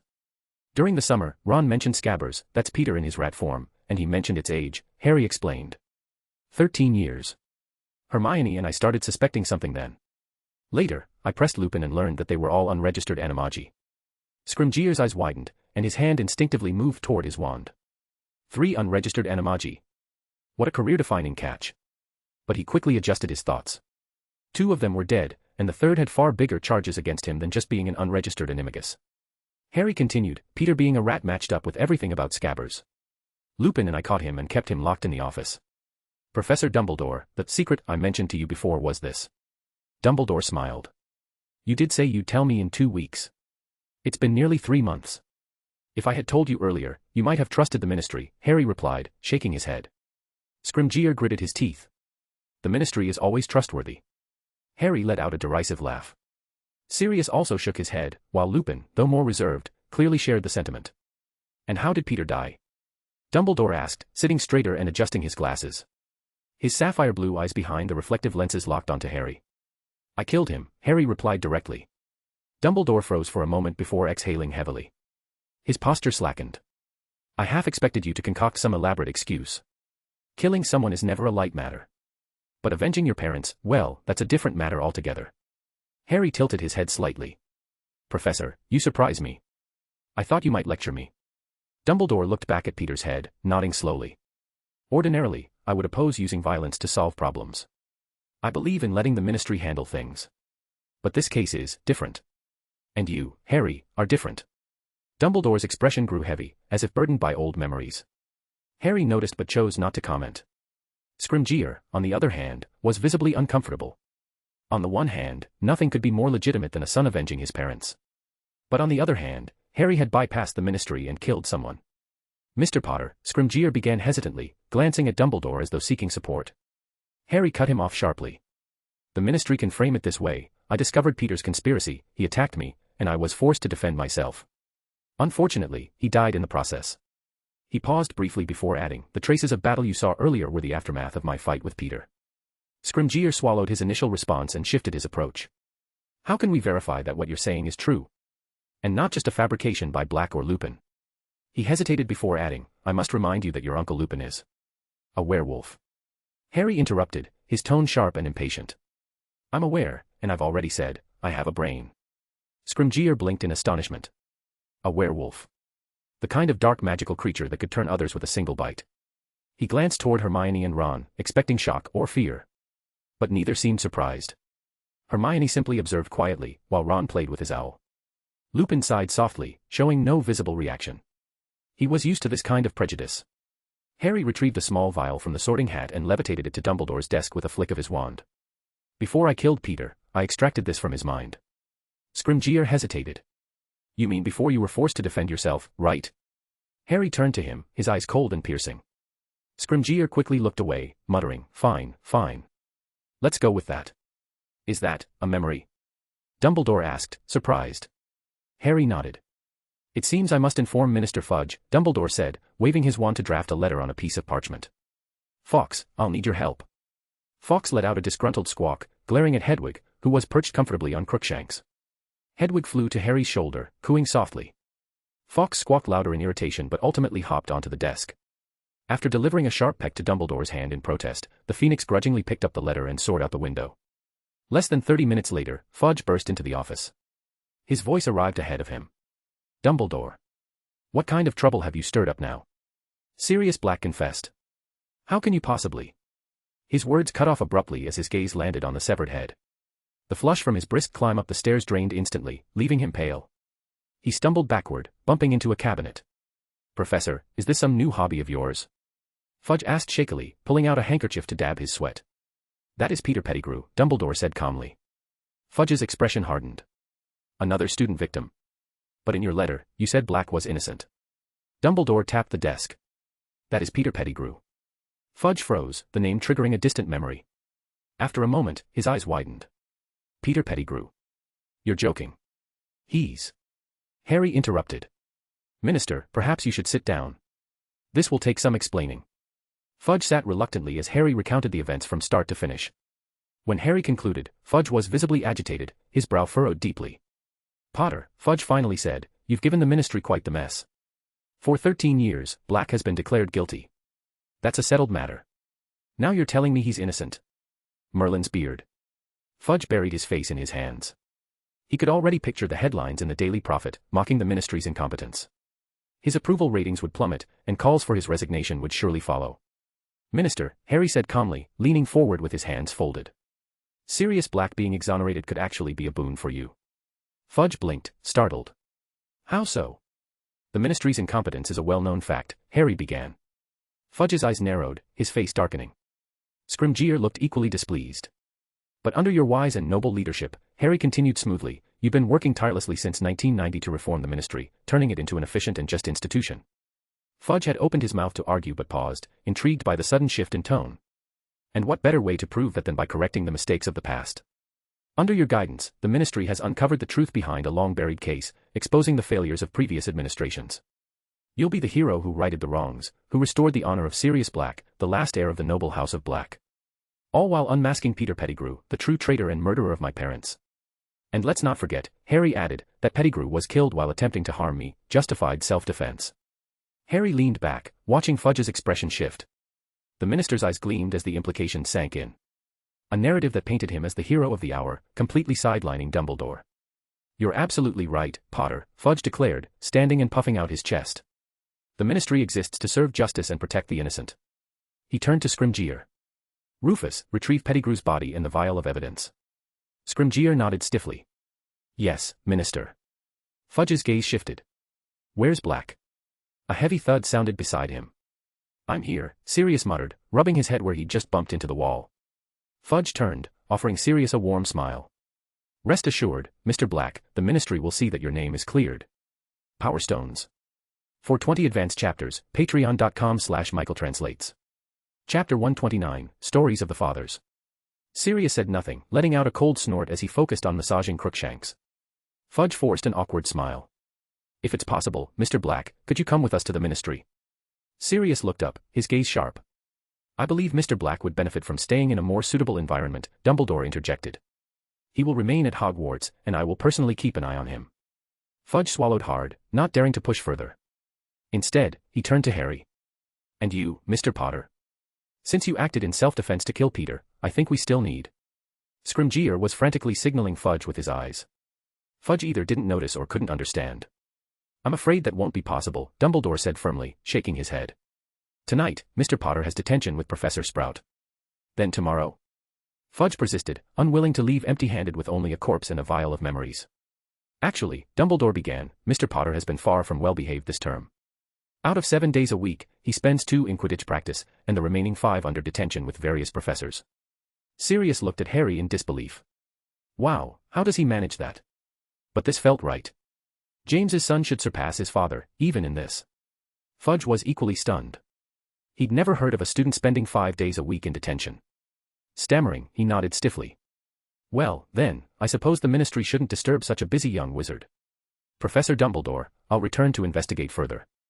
He hurriedly left, signaling for Scrimgeour to take the evidence. After they were gone, Harry spoke up. Thank you. Sirius was momentarily confused. Why the gratitude? Dumbledore hadn't even exerted himself to convince Fudge. Dumbledore shook his head. Sirius was once my student, he said, pausing. And unlike you, Harry, I haven't secretly lived through so much. I'm not yet ready to fully trust him. Sirius turned his head away. Dumbledore's expression grew serious. Harry, don't let anger consume your mind. Professor, Harry interrupted, raising a wand. Dumbledore froze, noticing that this wasn't Harry's usual wand. Expecto Patronum, Harry intoned, conjuring his newly transformed Patronus, a majestic griffin. Dumbledore smiled warmly. All right, it seems I should say no more. You're mature and understand what you're doing, and what you should be doing. Go rest. Have a good sleep. I'll speak to Professor Sprout. You deserve a small reprieve tonight. As they prepared to leave, Dumbledore added with a chuckle, "Oh, Mr. Potter, don't forget to return Miss Granger's wand." It was only then that they realized Harry and Hermione were still holding each other's wands. Later that evening, Sirius and Lupin returned to Sirius's temporary office. Sirius planned to bathe, for the first time in 13 years, and enjoy a proper meal. Even Peter had eaten better than he had, surviving on Hedwig's all treats while Sirius had endured moldy scraps. Sirius had much he wanted to say to Harry. But Harry didn't disturb him that night. After 13 years of tension, Sirius needed a proper rest, even if he didn't realize it himself. The next day, Sirius woke around noon. The long sleep had left his mind foggy, and he groggily noticed two figures by his bedside. Yawning, he greeted them. "Morning, James, Remus, you're up so." He trailed off, finally registering that one figure was indeed Lupin, but the other couldn't possibly be James. "Oh, I mean Harry." "Good morning." Sirius stammered, hastily correcting himself. "You really do look just like your dad, except for your eyes. Your eyes look more like Lily's." He paused mid-sentence, suddenly awake. His tone turned to disbelief. "But your eyes, they're different. When I saw you as a baby, they were green, like Lily's." "What happened?" Harry paused, surprised. "I thought it was because of my eyes that you doubted I was really Harry." "You hadn't noticed until now." Sirius sat back, a hint of worry in his expression. "What happened? Was it magical alteration?" "Dumbledore said it might be a Potter family trait," Harry replied, deflecting the question. "I haven't found any answers myself." Sirius pondered this. Perhaps the Potters are an ancient family. They're even distantly related to the Peverills. Maybe some of that lineage caused the change. "Peverills?" Harry asked. Sirius patiently explained. "The Peverills are a very old family, rumored to have once dealt with death itself. Perhaps that's why your eyes changed. But you know, it suits you. It makes you look even more like James." Sirius added enthusiastically. "And having a Griffin Patronus in Gryffindor, with lion-like eyes. That's pretty cool." Harry and Lupin both froze. "Lions don't have slit pupils," Lupin deadpanned, conjuring a glass of water and levitating it to Sirius. "Don't they?" Sirius frowned. "Aren't they just big cats?" Harry quipped, "I could ask Hermione to send you a Christmas gift. Your little girlfriend. That would be lovely." Sirius grinned teasingly. "I haven't received a Christmas present in 13 years. He didn't realize the implication of his own words. Harry waved dismissively. "There's something I've been meaning to ask." Both Sirius and Lupin straightened, their expressions turning serious. "Did Snape have anything to do with my mother's death?" Harry asked, his voice steady. He had been holding this question back, waiting for the right time. Sirius hesitated. "Snape's a vile, despicable, evil man," Sirius began, shaking his head. "He's sneaky, underhanded, and capable of anything." Lupin coughed pointedly, interrupting Sirius's tirade. Sirius paused, then reluctantly admitted, "But no. I don't think he would have harmed Lily." "Snape and James were rivals," Lupin explained delicately. Sirius scoffed. "They weren't rivals. For that, Snape would have needed a chance. He never even came close. That slimy git thought he was clever, but he never stood a chance, not after he called her." Lupin coughed again, more forcefully. "What did he call her?" Harry prompted. Sirius reluctantly answered, "The worst word, mudblood." Harry processed this, then asked, "So, you bullied Snape during school?" Sirius looked alarmed and glanced at Lupin for help. Lupin sighed, knowing Harry's knack for piecing together truths from fragments. "Harry, not all young wizards are as mature as you," Lupin said cautiously. "Your father wasn't as responsible. He played pranks, mostly on Snape." "Because of my mother?" Harry asked. "In part," Lupin admitted. "But also because most Slytherins were aligned with the Death Eaters. But by 6th or 7th year, James matured, and Lily chose to be with him.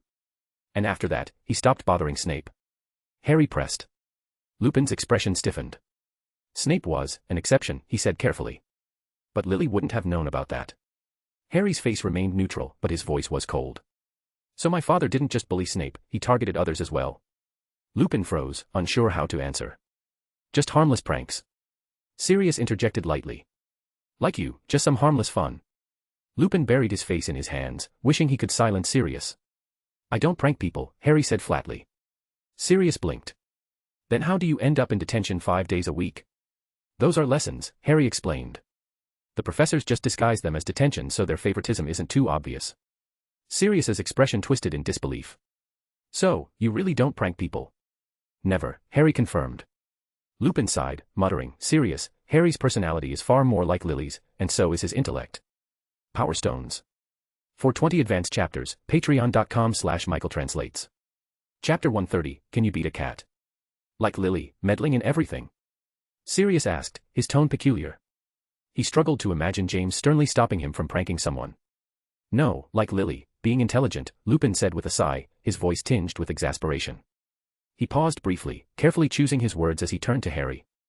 James, in his younger days, could indeed go too far. He would sometimes pull rather nasty pranks on innocent people. But Sirius turned his head away, clearly disliking the direction of the conversation, though he couldn't deny the truth of it. You can drop the perhaps. I'm not that fragile, Harry interjected coldly.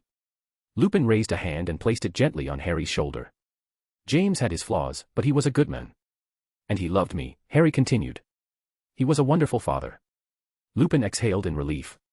Sirius slumped, looking guilty. So you're saying you don't know if Snape was involved in my mother's death? Harry asked, steering the conversation to another topic. Lupin looked surprised. You suspect Snape? But he... Sirius clenched his fists. It's just a hypothesis, Harry clarified, shaking his head. If you don't know, I'll find an opportunity to ask Dumbledore. No need to ask. That greasy git, I already know. Sirius roared, his voice indignant. He's incapable of being a good person. Just go ask him outright. Last night, I heard Lupin mention that you know a truth spell. Just use it on him. That spell wouldn't work on Snape, Harry said calmly. He's a master of occlumency. Sirius was stunned. Him. Then we'll just string him up. I remember, Remus, you know how to brew veritasirum, right? Pour a bottle down his throat and make him spill everything. Lupin sighed deeply. Harry corrected Sirius. First of all, veritasirum is useless against a master occlumens. Sirius froze in disbelief. Secondly, Snape is formidable, Harry continued. It'd probably take all three of us to stand a chance of killing him. Capturing him alive would be even harder. Impossible. Sirius exclaimed, leaping to his feet from the bed. There's no way that slimy git could be that strong. Snape really is that strong now, Lupin confirmed. He's a certified potions master, Lupin added. Recognized and respected, without question. I question it. Sirius retorted stubbornly. Then you'll need to become an accomplished Podiwaner, at least as skilled as Lily was, Lupin said casually, hitting Sirius where it hurt. Sirius's eyes darted to Harry. Harry, if you inherited Lily's intelligence, you must be good at potions, right? Harry nodded. But I don't question Snape's achievements in potions. Sirius slumped back onto the bed. So even you and Remus agree that Snape is really strong now? Both Harry and Lupin nodded. Sirius groaned, clutching his messy hair. Fine. I'll head to Diagon Alley today. Harry, want to come with me? Not yet, Harry and Lupin said in unison. Sirius's eyes widened in disbelief. Why not? Peter's already dead. The Ministry took his body, Lupin explained patiently. Right now, only the Ministry knows the full story. They need to review the case, hold a proper hearing, and then decide whether to clear your name. My name? I still have charges against me. Sirius asked, thoroughly confused. Harry responded calmly, breaking out of Azkaban and being an unregistered animagus. Sirius's mouth fell open. Oh, right. That's a thing. He looked pitifully at Lupin and Harry, his voice tinged with despair. What am I supposed to do now? Just don't act impulsively. Fudge will handle it for you, Harry said, pausing briefly. Assuming his brain is still functioning at the level it was last time I saw him. Sirius frowned, sensing an ominous undercurrent.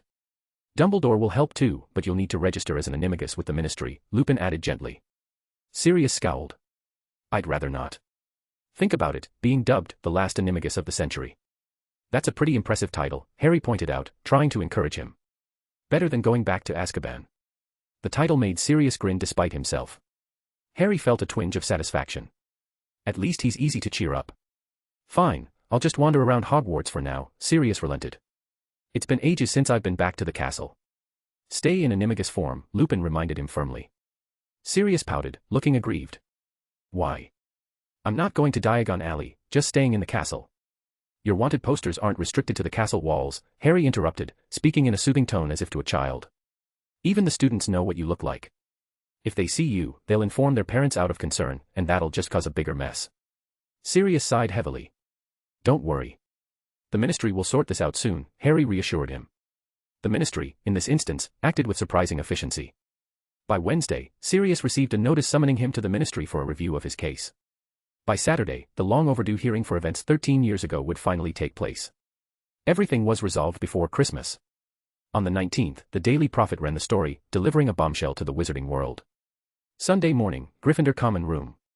Most students didn't bother going to the Great Hall for breakfast. In this frigid weather, who could resist the comfort of a warm blanket? Those who managed to rise huddled by the fireplace. Harry and his friend sat at a corner table, the magical flames keeping them warm. Hermione was reading the newspaper, her expression growing more sour with every line. The ministry is utterly shameless. How can they write this drivel? What does it say? Ron asked curiously. Hermione handed him the paper, stroking Crookshanks with a stiff expression. The ministry did absolutely nothing, yet they put Dementors in the castle, endangering everyone. It was Harry who caught Peter, Harry who killed him, and Harry who came up with the plan to clear Sirius's name. But not a single mention of Harry in this article. Instead, half the words are spent praising Cornelius Fudge, that idiotic minister. Her voice rose, each word laced with frustration. That's fine, Harry said, glancing at the paper. Sometimes Fudge's stupidity can actually do some good. Good. Hermione blinked, startled. Ron nodded thoughtfully. Not everyone trusts Harry like we do. Even if it was revenge, people might still judge him for killing someone. You have to understand, Ron continued, some wizards are completely off their rockers. They'd call someone a dark wizard for killing a chicken, let alone a person. Hermione's jaw dropped, her worldview momentarily shaken. Are you serious? Some of them probably think all food is conjured by magic, Ron said, shaking his head. What a waste of learning transfiguration. Hermione froze, clutching Crookshanks's tail. Her face was a picture of disbelief. What kind of world is this? Crookshanks yowled in protest, startling her. Don't worry, Sirius will be back soon, Harry said, answering the cat before Hermione could apologize. Crookshanks growled, clearly dissatisfied. He's in Diagon Alley buying you food, Harry explained, taking the paper Ron handed him. Besides, after being chained up for 13 years, he needs some time to run free. He'll be back before Christmas. Ron's expression twisted. Harry, he's your godfather. I know, Harry replied, puzzled. Calling him a big dog seems. Ron trailed off, conflicted. Harry shook his head. His animagus form is a black dog. You know that. And he actually likes being called a big dog. Crookshanks meowed again, standing up on Hermione's lap. I told him already, Harry said, but he's convinced he can find better food than what Aunt Petunia makes. Crookshanks jumped down and curled up by the fireplace, clearly displeased. Hermione stared at Harry in shock.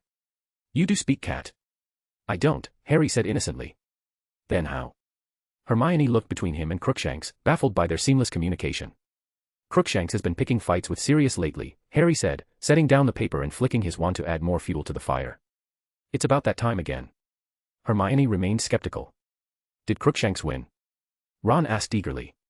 Not everyone fights like you do, Harry replied tactfully. Even with Hedwig and Bose helping, they all got thrashed by Sirius. Ron clicked his tongue, deep in thought, before picking up Crookshanks and flipping through a book, whispering strategies on how to fight a much larger dog. Crookshanks occasionally meowed in response, seemingly offering his own suggestions.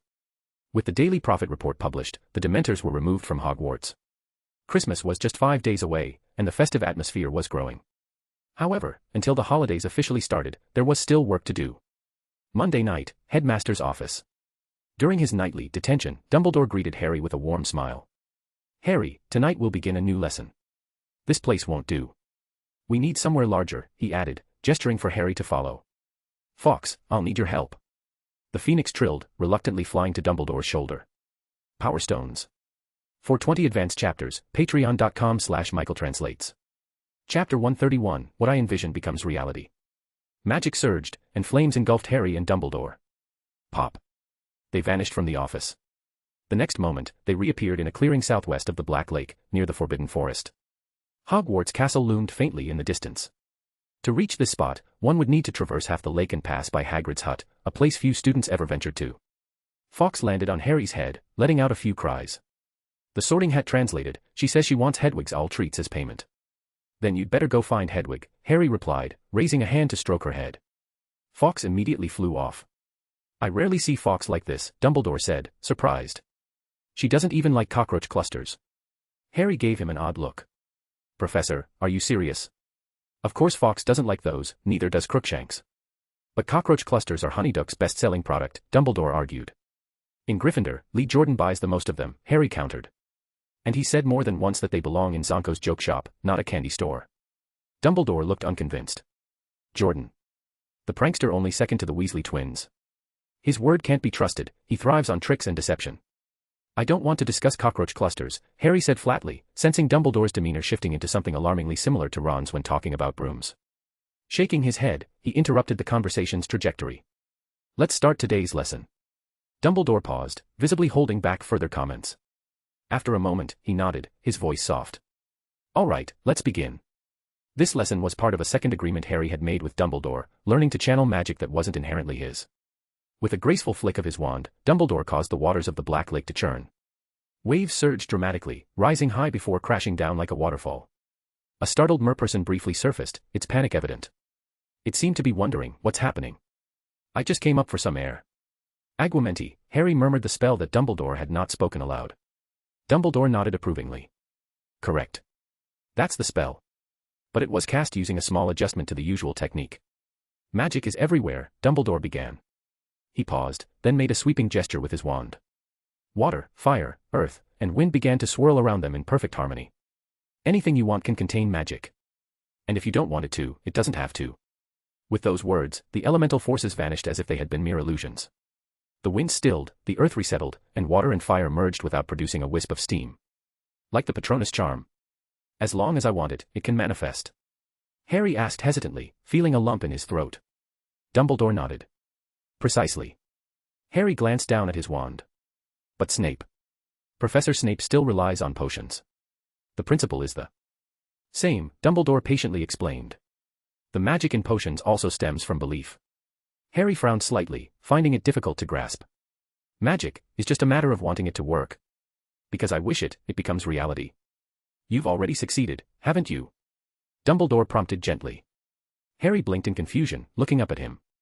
Dumbledore mimicked Harry's characteristic hand gestures, though the imitation was clumsy. Your hand sign magic. Harry froze, raising his hands to form a sign. Igni. A jet of fire shot forth, striking the lake's surface and creating a cloud of steam. Exactly that, Dumbledore said with a nod. The power you wielded before you ever formally studied magic. Harry stared at his hands, deep in thought. After a while, he tried to wave his wand, willing himself to believe he could harness magic. But nothing extraordinary happened.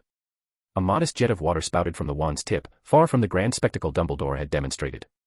You must genuinely desire to bring about change, Dumbledore said with a smile, shaking his head. Harry closed his eyes, attempting to reset his mindset and recapture the feeling he had when casting the Patronus charm. Dumbledore continued, this technique isn't quite like the Patronus. There's a spell that can help you grasp the concept. Harry looked at him with curiosity. Weather spells, Dumbledore explained, raising his wand. A series of incantations capable of altering the weather. He waved his wand lightly. Call the wind. A gentle breeze swept in, not conjured directly by the wand, but seemingly summoned naturally from the north. Summon rain. With another flick of the wand, rain began to fall. On the far side of the Black Lake, cries of surprise rang out as raindrops rapidly turned to ice. Bring the thunder. Dark clouds rolled in, and a massive lightning bolt split the night sky, illuminating the surroundings before vanishing as quickly as it had come. Let it snow. For the final spell, the rain transformed into a flurry of snowflakes, descending gently. Harry watched in awe. Wind, rain, lightning, snow, all seemingly natural phenomena. There was no trace of magic in the weather itself, only during the spell's release did Harry sense a modest flow of magical energy from Dumbledore. This spell isn't difficult, Dumbledore said, breaking the sequence into individual incantations and explaining them to Harry. But it's even harder to master than the Patronus charm. Many lack the conviction and willpower to confront the forces of nature. They falter. With a final flick of his wand, Dumbledore dispelled the effects. The wind stilled, the snow stopped, and the skies cleared. Harry raised his wand. Mimicking Dumbledore, he uttered the incantation, Call the wind. Magic surged. With a soft whoosh, a gust of air puffed into Dumbledore's face, ruffling his beard and hair. Dumbledore froze. Sorry, Harry said, his face blank. That wasn't intentional.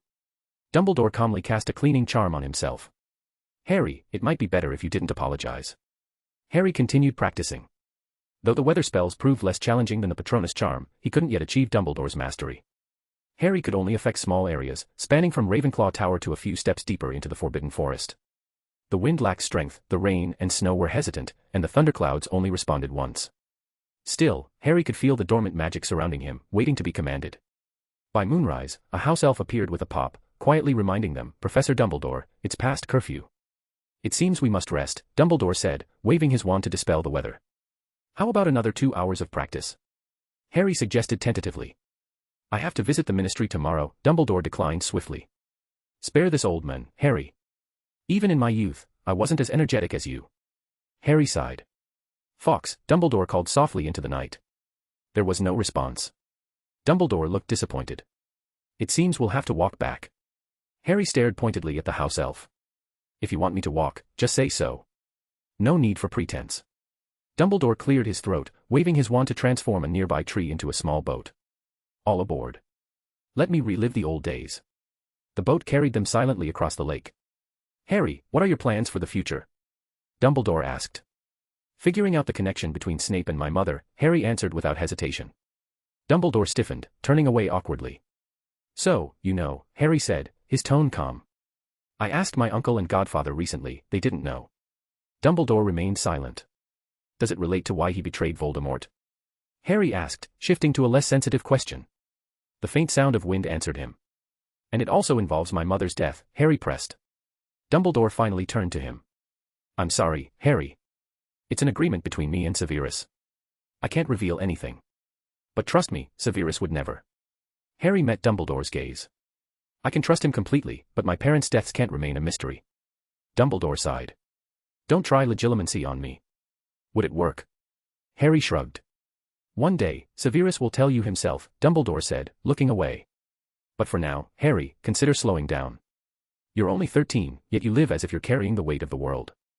Harry looked at the thick snow by the lake's edge. Voldemort is coming back. And I'm still here, Dumbledore said firmly. I can hold him off for a few more years. Having him alive is my greatest torment, Harry muttered, transfiguring a fish into a cat and absent-mindedly stroking it. What about long-term goals? Dumbledore asked. You're brilliant and perceptive, ever consider joining the ministry? Percy Weasley dreams of becoming Minister for Magic. You're far more capable. Harry smiled suddenly.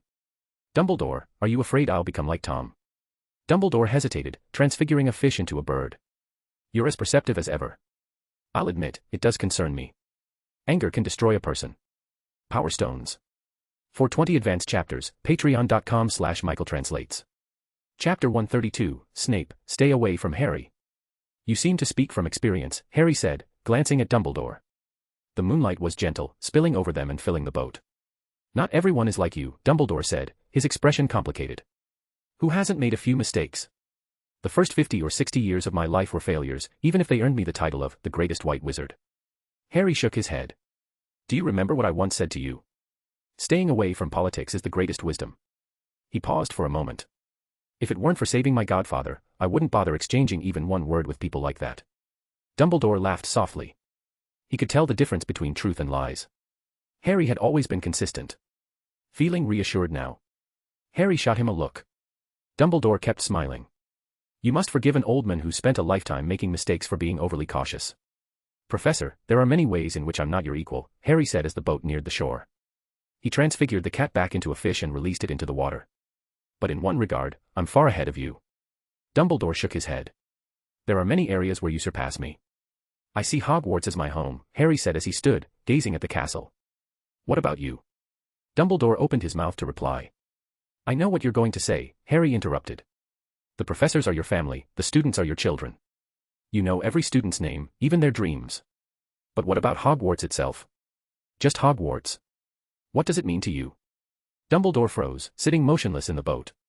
Great power requires restraint, Harry said, looking back at Dumbledore. Don't let the past hold you back, my dear Professor Dumbledore. I'm always moving forward. With that, he leapt onto the shore and waved energetically. Good night, Professor. Sweet dreams. The young figure walked steadily toward the castle. Dumbledore remained seated, watching until Harry disappeared into the castle. Only when Fawkes landed in his lap and nuzzled his face affectionately did he come back to himself. Old friend, I'm glad you're still here. Dumbledore held Fawkes close, carefully disembarking and heading toward the castle. Gryffindor Common Room. Ron and Hermione were working on homework, surrounded by younger and older Gryffindors who were still awake. Inspired by Harry and his friends, they felt obligated to study diligently. Harry, just getting back now?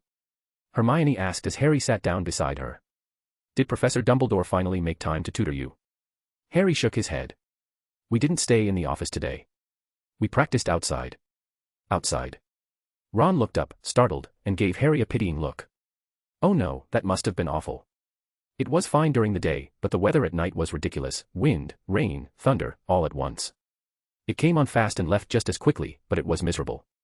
Even Percy got soaked on his date, Ron added. Harry nodded. That was today's lesson. Ron froze. Hermione almost dropped her quill. What was Dumbledore teaching you? Ron stammered, his words stumbling over each other. Controlling the weather. That didn't sound like ordinary wizardry. Was it the weather spell? Hermione quickly recalled. Harry nodded. Hermione pursed her lips. That's a Newt-level spell, harder than the Patronus charm. Actually, it's easier than the Patronus charm, Harry said casually, waving his hand. Once Ron masters the Patronus charm, I'll teach both of you.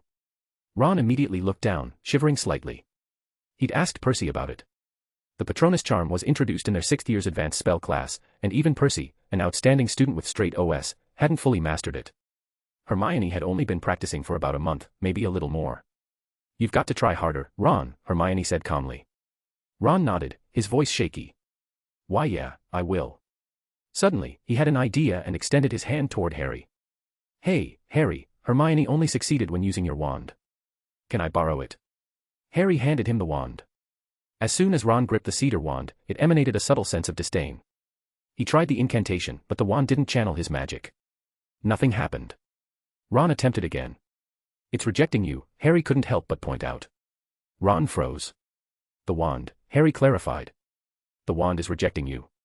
Reluctantly, Ron returned the wand and turned to Hermione, bewildered. Why would it reject me? I'm your friend too, Harry. Hermione can use it, but I can't. Hermione hummed happily, flipping through her book with slightly flushed ears but said nothing.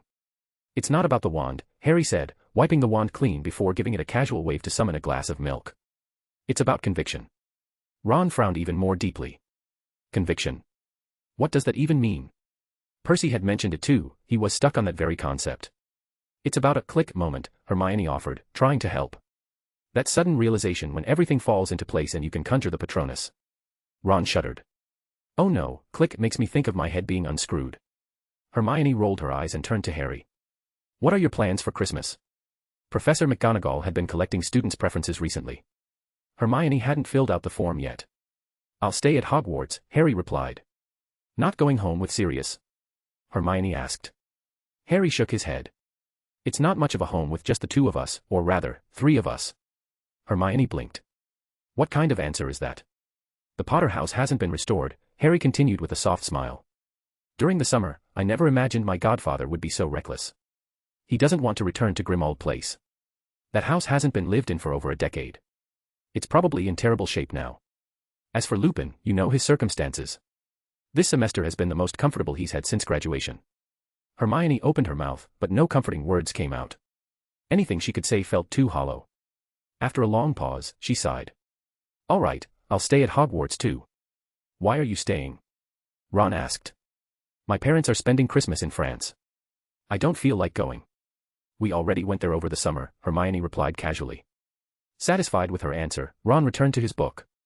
Christmas morning. When Harry woke up, a pile of presents awaited him at the foot of his bed. He unwrapped them one by one. From Dumbledore, he received a pair of woolen socks, soft, sturdy, and immediately put to good use. Lupin's gift was a collection of notes on defense against the dark arts, his personal insights from over the years. Sirius, however, went all out. His gift was the largest of all, containing a mix of prank items, potion ingredients, and a few serious items, several old, hefty books on potions and alchemy. Across the room, Ron seemed puzzled. What did Hermione give you, Harry? A weather glass. Why?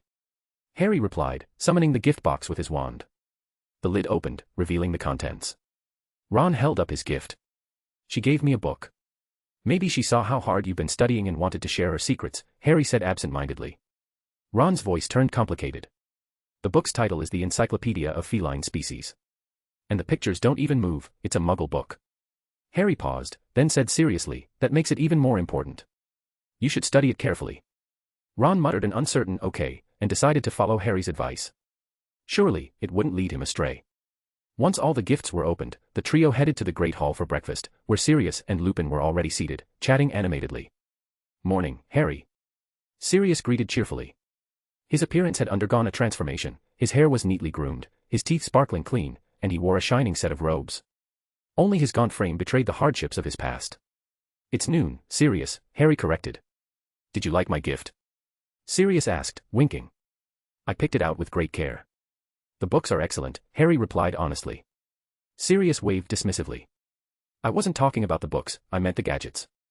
Harry glanced at the Weasley twins and replied with a blank expression, I'll ensure they're used to fulfill their purpose. Sirius, missing the double meaning, burst into laughter. That's the spirit. Harry, a young wizard should embrace some fun. Snape, who had just entered, scoffed. Fun, yes. But not mischief. Sirius shot to his feet, glaring at Snape. What's your problem, Snavellis? Snape's eyes narrowed, his voice cold. I'm merely correcting your hollow words. Potter has finally shown some discipline, he doesn't need you dragging him down. Sirius slammed the table. It's you who's ruining him. Have you heard the way he talks now? Power Stones. For 20 advanced chapters, patreon.com/michaeltranslates. Chapter 133, The Towering Sirius. Other professors and students, unclear about the context, froze in confusion. They stared at the newly exonerated Sirius Black, Professor Snape, and an innocent Harry Potter, who had just sat down. Black, use your dog brain to think, could Harry's sharp tongue possibly have come from me? Snape sneered. The atmosphere grew tense, the air thick with confrontation. Sirius frowned, deep in thought. Students and professors were stunned. Sir, are you serious?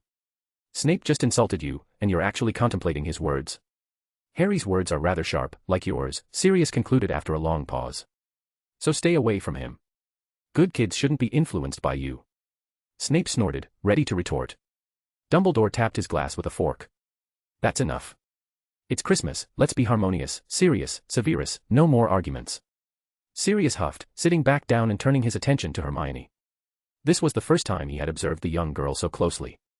Her hair color, eye color, and features were entirely different. But Sirius couldn't shake the feeling that Hermione was similar to Lily, kind, sharp, and confident. Mr. Black. Hermione squirmed uncomfortably under his gaze. Sirius snapped back to reality. Call me Sirius. But you're. Hermione responded politely. Sirius waved dismissively. I don't like the name Black. If you'd like, you can call me. He paused, catching Harry's sharp gaze. Swallowing his words, he corrected himself. Just Sirius is fine. Hermione nodded. By the way, what's with that book you gave me? Sirius asked casually.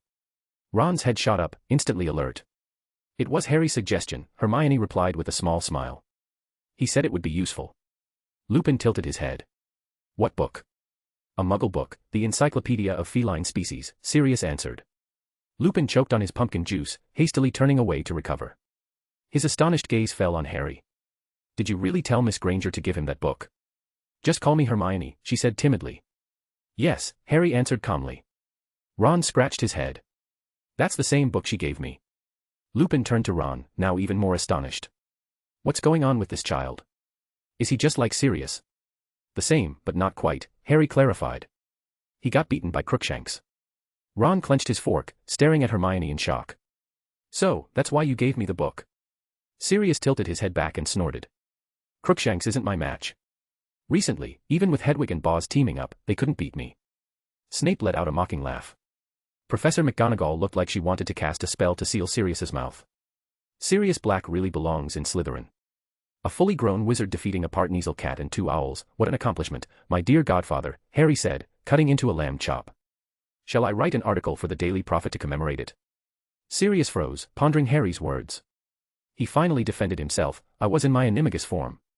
Then it would read, the century's last animagus master defeats a Part3 and 2 owls in his first victory post-Azkaban. Harry quickly revised, his tone deadpan. It still didn't sound like a compliment. Harry, no need for that, Sirius said, rejecting the kind gesture. I was just playing with them. Snape snorted again. That's enough. Sirius slammed the table and glared at Snape. Why are you always making weird noises when I'm talking to Harry? It's Christmas, Snape said, dabbing at his mouth with a napkin. Everyone's here to celebrate. No rule says only you can talk, while others must stay silent. Sirius bared his teeth. Do you plan to turn into a big dog and bite me? Snape taunted, waving his hand as he stood. Go ahead. As a professor, I can't attack a guest of Hogwarts. Sirius's hand dove into his robes. Lupin grabbed his shoulder. Snape shook his head. Before leaving the table, he turned back. Oh, Potter, when talking to Black, be straightforward. He doesn't understand the art of conversation. Lupin tightened his grip as Sirius attempted to leap onto the table. What are you babbling about? Your stinking mouth isn't art, it's garbage. Lupin, let go. I'm going to knock him out. Sirius growled. Lupin leaned close and whispered, calm down, Sirius. You can't beat him. Sirius froze, his struggles intensifying. Now I really want to beat him. Dumbledore sighed. It's my fault. I thought that after all these years, they might reconcile. Not a chance, Dumbledore. Sirius snarled, sinking back into his seat. I'll never reconcile with that snake, James wouldn't. He stopped abruptly, biting his tongue as Lupin's fork jabbed into his leg, pain serving as a reminder not to say anything inappropriate. Godfather, didn't the Ministry consider locking you up a bit longer? Harry asked. Sirius ground his teeth. Harry, this time, I understand, you're mocking me, aren't you? I'm perfectly clear-headed now. Hermione opened her mouth to speak. Lupin sighed and removed the fork. Harry isn't mocking you. He's concerned. Sirius blinked. Lupin turned to Harry, who pulled out a vial of dittany from the sorting hat. Harry's asking why the Ministry didn't punish you for your other charges. Money solves everything, Sirius said matter-of-factly. About 5,000 galleons. They let it go. Ron's jaw dropped. 5,000. Such a huge sum, spoken of so lightly. He started counting on his fingers. Since he was born, since Bill was born, his family had probably never earned that much. A couple hundred galleons a year barely got them by. This year was better, thanks to lottery winnings, Malfoy's settlement, and the twins scavenging in the Forbidden Forest. The Ministry sure is greedy, Harry muttered, shaking his head. The Malfoys had spent 13 years selling hair growth and shampoo potions. Even so, their patent payouts to him only totaled a little over 10,000 galleons. Sirius waved dismissively. If money can solve it, it's not a problem. Ron shivered internally. In his eyes, Sirius seemed to grow even taller and more impressive. Power Stones. For 20 advanced chapters, patreon.com/michaeltranslates. Chapter 134, Weasley Brothers Joke Workshop. This was one of Harry's happiest times. Sirius was incredibly fun to be around. He led Harry and his friends on broom rides over the Black Lake, used spells to create a 2-story tall snowman that could move, and even tried to use it to prank Snape. But before they even reached the castle, Professor McGonagall hit Sirius with a spell, turning him into a snowman as well. Sirius also took them into the Forbidden Forest to meet his centaur friend. However, the centaurs weren't particularly welcoming, especially toward Harry and Sirius. Angered, they raised bows and spears, chasing the group until they were out of the forest. The 4 friends and 3 cats fled in disarray. Ron, face first in a snowdrift, exclaimed, "That was intense." Crookshanks perched on Ron's face, meowing in agreement. "What did you do to them last time?" Harry and Sirius asked each other simultaneously, locking eyes. They both burst into laughter. Hermione, with 2 owls perched on her head, glared at them. Harry used to be so composed.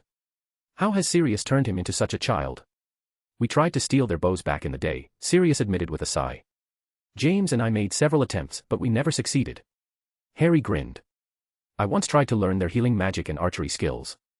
It didn't go well either. They're just a bunch of stubborn old fools. Sirius complained. Hermione let out a long sigh. The poor centaurs, they've had to deal with 2 generations of troublemakers. The group also ventured into the Black Lake in search of the giant squid. However, they were spotted by the merpeople. That night, one particularly unlucky merman became the first in their history to fly, courtesy of a panic spell, and then chased Harry all the way back to shore.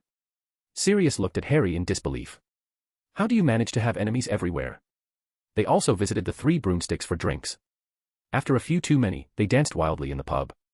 George and Fred were in their element, teaching everyone dance moves. Even Ron, with Percy's reluctant approval, got a cup of butterbeer. Crookshanks was reluctantly dragged into the fun and let out a series of unpleasant meows while Sirius, oblivious, collected a few new scratches on his hands.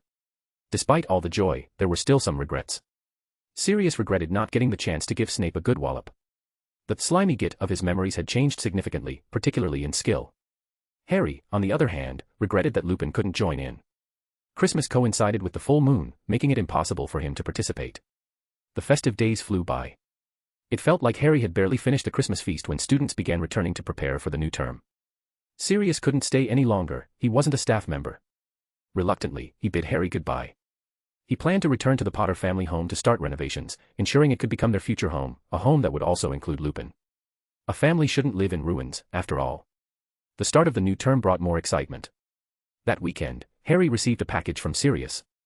It contained rare materials unavailable in Diagon Alley or Hogsmeade, including African tree snake skins and horns from a bicorn, most of which were contraband. The package also included a vast array of alcoholic beverages. Harry had requested one of every type he had tasted or hadn't yet tried. Hedwig and Boz made over 20 trips to deliver everything, collapsing onto Harry's desk in exhaustion, too tired to even peck him in protest. Ordinarily, they didn't have much work. But when work came, it came all at once. If Petunia doesn't whip up a few dozen pounds of all treats, we're going on strike. They seemed to say. Sirius never questioned why Harry wanted such items. If James had asked for them, Sirius might have been concerned. But Harry's personality reminded him of Lily. The girl by Harry's side also reminded him of Lily. And Ron, though less humorous than his older brothers, had a personality strikingly similar to Lupin's. In Sirius's eyes, Harry's little group seemed almost too mature and composed. Whatever Harry wanted, Sirius provided. What's mine is my godson's, he thought. One evening in the Gryffindor common room, Harry sat alone in a corner, working. Hermione and Ron were at a nearby table, studying. In front of Harry, a cauldron simmered, emitting a faint steam. He was experimenting with potions, though not the traditional wizarding kind. These were Witcher potions. While wizard potions were effective, they weren't tailored to a Witcher's needs. Potions like Blizzard, Owl, and Golden Oriole had no equivalent in wizarding magic. The same went for the Witcher decoctions. Wizarding potions were the product of centuries of refinement within the wizarding world. But they didn't align with a Witcher's physiology. The key to Witcher potions was the base alcohol, particularly a substance known as white gull. This specialized concoction combined multiple spirits and herbs. Harry's main challenge was finding substitutes for certain ingredients. While cherry cordial was available, mandrake cordial, a magical alcohol brewed from mandrakes, was not. As Harry worked, Fred and George approached. "Hey, Harry," Fred greeted, only to sneeze immediately. The room reeked of alcohol. If not for the containment spell Harry had cast, the entire common room might have been intoxicated by the fumes. "What are you doing? Sneaking drinks without us?" George asked, reaching for a greenish bottle. "What's this?" Harry glanced at it. "That's not alcohol, it's Lobalug venom." Lobalugs were magical sea creatures, and their venom was highly toxic, more so than acromantula venom. George quickly withdrew his hand. Fred cautiously pointed at another bottle with Polish writing. "What about this one?" Harry nodded. "That one's alcohol." Fred sighed in relief and reached for it, only for Harry to add, "But it's 96% alcohol." Fred froze mid-reach. George shot Harry a betrayed look. "That's not alcohol, that's just ethanol. It's still a drink. Many muggles use it to make cocktails," Harry explained. George blinked in surprise. Fred, meanwhile, nervously touched his throat. "Muggles are intense. Even wizards could die from that." "What do you need?" Harry asked, waving his wand to dismiss the contents of his cauldron. Another failed recipe. He'd have to start over. "We wanted to talk to you about something," George began, carefully navigating around the bottles to crouch next to Harry. Fred whispered, "Thanks to you, we've earned nearly 20 galleons from the Forbidden Forest. At this rate, we'll have 100 by next year." George said, grinning. "The Weasley Brothers Joke Workshop is going to take the wizarding world by storm, all thanks to you." "It's your talent, not mine," Harry replied, adding a few herbs to a new cauldron. Fred shook his head. "We wouldn't have managed it without the Marauder's map. And that map was originally your father's, it rightfully belongs to you." The twins sighed theatrically, pretending to lament their unfair advantage. "So, how can we repay you?" George asked tentatively. "We're just two poor, lowly wizards, but how about a share of the shop, 1%? Fred hesitated, looking guilty. "It feels like we're still shortchanging you." Harry waved his wand. The Sorting Hat spat out a heavy pouch of galleons, which landed in George's arms. "Harry?" George asked, confused. 200 galleons, Harry said. "For an additional 0.5% stake." George quickly placed the pouch down. No, we can't possibly." "Let me finish," Harry interrupted. "You both know some alchemy, right?" The twins straightened proudly. "Of course.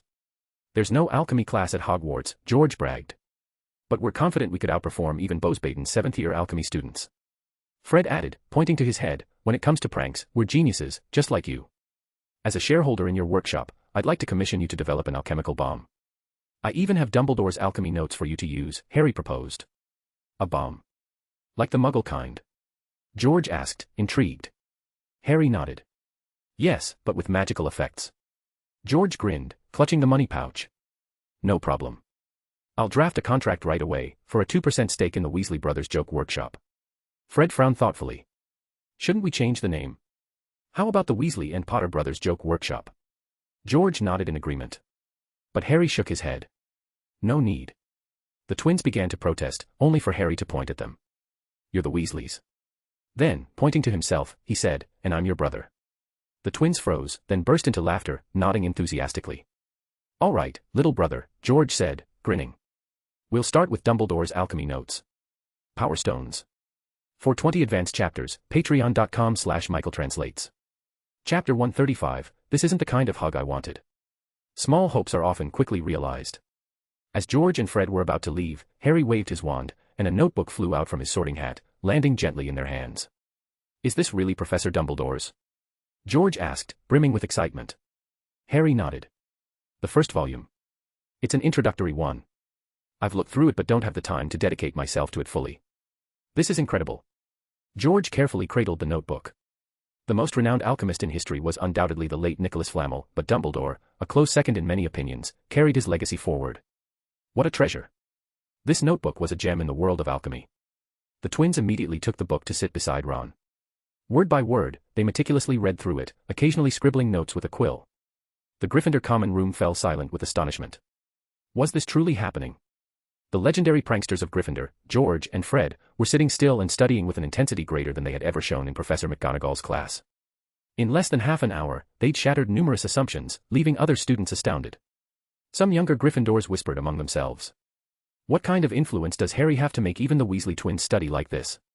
Others began entertaining thoughts about transferring to Ravenclaw or setting up bookshelves in the common room.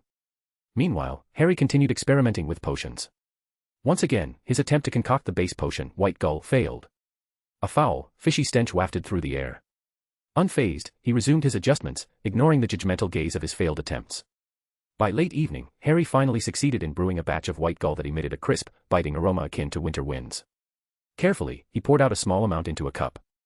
The potion, tinged with a faint crimson hue, carried a subtle magical aura. Harry drank it in one gulp.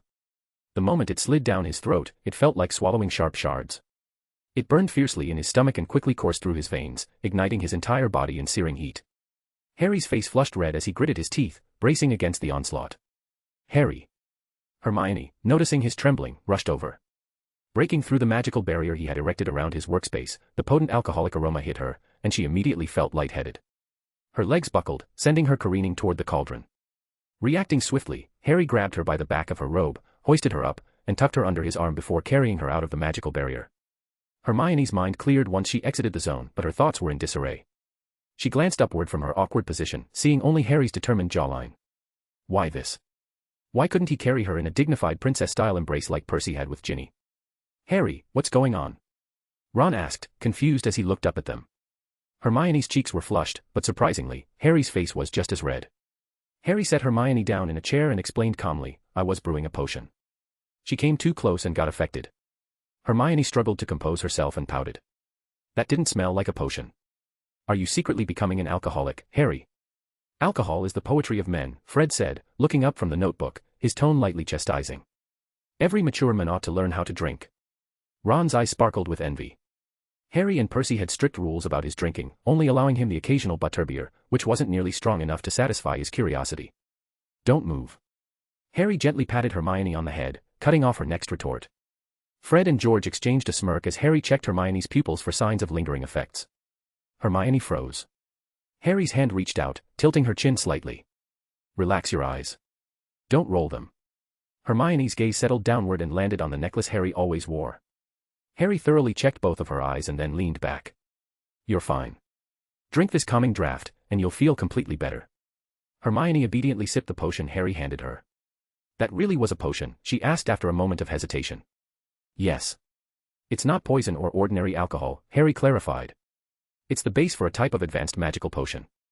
Hermione seemed convinced, though she still gave Harry a suspicious side eye. Fred and George, on the other hand, leaned closer. Can we try some? Harry gave them a withering look but didn't answer. Come on, Harry, Fred pleaded. You can't even handle a single bottle of whiskey, Harry quipped, dashing their hopes instantly. Both brothers turned pale as Harry added, besides, for you too, it's no different from poison. Even half a glass could kill you. The twins wisely retreated from the brewing area, shaken by Harry's warning. As the night wore on, Harry continued perfecting his formula, finally producing 13 bottles of White Gull. He stored them carefully in the sorting hat before heading upstairs to sleep. With White Gull complete, Harry turned his focus to a new potion. This time, he worked on Cat's Eye, a brew designed to grant superior night vision, even in pitch darkness. The potion proved tricky. Attempts to use Snake Eye Potion as a reference yielded only limited results, with the finished product slightly enhancing the brightness of life forces rather than providing true visibility in darkness. Undeterred, Harry spent more time in the library and sought permission from Professor Lupin to access restricted materials. He knew he needed to refine his understanding of the theoretical differences between Witcher potions and traditional wizarding potions. As February arrived and the snow began to melt, Harry temporarily paused his potion-making efforts, preparing instead for another challenge, mastering the Animagus transformation. In a private lesson with Professor McGonagall, Harry demonstrated his impressive progress in human transfiguration by morphing his arm into the wing of a swan. McGonagall clapped in approval. Excellent work. You're advancing faster than I expected. If only Oliver would have half your aptitude for transfiguration. Harry chuckled. A Gryffindor who struggles with transfiguration, that's rare, isn't it? McGonagall raised an eyebrow. E is a perfectly respectable grade, Harry. Even the Auror office only requires an E for their applicants. Well, that explains a lot, Harry said, feigning understanding. McGonagall smirked and waved her wand to undo the spell. We'll finish here for today. Next week, we'll begin working on torso transformations. Professor, Harry began cautiously, do you think I'm ready to start the Animagus process? McGonagall hesitated for a moment before smiling warmly. Your skills certainly meet the requirements. But are you sure you're prepared?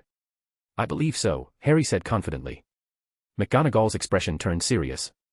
Animagus transformations aren't as difficult as you might think, but they do come with challenges. Many qualified wizards and witches choose not to attempt it. Harry frowned. Why not?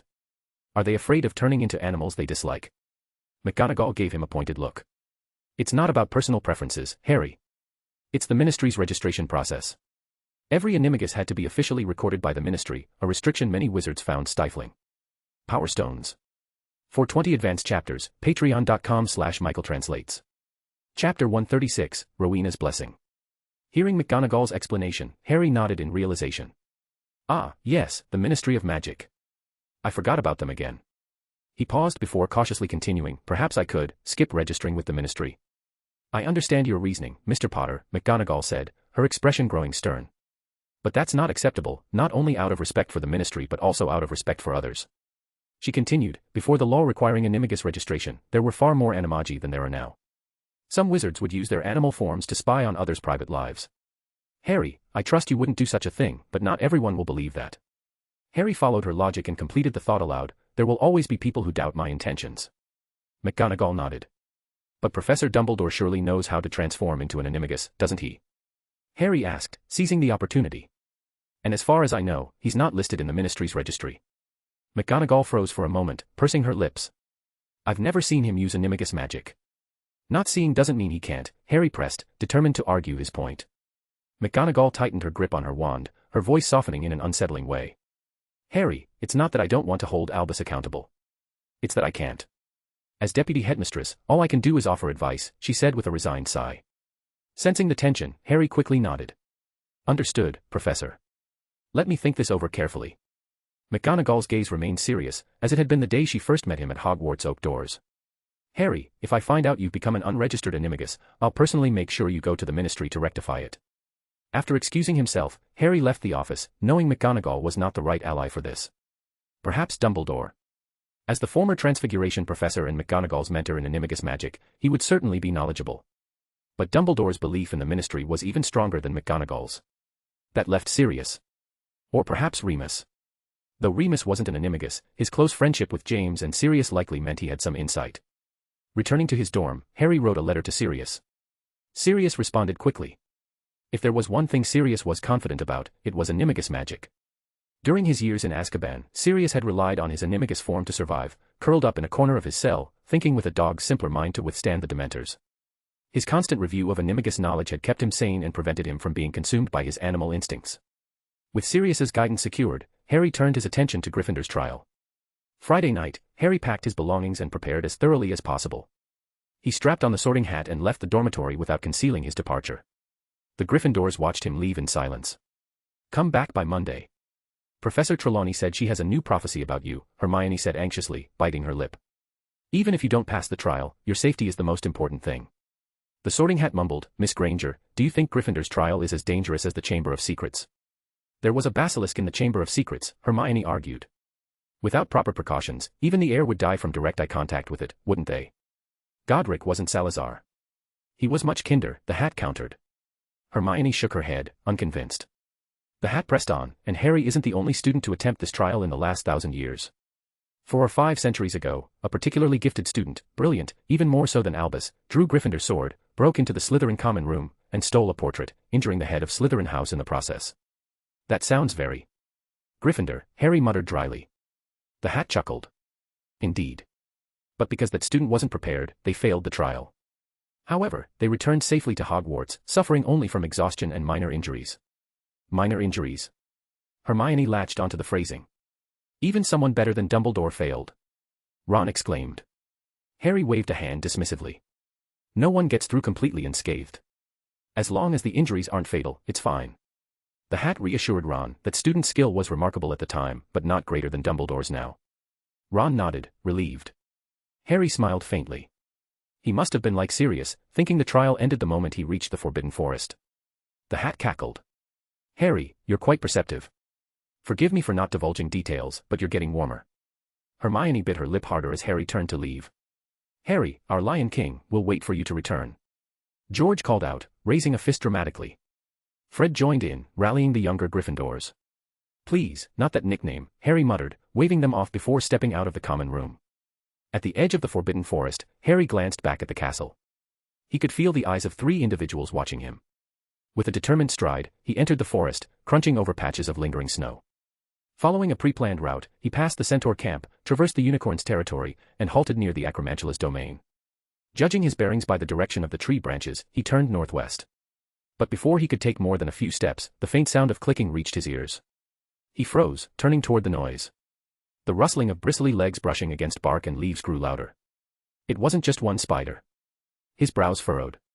Were the Acromantulas expanding their territory again? Their voracious reproduction demanded ever more resources, and their domain had already grown significantly since Harry's second year. Deciding not to provoke them, he opted to take a longer detour. But the clicking followed him, growing louder, more numerous. This time, the sound came from all directions. The Acromantulas had surrounded him. Come out, Harry called, readying his wand as he cast a shield charm and donned magical armor. I know you understand me. A thick strand of web shot from the shadows, and Harry sidestepped it deftly. With a wave of his wand, 2 nearby trees twisted into massive serpents, their bark infused with basilisk essence from his hat. The spiders hesitated. Don't run. That's a trick. Those aren't real basilisks, one Acromantula hissed hoarsely.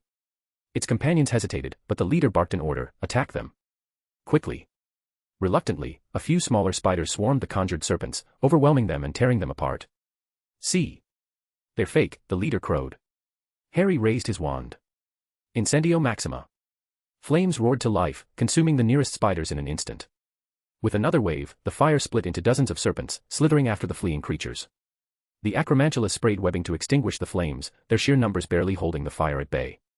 But many continued their relentless advance toward Harry. Drawing the basilisk fang sword, Harry stepped forward, the blade glinting in the moonlight as he danced through the swarm.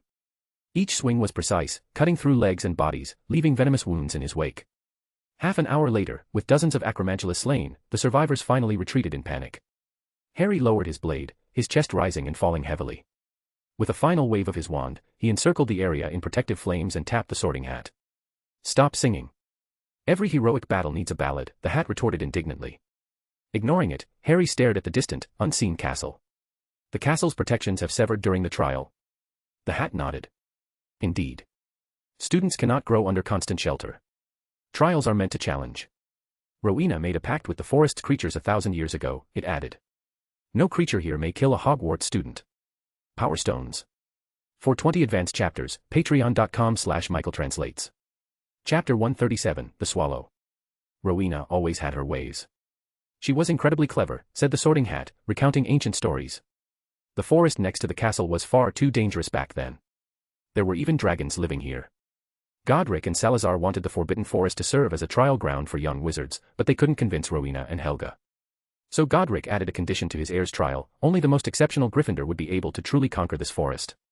Harry, expressionless, continued collecting the venom from the dead Acromantulas. Scared by the trial, the Sorting Hat teased. Harry shook his head. No. I'm relieved, actually. It means George and Fred likely won't face any real danger in here. The Sorting Hat hummed an old tune, lost in nostalgia. Harry didn't stop at this time. When he finished collecting the venom, nearly 3/4 of a pint, he sealed the bottle and tucked it into the Sorting Hat. Time to move on, he said quietly. And stop singing. I don't need you drawing attention to me. The forbidden forest grew more perilous the deeper he went.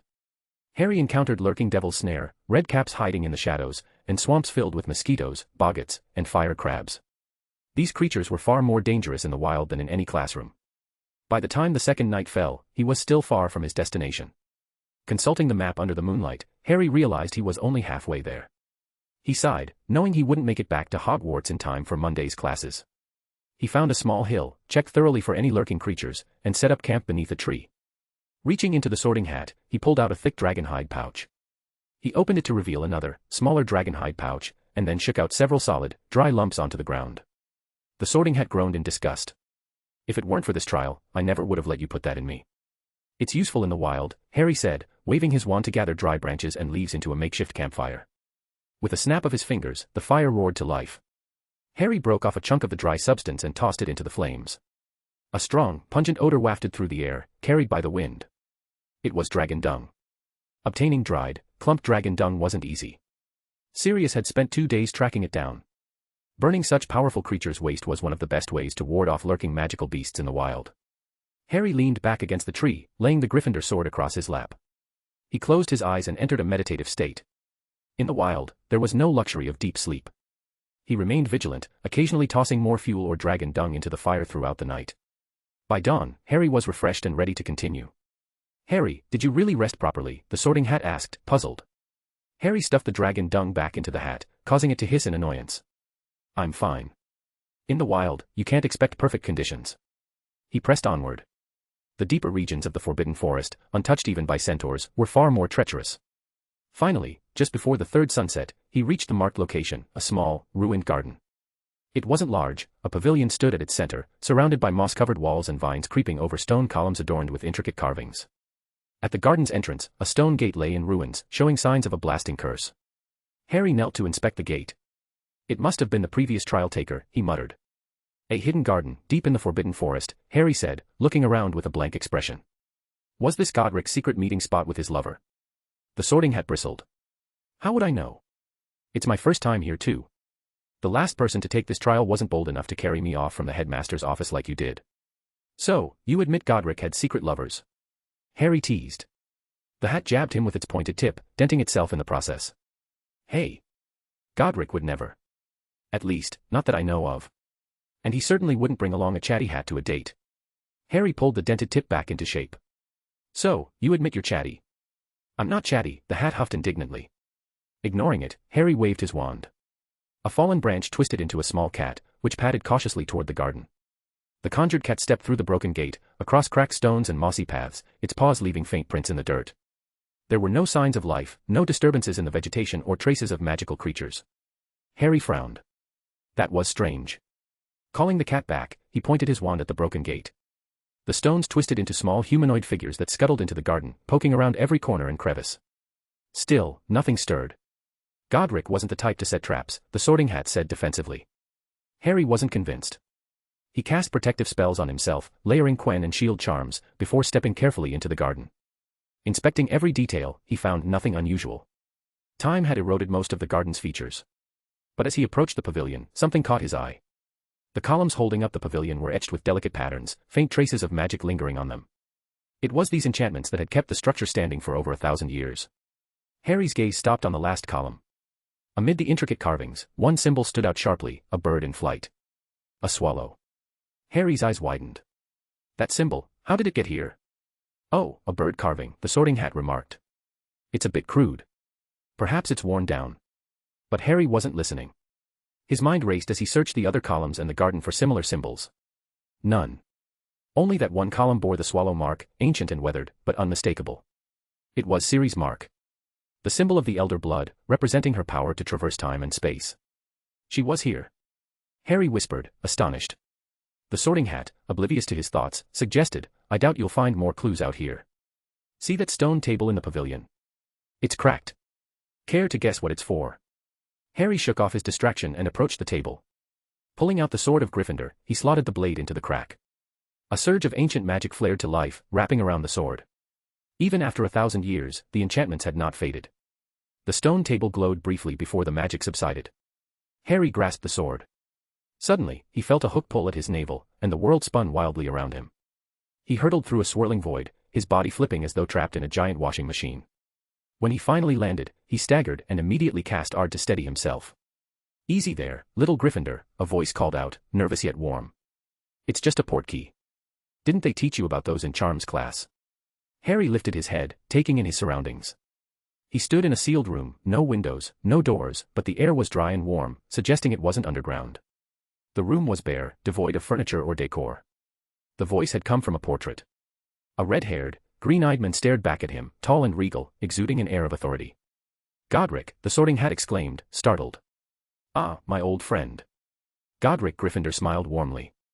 "I thought our reunion would have happened 5 centuries ago." "You should visit Hogwarts more often," the Hat muttered, its point drooping in sadness. Harry translated, "It's been lonely." It misses Hogwarts, though mostly it misses being a scratching post or chatting with Fawkes. "Harry," the Sorting Hat gasped, scandalized. Godric burst into laughter. "The trial's terms prevent me from leaving here. But I've longed to see Hogwarts again." "What's it like now?" "It's thriving," Harry replied. "Though it's had its share of trouble. In my first year, a dark wizard broke in. In my second year, the basilisk wreaked havoc. Last year, we were surrounded by Dementors. But other than that, it's been great." Godric stared in disbelief. "Sounds like the current headmaster is a bit inadequate." "Albus is exceptional," the Sorting Hat snapped defensively. "This mess started after Harry arrived. It's clearly his fault." Harry, deadpan, asked, "So what exactly am I doing wrong?" The Sorting Hat fell silent. Godric's gaze lingered on Harry. "Wait, you're only in 3rd year?"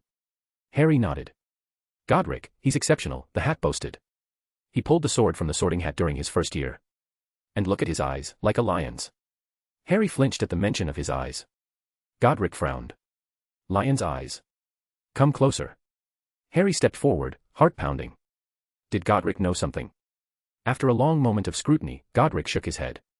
"Dear Hat, lions don't have slit pupils. They have round ones." The Sorting Hat froze in shock.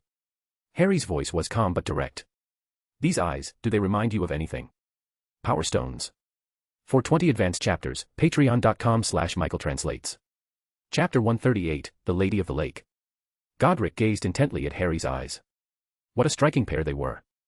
Amber-colored, with slit pupils that gleamed with a sharp, predatory light. The mastery of occlumency and legilimency made them even more profound, reflecting a background as vast as a starry sky over an endless void. Even as a mere portrait, Godric felt a strange sensation, as though he were being scrutinized. "Are you asking me if I've ever seen eyes like yours?" Godric asked. Harry narrowed his eyes slightly. "Have you?" "No," Godric replied, shaking his head. Harry relaxed a little. "But you've heard of them?" Godric nodded. "Of course. As a wizard of considerable power, I've seen and heard many things. Would you like to know?" "Yes, please," Harry said, offering a polite nod of thanks. "Then consider it a reward." Godric smiled mischievously. "I'll add an extra challenge to your trial. If you pass, I'll tell you what I know. If you fail, it means you're not ready to learn the truth. Of course, you can refuse and proceed with the original trial," he added. Harry nodded decisively. "What's the challenge?" "Defeat me," Godric said, his grin widening. Without a second thought, Harry raised his wand and aimed it directly at the portrait. "Not my portrait!" Godric exclaimed, eyes wide.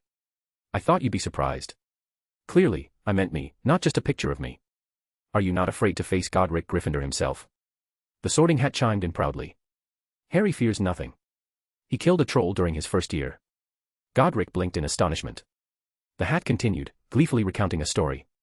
"Remember the time you got drunk and challenged a troll to a duel? You barely managed to kill it. Harry did it much faster." "I was drunk." Godric protested, clearly offended. "So, a drunken Godric Gryffindor is weaker than an 11-year-old. Harry remarked calmly. Godric glanced at the Sorting Hat in disbelief. "Does he always talk like this?" The Hat bobbed its point enthusiastically. "Good thing I'm just a thought now," Godric muttered, waving his hand. The walls shook violently. With loud clanking noises, a suit of armor stepped out from a hidden compartment, holding the sword of Gryffindor in its hand. "Allow me to introduce my masterpiece," Godric said proudly. "This is an alchemical creation I crafted with Rowena's help. It can serve as a temporary vessel for my consciousness. Of course, it's far from perfect. It's nowhere near my full strength," he admitted. "But as part of the trial, it'll do just fine." Magic surged from the portrait, flowing into the armor. The image of Godric Gryffindor faded into a dull, lifeless painting as the armor came to life, moving its limbs with a newfound vitality. Godric. Harry tested. The armor nodded. It's me. Like the Sorting Hat, another enchanted object. Harry glanced between the armor and the faded portrait. Indeed, the armor replied. Harry, you're an impressive young wizard. I would love nothing more than for you to defeat me and take my portrait back to Hogwarts. This place is dreadfully boring. The hat, at least, gets to be a scratching post for cats. I don't even have that. Godric, the Sorting Hat huffed indignantly. Harry smirked slightly. Do you need a wand? The armor shook its head. I can cast spells without one. He lifted the sword. Besides, don't forget, I'm a Gryffindor. I also excel at swordsmanship. Harry reached into the Sorting Hat and drew the serpent-bone sword, its length and weight exceeding that of the sword of Gryffindor. Expressionless, he took a ready stance. Fortunately, so do I.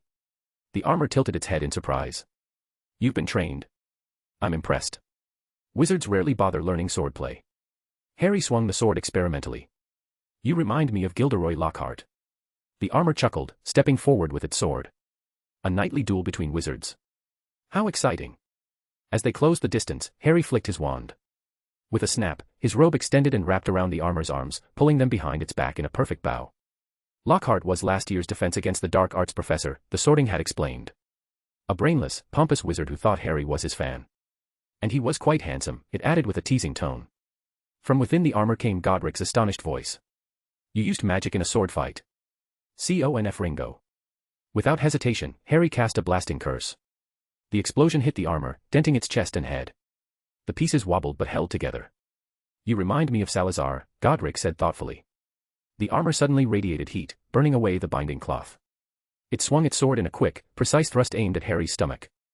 Harry intercepted with the serpent-bone sword, sparks flying as the blades clashed. Both were adept at combining spells with swordplay. The Sorting Hat sang an upbeat medieval tune, keeping time with the clanging swords and magical bursts. You're truly impressive, the armor said, losing an arm and part of its chest plate. From a combat perspective, you're an excellent heir. Harry, panting, nodded. Your swordsmanship is outstanding as well. Their techniques were strikingly similar. Harry recognized elements from his mentors, Vesemir, the Wolf School swordmaster, Cohen, the Griffin School witcher who had taught both him and Siri, and Gerald, whose graceful fighting style they both admired. But the armor's movements were undeniably reminiscent of Siri's. Now, it's my turn to surprise you, the armor declared. It conjured a giant stone figure, sending it crashing down toward Harry. Ard. A shockwave rippled through the air, shattering the giant and knocking the armor back. Harry seized the moment, bringing his sword down on the helmet. With a resounding clang, the head rolled to the ground. The stone giant crumbled into dust. Enough, Harry said firmly. A living opponent missing an arm and with a hole in their chest would have long since collapsed. I've humored you. But now your head's gone. Are you done yet? The armor stilled. Then it walked over, retrieved its helmet, and reattached it before returning to stand beside the portrait. Pressing a hand to the canvas, it reactivated the image of Godric Gryffindor. Such a pity, Godric sighed. If only I could fight you with my real body. Harry sheathed his sword. Now, tell me what you know. All right, all right. Godric sighed again. I've never seen eyes like yours, but I've heard of them in a legend. Harry waited, listening intently. Do you know of King Arthur? Godric asked. Harry rolled his eyes. I'd wager every Brit does. And Galahad? Harry frowned, shaking his head. Sorry. Hogwarts only teaches magical history, not Muggle legends. Galahad was one of Arthur's Knights of the Round Table, Godric explained. The purest, most chaste knight, the only one worthy of finding the Holy Grail. Helga's cup was modeled after it. During his quest for the Grail, Galahad traveled through the magical valley of Cúm and met a Lady of the Lake. Harry stiffened. The Lady of the Lake. In legend, she bestows swords upon those she deems worthy, Godric continued. But Galahad did not receive a sword. Instead, the lady favored him in another way. He brought her back to Camelot to meet King Arthur, where she recounted a tale of a legendary figure. A white wolf, Godric said softly. A man with eyes just like yours. Harry was silent for a long time. This story isn't found in the records of the Peverell or Black families, he finally said. How do you know it? Godric beamed proudly. Because I'm a descendant of Sir Gawain, the noblest, most virtuous, and most perfect knight of the Round Table. Many wizards dismiss Muggle history, he added. But that Lady of the Lake left behind not just a story, but also her swordsmanship. And my swordsmanship, Godric said, smiling, comes from her. Power stones. For 20 advanced chapters, patreon.com/michaeltranslates. Chapter 139, The Picture Holds What You Seek. Siri. The only person capable of traversing worlds and time must be her. But why would she be called the Lady of the Lake? I see, Harry murmured, deep in thought. Did Sir Gawain or any of the other knights ever meet this white wolf? Do you know his name? Godric shook his head. No one ever saw the white wolf. No one knew his name. But the Lady of the Lake's name has been passed down through history. Harry waited patiently. Godric spoke the name carefully, almost reverently. Lady Siri. The moment the name left his lips, Harry's heart sank. It was her. But why had Siri traveled back more than 1,000 years, to a time even older than Hogwarts itself? Why hadn't she come to his time? Godric continued his tale, his voice enthusiastic and talkative, much like the Sorting Hat. In the few surviving legends, Lady Siri was a sorceress wielding strange magic and a master of swordsmanship. Yet many believed Siri wasn't her true name. Can you guess why? Harry shook his head. No guesses. You don't want to know. Godric seemed taken aback, coughing awkwardly. Harry nodded. Let's move on to the official trial. At least let me finish. Godric sighed, clearly disappointed. It's been so long since I've had anyone to talk to. Harry made a sweeping gesture with his hand, signaling him to continue. Godric perked up. According to legend, there's another world beyond ours. It's called the Land of Youth, but it has another name as well. Ain sighed. Harry pondered the name, shaking his head. That's quite different. Even the spelling doesn't match. Godric shrugged. Legends evolve, often losing accuracy. 500 years ago, I heard a student say there was a rumor in the castle that Salazar Slytherin and I were mortal enemies. Harry interrupted, tone deadpan. You probably were mortal enemies. Godric blinked, stunned. Remember what I said earlier? About the basilisk wreaking havoc in the castle during my second year? Godric nodded slowly. Life at Hogwarts sounds very exciting these days. That basilisk was Salazar's doing, Harry said bluntly. Godric's expression turned blank with confusion. What do you mean, Salazar Slytherin? Salazar was Slytherin. Both, Harry clarified. Godric grew more puzzled. The Sorting Hat sighed. Salazar left a basilisk hidden in the castle. His trial was a twisted counterpart to yours. Instead of testing courage, his heir was meant to unleash the basilisk and purge the school of all Muggle-born students. He dared do such a thing. Godric's shocked exclamation echoed through the chamber. How could he? Harry clapped his hands together with a shrug. See? I told you so. The Sorting Hat poked Harry with its pointed tip in exasperation. After a long silence, Godric finally composed himself. Were there casualties? One student died 50 years ago, Harry said succinctly. Last year, a professor died. That would be the one I mentioned earlier, Lockhart. I see, Godric murmured softly, his tone distant as if lost in thought. Harry shifted the conversation. Shall we begin the official trial? Of course. Godric moved the portrait aside. Halfway through shifting it, he paused. Wait, there's something else I forgot to mention. Harry frowned. What is it? Though no one ever saw the White Wolf, Godric began slowly, Lady Siri once said she buried both the White Wolf and his wife on Avalon, the fabled resting place of heroes. Harry's heart skipped a beat. The White Wolf. Buried. Those words hit him like a hammer. His eyelid twitched uncontrollably. Avalon, Harry repeated, the name rolling off his tongue. Godric nodded, finally sliding the portrait aside to reveal a hidden layer behind it. It was another painting, this one of a serene landscape. A narrow country path wound through a dense forest, marked by scattered footprints, hoofprints, and traces of wildlife. Go on, Godric said gently. Enter the painting. Inside, you'll find a memory of mine. Rowena and Helga helped me add a few surprises.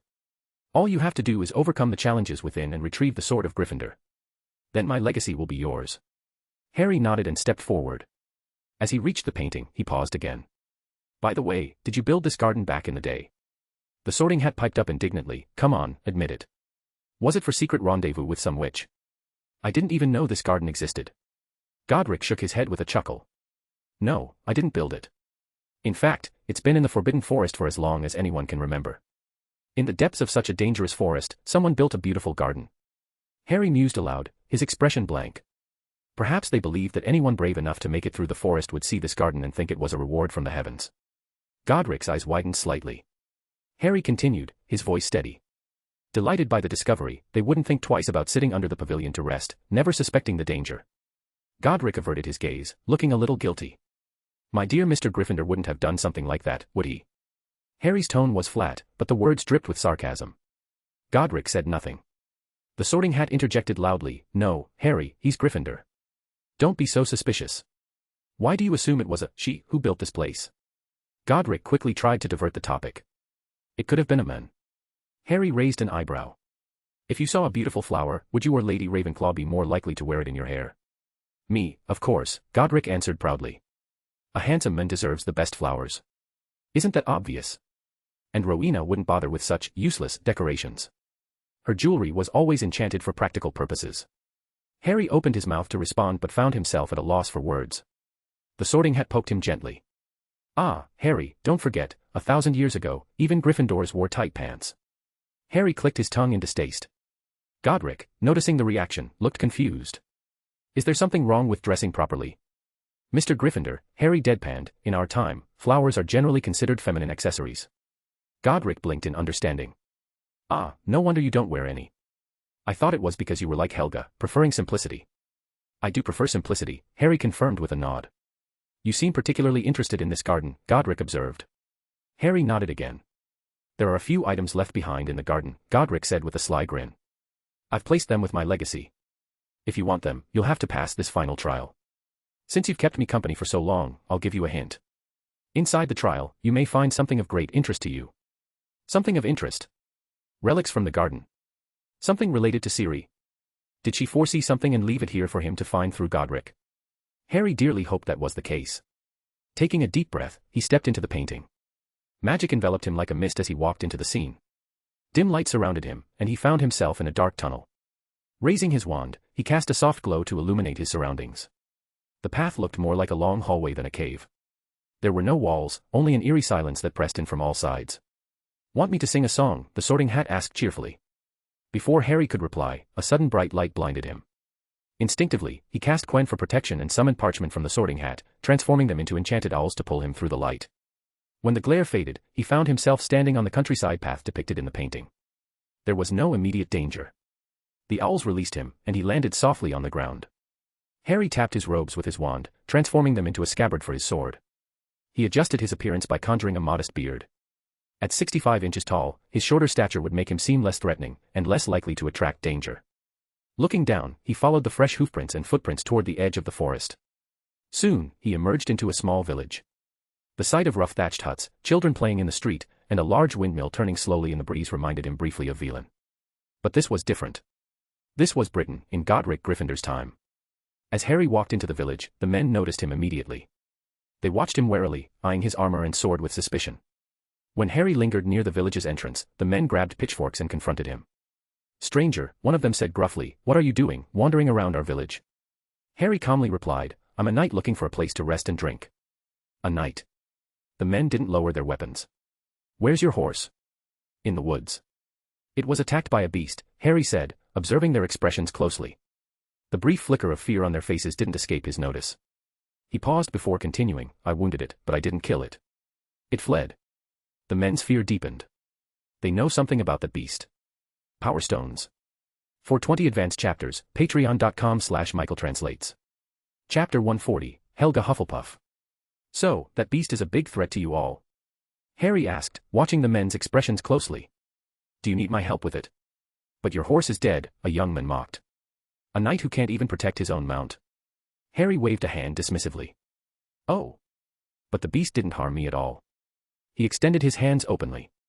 "Do I look like someone who just escaped by the skin of my teeth?" The men scrutinized him carefully. His armor was covered with battle scars, both fresh and old.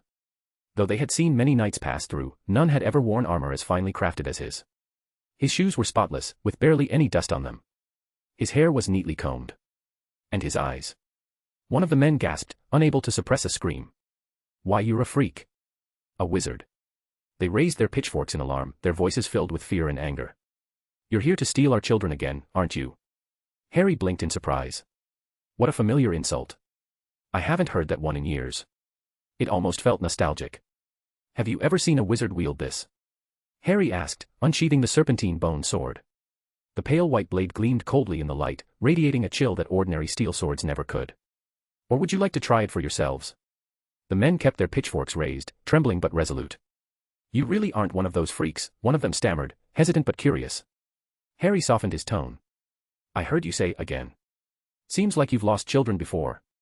Tell me more. The men exchanged wary glances. Harry sheathed his sword and slipped his hand casually into the sorting hat, disguised as a pocket. I'm a very capable knight, he said calmly, and I've slain plenty of wizards. You've killed wizards, one man exclaimed, his face lighting up with hope. Harry nodded. Yes, I have. I can help you with your problem, but I'll need payment. The men were still distrustful, especially of Harry's strange, feline-like eyes. They huddled together, whispering and debating. The younger man kept his pitchfork trained on Harry, who sat down on a nearby rock and leisurely pulled out a bottle of milk from the sorting hat, sipping it as if he had all the time in the world. After a long discussion, they called the women over to join. Eventually, they pushed one man to the front. He was nearing 40, with scars on his face and hands, marks left by bears and wolves. Though one leg was lame, he moved with strength and confidence. His remaining leg was clad in a deerskin boot that didn't seem to fit quite right. Sir Knight, the man addressed Harry respectfully, his expression serious. Can you truly kill wizards? Harry nodded once. Can you prove? Harry cut him off, his tone icy. Why would I need to prove anything to you? The cold look in Harry's eyes sent a chill down the man's spine. He had faced bears and wolves, but nothing felt as dangerous as this stranger. The man quickly changed his approach. We do have a problem. If you help us solve it, we'll pay you handsomely. Go on, Harry gestured for him to continue. The man sat cross-legged on the ground in front of Harry. You know how wizards always bring bad luck, he began. It was about a year ago when a witch came to our village. She set up her home in the woods over there. He pointed behind Harry. Harry didn't turn to look, simply nodding to show he was listening. The man continued. Things were fine at first. We've always had minor troubles, no doctors around, the mill breaking down now and then, and the Lord rarely sending anyone to check on us. But we managed. The witch started trading potions and food with us in exchange for supplies. We thought she was kind. But after she stayed in the forest for a month, strange things began to happen. Old Tom's son suddenly floated into the air and landed on the roof. And John's daughter, she revived a dead flower right before our eyes. But later that day, a child who was with her fell ill and nearly died. Harry quickly deduced the truth, magical outbursts. 2 young wizards. How old are they? Harry asked. One's 8, the other 6, the man replied. Harry motioned for him to continue. The man wrinkled his brow, thinking carefully before speaking again. That witch came to old Tom and John, asking for their children. She offered money, potions, food, whatever they wanted. But you know how it is. We're not desperate enough to sell our kids. Harry snorted softly. Some things never change, no matter the world. The man fidgeted uncomfortably before continuing. After that, our children vanished. She must have stolen them. Any evidence? Harry asked. The man hesitated, lowering his head. We don't have any proof. But it had to be her. We're sure of it. He raised his head again, eyes filled with rage. After the children disappeared, she vanished too. Whenever we tried to find her, beasts would drive us away from the forest. Harry nodded thoughtfully. She didn't kill anyone, just scared them off. She didn't seem entirely evil. So, you want me to bring your children back? The man nodded, teeth clenched. And kill that witch. She's a danger to our village. And my payment? Harry asked. The man hesitated. How much do you want? Harry remained silent, staring him down. 5 silver pennies, the man finally offered, gritting his teeth. 50, Harry countered without hesitation. The man's eyes widened in horror. We don't have that kind of money, Sir Knight. Harry stood, ready to leave. 10. How about 10 pennies, the man pleaded. Harry kept walking. 15, the man called out desperately. Harry slowed his pace. 21. That's the most we can offer. The man was practically begging. We still have to pay taxes to the Lord. Harry turned back. Very well. Get it ready for when I return. The man breathed a sigh of relief. Of course, Sir Knight. May you be safe and victorious. He chanted an old rune blessing for safe return and triumph, though it carried no magical power. Harry followed the man's earlier directions into the forest. Are you really going to help them? The Sorting Hat asked. These people seem awfully shady. I doubt they're honest. There's fresh blood in that village, Harry said softly. Human blood. The Hat fell silent. Did you notice their clothes? Harry asked. The Hat twitched. Not really. Harry tapped it lightly. Pay more attention. Some of them were wearing fine clothes that didn't fit. The women had jewelry they shouldn't own, and the men wore high-quality boots that didn't suit them. The Hat nodded thoughtfully. You think they're using the witch as an excuse to lure and rob travelers? Harry nodded. Exactly. They probably ambush knights and merchants, kill them, and steal their possessions. And you're still going. The hat twisted in concern. Isn't that dangerous? The witch doesn't seem like a bad person, Harry replied. If she were a dark wizard, that village wouldn't even exist anymore. She likely offered to take the children to prevent them from becoming obscurials. The hat perked up. You think it's Helga? Harry nodded. This trial involves a kind-hearted witch. Who else could it be? Oh, yes. That does sound like Helga Hufflepuff, the hat said cheerfully. I always thought she was a highly respected figure. She was, the hat confirmed. Even Godric and Salazar held her in high regard. Stealing children doesn't sound very respectable. Stealing. The hat scoffed. It wasn't stealing, it was saving. If they became obscurials, those children would have died, and the village too. Helga was being compassionate. Harry patted the hat lightly. So, she did take children when necessary. The hat fell silent for a moment before muttering reluctantly, it was saving, not stealing. They soon reached a magical barrier deep in the forest. Harry tried sending a friendly spell through it, but the barrier rejected it with a crackle of energy. Not willing to talk, huh? Harry muttered. He cast Expecto Patronum, and his silver griffin emerged, carrying his message through the barrier. Moments later, the barrier dissolved, revealing a large, rustic greenhouse in the heart of the forest. A small badger Patronus bounded toward Harry, carrying a gentle voice. Welcome, traveler. Please, come inside. If you've come seeking the village's missing children, you're welcome here. Power Stones. For 20 advanced chapters, patreon.com/michaeltranslates. Chapter 141, Galahad's Relics. Led by the little badger Patronus, Harry entered the greenhouse. A tall, red-haired woman greeted him at the entrance. It was Helga Hufflepuff. She stood half a head taller than Harry. Her features weren't stunning at first glance, but there was an undeniable charm to her, like sunlight on a winter morning or a refreshing drink on a hot summer day. Her appearance became more beautiful the longer one looked at her, a natural warmth radiating from her presence. She was the kind of witch that people couldn't help but want to be close to. A young wizard. Helga sounded surprised, her gaze immediately piercing through Harry's disguise. I thought you were at least in your 20s, though your voice did sound a bit youthful. Harry couldn't help but take a cautious step back. There was a powerful aura about her, not quite on Dumbledore's level, but not far off either. Don't be afraid, Helga said with a gentle laugh. You're the one who came looking for me. Sorry, Harry muttered, shaking his head. Helga's gaze lowered to his waist. I can sense a familiar magic, may I see what you brought? Before Harry could remove the sorting hat from his belt, the hat spoke up eagerly. Helga. It's been so long. Helga looked at the hat, her polite smile betraying a hint of confusion. Do we know each other? You don't seem to be a Horcrux. Of course not, the hat said indignantly. I was hoping this Helga would be like Godric, but it seems you're just a memory fragment. Raising an eyebrow, Helga waved her wand. A table and 2 chairs floated over. She gestured for Harry to sit and then flicked her wand again. Bags of flour, eggs, and sugar soared through the air. Do you prefer your cake sweet or mild? She asked. Mild, please. Thank you, Harry replied politely. With another flick of her wand, Helga set the ingredients to mix and cook in midair. In the blink of an eye, a warm cake topped with cream and a single cherry appeared. 3 plates of cake landed in front of the 2 people and the hat. I can't eat cake, the sorting hat said wistfully. Can't eat. Helga looked surprised. But you have a mouth. That's for talking and singing, Harry said as he conjured a spoon and took a bite of the cake. It was perfectly sweet with a hint of cherry, and the warmth and freshness made it even better. The hat tilted its tip thoughtfully before responding. No, my mouth is for sorting students at Hogwarts. It's a crucial task. Hogwarts. Helga repeated, her expression curious. Yes. The hat puffed up proudly. The greatest magical school in the world. Are you already thinking of founding it? Harry asked as he glanced toward the depths of the greenhouse. He could sense a dozen or so children hiding behind the large plants, their hearts pounding nervously. Young wizards are dangerous, Helga sighed. Both to themselves and to those around them. She quickly composed herself. Tell me about the future.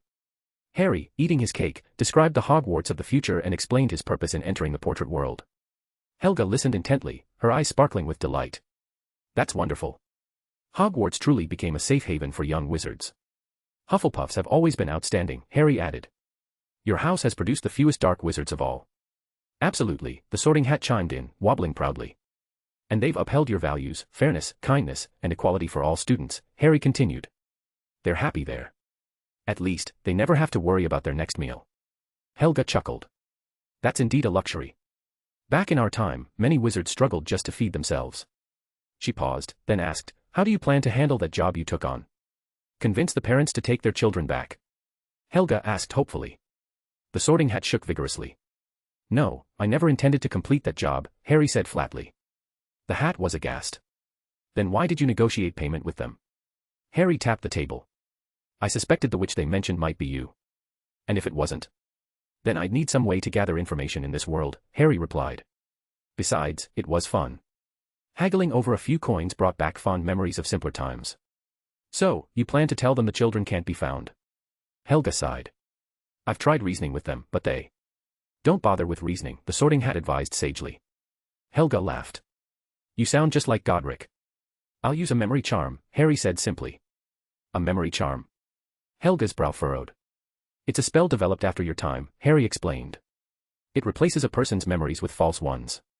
I'll make them believe that their children were taken by the local lord to live better lives. If the children want to return when they grow up, they'll be safe to do so. Helga's eyes lit up. What a brilliant spell. Do you know where Godric is? Harry asked.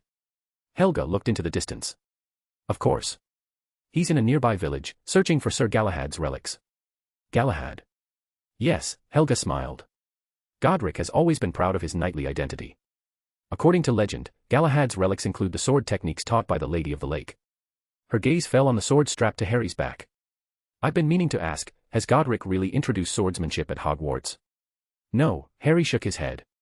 I learned it for personal reasons. Helga looked relieved, then realized her reaction might be rude. I meant no offense. It's just that few wizards have the talent to become sword masters like Godric. Spells are usually more practical. The Hat huffed. Harry's swordsmanship is just as good as Godric's. Not quite, Harry corrected calmly. The Hat snapped its tip. You beat him. He was only using a suit of armor, Harry argued. At best, it was the level of a top 7th-year student. And if he were here in person, I'd still be better, Harry insisted. The Hat refused to back down. No, Godric would win. Maybe in magic. But in swordsmanship, I'd have the upper hand, Harry replied firmly. Enough, Helga intervened with a laugh. Let's settle it when you meet Godric in person. The Hat perked up. We'll see. Would you like to rest here for a while? Helga offered. Harry shook his head. No, thank you. I've already missed a day of detention. I need to get back. Detention. Helga blinked in surprise. A punishment for students. You don't seem like the type to get into trouble. The Hat chuckled mischievously. Oh, he's not being punished. He's punishing the professors. Helga stared at Harry in disbelief. For 3 years, Harry's been making the Transfiguration professor serve detention with him twice a week, the Hat explained gleefully. During summer break, he even stays with the charms professor for a month. Poor Professor Flitwick returns to Hogwarts utterly exhausted, it continued. Harry flattened the Hat with a smack. Enough out of you. I'm just telling the truth, the Hat grumbled. Helga deserves to know. Goodbye, Madam Hufflepuff, Harry said as he stood up and secured the Sorting Hat at his waist. Goodbye, young wizard of Hogwarts, Helga said warmly, watching as the greenhouse vanished behind Harry, returning to a magical forest filled with silence and energy. Back in the village, Harry used a memory charm to alter the villagers' recollections. After confirming the location of Galahad's relics, he left before they could grab their pitchforks again. Finding a suitable rock, he transformed it into a large, chestnut-colored horse with a white streak on its forehead. The horse nuzzled Harry affectionately, reminding him of Roach. Every witcher needs a faithful horse. Harry vowed to discuss acquiring a magical mount with Dumbledore upon returning to Hogwarts, perhaps a unicorn, a thestral, or even a granian. Mounting his conjured horse, Harry rode off toward the next trial, leaving behind a trail of hoofprints in the dirt. Power Stones. For 20 advanced chapters, patreon.com/michaeltranslates. Chapter 142, The Deliberate Mr. Gryffindor. The steed galloped swiftly, kicking up a trail of dust. Birds took flight in alarm, and a few small animals scurried into the underbrush. The Sorting Hat hummed a cheerful tune, sounding relaxed. It's been so long since I've ridden like this. 1,000 years ago, before Hogwarts became famous, Godric often took me along when he traveled to find students. A faint smile tugged at Harry's lips. Indeed, it had been a long time since he'd felt this way. As they traveled, Harry asked the Sorting Hat about the customs of this era. Along the way, he casually plucked a handful of leaves and transfigured them into silver coins, tucking them into the hat. The transfigured horse beneath him lacked the bond of mutual understanding he'd had with his old mount, but it had one distinct advantage: it never grew tired. The portrait world was remarkably lifelike. Time flowed as it did in the real world. The sun dipped below the horizon, casting long shadows as dusk settled. It wasn't until nightfall that they reached the village rumored to hold Galahad's relics. This village was larger than the last one, with a small square at its center, where a charred bonfire remained. Beside it hung the sign of a tavern, adorned with malt and grape symbols swaying gently in the breeze. Harry felt a wave of relief. A tavern was always the best place to gather information. People gathered there, and after a few drinks, loose tongues tended to wag freely. It reminded him of George and Fred, who, after drinking too much, would confess all their pranks on Percy with embarrassing detail. Harry pushed open the tavern door and stepped inside. The tavern was bustling. Knights sat at the best seats, their swords resting on the table. Rangers occupied the clean, sturdy long tables, while farmers and peasants huddled in the corners, whispering quietly among themselves. Harry's entrance drew many curious gazes. "A cup of mead," Harry said, placing a silver coin on the bar. The innkeeper's eyes gleamed as she carefully poured him a drink. Harry took a sip and couldn't help but frown. The mead wasn't terrible, but after growing accustomed to Oliver Wood's fine whiskey and vodka, his palate had become far more discerning. "You're not from around here, are you?" the innkeeper asked, standing on tiptoe to get a better look at him. But Harry remained cloaked in shadows, making it hard for her to discern his features. "You're wondering if I'm here for Galahad's relics?" Harry asked, cutting straight to the point. He placed another silver coin on the bar. "I'll make it worth your while." The innkeeper hesitated, her hand hovering over the coin. Harry raised an eyebrow and pulled out a third coin. "This is all the patience I have." The innkeeper quickly scooped up the coins. She lowered her voice. "They say Galahad's relics are linked to the Lady of the Lake." "The Lady of the Lake?" Harry's eyes sharpened, and he straightened in his chair. "It said they're hidden in a nearby lake," the innkeeper continued. "Many have gone searching for them, but none have earned the lady's favor. Only one person did, Godric Gryffindor, a famous wizard." Before she could say more, a knight carrying a tankard of ale strode over, his tone mocking as he joined the conversation. "Isn't it laughable? The sword of humanity's greatest king, Arthur, bestowed upon some wizard freak by the Lady of the Lake." "Perhaps the lady was a witch herself," Harry responded, his voice cold and measured. The knight paused, then burst out laughing. "You'd sooner convince me she was a fairy. Wizards, forging weapons. That's a joke. Have you ever seen a fairy?" Harry asked. The knight shook his head. "No, but I've seen their craftsmanship." His gaze lingered on Harry's armor. "Only knights of great skill earn the favor of the fairies, who craft their armor and swords." His tone carried a hint of envy. "Where's this lake?" Harry asked the innkeeper. "Just west of here, at the entrance to the Valley of Kumpuka," the knight interjected before she could answer.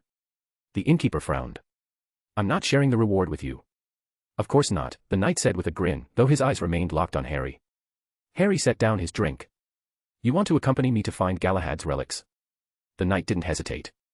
"That's right. I can tell you're strong. You've clearly earned the favor of the fairies. Your armor and sword, they're no ordinary gear, are they? They must be enchanted. If you'll allow it, I'd like to accompany you on your quest." Harry remained silent, considering his options. He reminded himself that this entire trial was a fragment of Gryffindor's memory. Which meant this knight likely mirrored someone Godric had encountered, someone who had once made the same request of Gryffindor. "Thank you, but no," Harry said firmly. The knight's face darkened. Harry rose and headed for the door. The knight quickly blocked his path. "Please reconsider." For a brief moment, the knight caught a glimpse of Harry's eyes, those sharp, amber cat-like pupils. The knight recoiled in fear, stumbling backward into the bar. His arm knocked over a row of tankards, spilling ale across the counter. Harry strode out of the tavern, mounted his horse, and left the village. "Aren't you going to rest tonight?" the Sorting Hat grumbled. "That village would have been a fine place. I haven't slept in a proper bed for ages." "Didn't Godric tell you?" Harry asked, shaking his head. The hat tilted its tip. "Tell me what?" "That he was betrayed during this journey," Harry said simply. The hat paused, then muttered, "Now that you mention it, maybe." "Wait, how do you know that?" "I almost forgot. This is a trial," Harry explained softly. "Nothing here is random." He glanced at the road ahead. "I may have joked that Godric Gryffindor is like Lockhart. But Godric was far from a fraud. He was deliberate, methodical." Harry voiced his theory. "The first village, that was either Godric or Helga giving me a warning. Without caution, any wizard wandering into that village might have been captured or killed. And this second village? It's to teach me about the trial's true purpose, to find Galahad's relics, as Godric once did. It's all part of the ritual." Harry glanced back toward the tavern. The night we met, he hated wizards, hated Godric. Yet he still chose to follow him. And how did that end? I bet even Sirius could guess. The hat sighed. "So you avoided resting in the village because he saw your eyes?" Harry nodded. "Their hostility toward wizards runs deep. The horse galloped swiftly toward the valley. At dawn, they reached their destination. Mist shrouded the valley, and a magical aura radiated from its entrance. But Harry's focus wasn't on the valley itself. The lake before it shimmered with a magic called beauty. The deep blue water lay perfectly still, reflecting the towering peaks of the Uyas Mountains like a polished sapphire mirror. Harry dismounted and led his horse to the lakeshore. A small boat waited at the water's edge, as if anticipating his arrival. Suddenly, whoosh! An arrow shot from the woods. Harry ducked behind his horse as the arrow struck the transfigured creature. The horse remained unaffected, no blood spilling from its stony form. With a wave of his wand, Harry transformed it back into a boulder. See? I told you he was a wizard. The knight from the tavern emerged from the forest, leading a group of armored knights. Abomination, a bald knight sneered.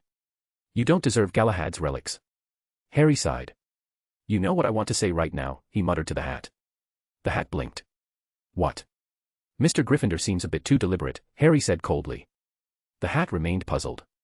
The knights charged. Harry raised his wand. Last night, he began, I left the tavern and came straight here. No delays. No wrong turns. Vines sprouted from the dark stone, lashing out to entangle the charging knights. And yet they got here first. Harry's voice grew colder.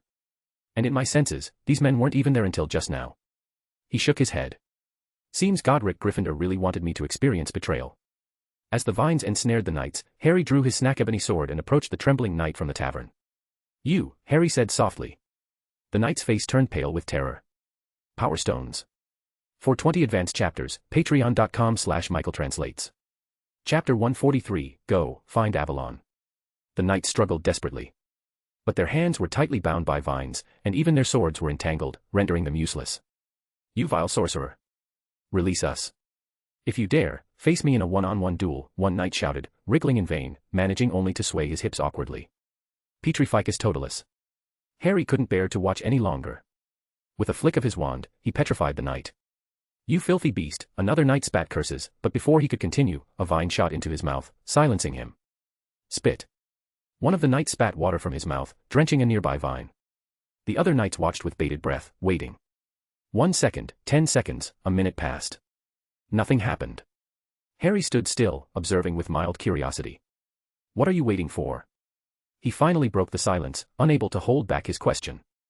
Holy water doesn't work, the spitting knight shrieked in terror, his eyes wide with disbelief. Harry shook his head, exasperated. What do you think wizards are? Insects you can kill with a bit of bug spray. Their expression said it all. Yes. That was exactly what they thought. You ugly mongrel. If you're going to kill us, do it quickly and get it over with, one knight bellowed, shutting his eyes tightly in a show of defiance. The other knights followed suit, bracing themselves for death. Harry tilted his head, studying them. This group posed no threat to anyone. Not to Gryffindor. Not to Harry himself. Not even to an average 50-year or 60-year Hogwarts student, who could easily subdue them if they kept their wits about them. And any young wizard who had made it through the traps in the previous village and traversed the Forbidden Forest would have grown smarter by now. What will you do with them? The Sorting Hat asked, nudging him gently. Harry raised his wand. The vine around the knight from the tavern tightened swiftly, choking the life out of him. The instigator cannot be left alive. As for the rest. Harry aimed his wand at them. Remember my name. I am Godric Gryffindor. The Sorting Hat gasped audibly. Harry then cast a memory charm, altering their memories. With another flick of his wand, he sent a stupefy spell to knock them unconscious. The vines twisted further, tearing off each knight's left arm and bending their swords before tossing them into a heap. Hey! Why did you say you were Godric? The Sorting Hat wiggled indignantly. Harry replied matter-of-factly, this is Gryffindor's memory. I'm reliving his experiences. Naturally, I must use his name. The hat paused, processing this logic. That actually makes sense. Harry nodded. I thought so. The hat pondered for a moment before asking, but why did you cast the memory charm? To make them remember me as Gryffindor. The hat jabbed him in frustration. You can't do that. You're Harry Potter. Harry shook his head calmly. Yes, I am Harry Potter. The hat fell silent, perplexed. I don't know what choice Godric made back then, Harry said softly as he walked toward the small boat waiting by the lake. Maybe he would have spared them, adhering to his knightly code. But this is my choice. He stepped into the boat, which swayed gently under his weight. The hat didn't say another word. Instead, it began humming a soft tune. Harry took the helm, waved his wand, and the boat glided smoothly across the still waters toward the center of the lake. Fog slowly enveloped the boat, thickening until it obscured everything in sight. Harry waved his wand, attempting to clear the mist, but it clung stubbornly, growing denser with each passing moment. The boat drifted on. Harry waited patiently. He couldn't tell how much time had passed, an hour, maybe a day, before the fog suddenly lifted. A small island emerged in the middle of the lake. Harry docked the boat and stepped ashore. The island wasn't large. Protected by ancient magic, its flora grew in neat, orderly patches. After just a few steps, Harry found a cobblestone path leading to the center of the island, where a humble thatched cottage stood. Beside the cottage was a grave, marked by a simple cross-shaped headstone engraved with an inscription. "Here lies Galahad, the purest knight of Britain, the only one worthy of lifting the Holy Grail." Harry bowed his head in respect. With a flick of his wand, he transformed a fallen branch into a small figure, which scurried toward the cottage and pushed open the door. After a moment, it darted back out, dancing joyfully. All clear. Harry entered the cottage. The interior was sparse. A crude wooden partition separated the space into 2 rooms, a bedroom and a kitchen. He picked up a frying pan, examining its sooty underside. It's been used, but not for long. The layer of soot is thin. Rotting apples, spoiled meat, and half-drunk bottles of wine littered the kitchen. Whoever lived here left in a hurry. Harry's brow furrowed as he moved into the bedroom. It was even barer, a bed with tattered, unenchanted linens and a wardrobe whose doors hung loosely on their hinges. He tugged one door free and peered inside. The clothes were old and moth-eaten. Men's clothing. But the size. This shoulder width. It reminded him of Siri's style. Even if she hadn't chosen the path of a witcher, she'd grown up among them. Her preferences leaned toward practical, combat-ready attire. Had she lived here for a time? Harry's gaze shifted to the bedside table. A few books rested there, their titles faintly legible: history, poetry, magical theory. No clues. No hidden compartments. No basement. Just a simple, abandoned home. Harry stepped outside and circled around to the back of the cottage. There, standing tall, was a stone slab about half his height. Embedded in it was a sword. The sword in the stone. Harry chuckled softly. He could almost imagine Godric Gryffindor finding this island and deciding to recreate the legendary scene for his own amusement. He climbed onto the stone. Gripping the hilt of the sword with both hands, he pulled. A familiar sensation washed over him, reminiscent of the first time he donned the sorting hat at Hogwarts. A phantom voice whispered in his ear, "Do you regret your choices?" Skying. The sword slid free effortlessly. The voice faltered, then vanished with a soft pop. On the stone slab, a wooden box materialized. Harry tapped it lightly with his wand, channeling magic into the lock. With a click, the box opened. A shimmering projection emerged, casting a figure onto the ground before him. Harry's heart skipped a beat. It was Siri. She moved gracefully, wielding her sword with practiced ease, demonstrating a series of complex maneuvers. As he watched, Harry felt a long-standing question resolve itself. So this is where Godric Gryffindor learned his swordsmanship. When Siri finished her demonstration, she stood still, her gaze seemingly piercing through time itself, through the centuries, through Godric's memory, landing directly on Harry. "Go," she said softly. "Find Avalon." Avalon. Harry froze, stunned. Power Stones. For 20 advanced chapters, patreon.com/michaeltranslates. Chapter 144, I Have No Parents. I am an orphan. This was the second time Harry had heard the word Avalon. Avalon. He wasn't particularly interested in the mythical paradise. But if Gryffindor believed that the White Wolf and his wife were buried there, or if Siri herself had uttered that name, then it was worth pursuing. But, where was Avalon? Harry was about to ask, hoping to see if the projection of Siri could somehow respond. The projection vanished. Their fleeting encounter came to an abrupt end. The Gryffindor sword in Harry's hand let out a faint hum. A golden aura swirled around his hand, emanating from the ruby on the sword's hilt. It danced joyfully around him before fading away. Harry wasn't surprised. Instead, he lifted his gaze upward, following the lingering magical connection. Since encountering those knights, Harry had suspected that this trial was more than just a simple test. That was why he had told the Sorting Hat. "I am playing the role of Gryffindor." The final stage of the trial was a ceremonial passage.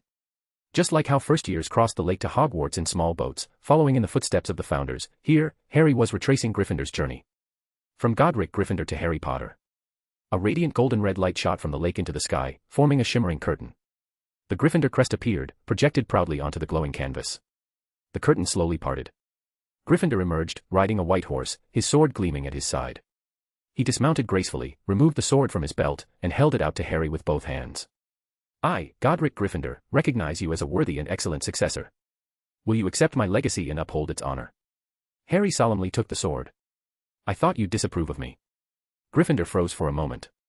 This isn't the time to ruin the mood with such remarks. I'm genuinely curious, Harry said seriously. Gryffindor glanced back toward the misty shore, his expression thoughtful. You're referring to Holson, aren't you? Was he the knight I killed? Harry asked. Gryffindor nodded. Yes. My choice back then was as you guessed, I spared him. He hesitated, his tone turning wry. Although I must say, I would never have thought of using a memory-altering spell to make them think I was someone else. Even if I had known that spell, I wouldn't have used it to make them forget me. A bitter smile crossed his face. Though, looking back, I might have altered their memories to make them think I was Salazar. Harry raised an eyebrow. That bad, huh? Gryffindor sighed. Very unpleasant. Holson betrayed me. After I retrieved Galahad's relics, he revealed my identity to the Muggles. They put a bounty on my head, forcing me to live a rather miserable life for a time. It wasn't until I met Rowena that things improved. Her wisdom helped me resolve the trouble. If you had the chance to do it over? Harry asked. Gryffindor shook his head. I still wouldn't have killed him. But I would have used magic to hide my identity. Beyond his hatred for wizards, Holson was an excellent person. He gave Harry a long, searching look. But I don't disagree with your choice. For someone who seeks to kill, facing death in return is a fitting consequence. After a pause, he added, but you're only in your 3rd year. Harry's expression didn't waver. I have no parents. I am an orphan. Gryffindor froze. The Sorting Hat piped up to explain. Harry's an orphan. His life with his aunt and uncle before Hogwarts was far from pleasant.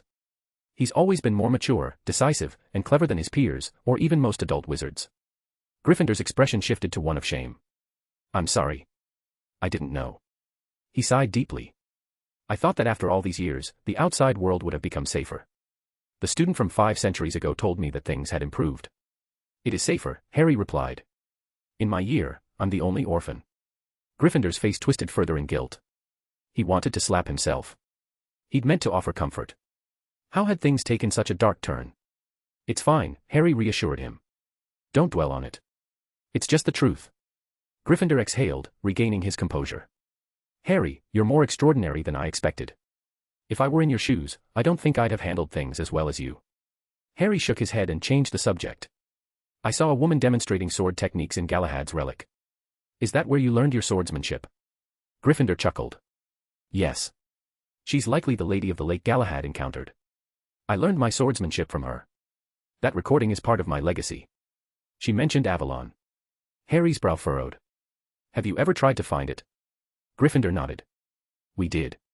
Helga and I wanted to build a school there, a safe haven for young wizards. But we never found it. In the end, Salazar built a castle in the Scottish Highlands. His magic was strong, and the castle was secure. So, we built Hogwarts there. Do you want to search for Avalon? Gryffindor asked.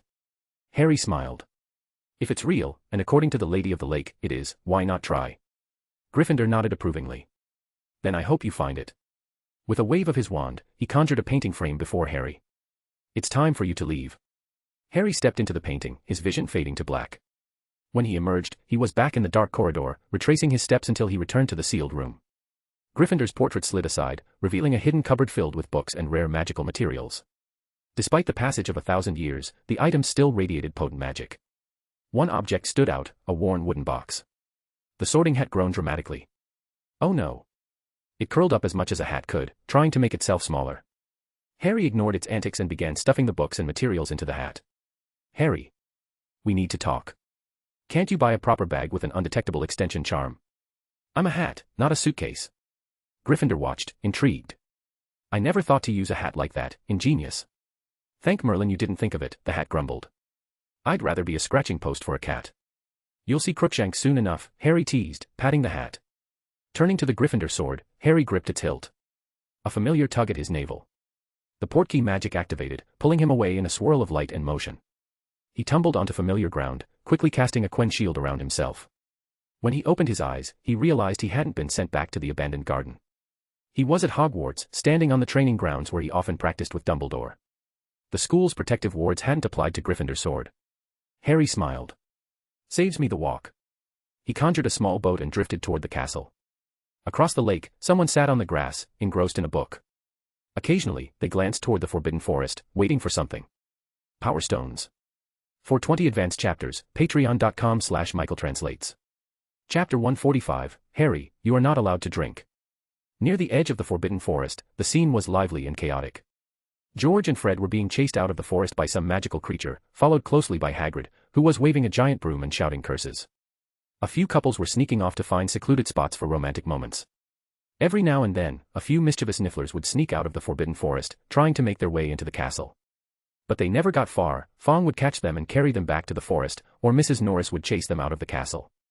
Even if a niffler managed to slip into the castle unnoticed, there'd be a sharp pop, as they reappeared back at the forest's edge, their previously stuffed pouches now mysteriously empty. The nifflers would scratch their heads in confusion before stubbornly attempting another run toward the castle, only to be herded back to the forest by Mrs. Norris or Fong. It was a peaceful day at Hogwarts. But one figure was conspicuously absent, the boy in armor. A shadow suddenly loomed over her. A familiar voice interrupted her thoughts. Advanced potion making.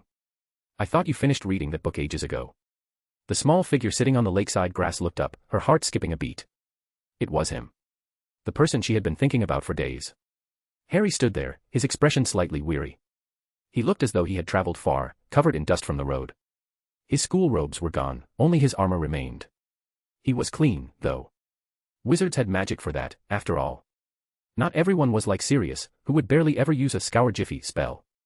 But precisely because the armor was so clean, the scratches and battle marks on it stood out even more clearly.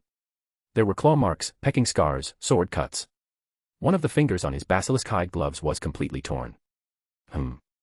Harry tilted his head in question. Hermione snapped out of her daze, shaking her head quickly. Just needed something to read to relax. Studying's been exhausting lately. She stood and walked around him, inspecting him from head to toe. You're not hurt, are you? Harry chuckled softly. I thought you'd ask about the trial first. Hermione punched his shoulder lightly. You need to smile more. Harry didn't resist or force a smile, and his natural expression made her relax. He wasn't forcing himself to act strong. That's harder than making Dumbledore give up sweets, Harry said, glancing toward the 8th floor window of the castle. He could feel a gaze fixed on him from there. Raising a hand, he waved. Hermione turned to look. Was that Professor Dumbledore? Harry nodded. Yeah. He must have sensed the portkey magic from earlier. Do you want to rest in the hospital wing?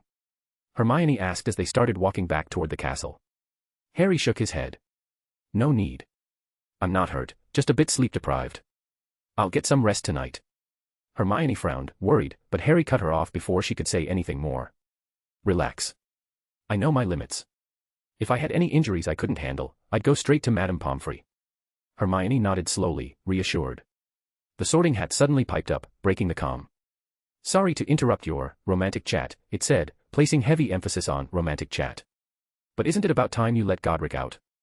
Hermione froze, her cheeks turning red. Her mind spun in two directions at once. On one hand, she was mortified by the Hat's words. On the other hand, she was shocked by the name Godric. Wasn't that the first name of Godric Gryffindor? Harry flicked his wand, and a rolled-up painting flew out of his pocket, unfurling slowly behind him.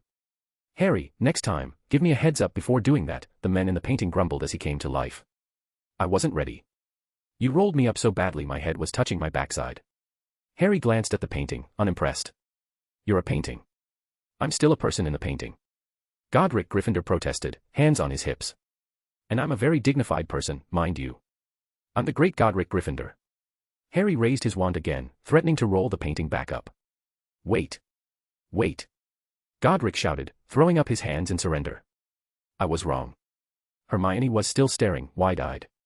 That's Godric Gryffindor. Harry smirked. A bit different from what you expected.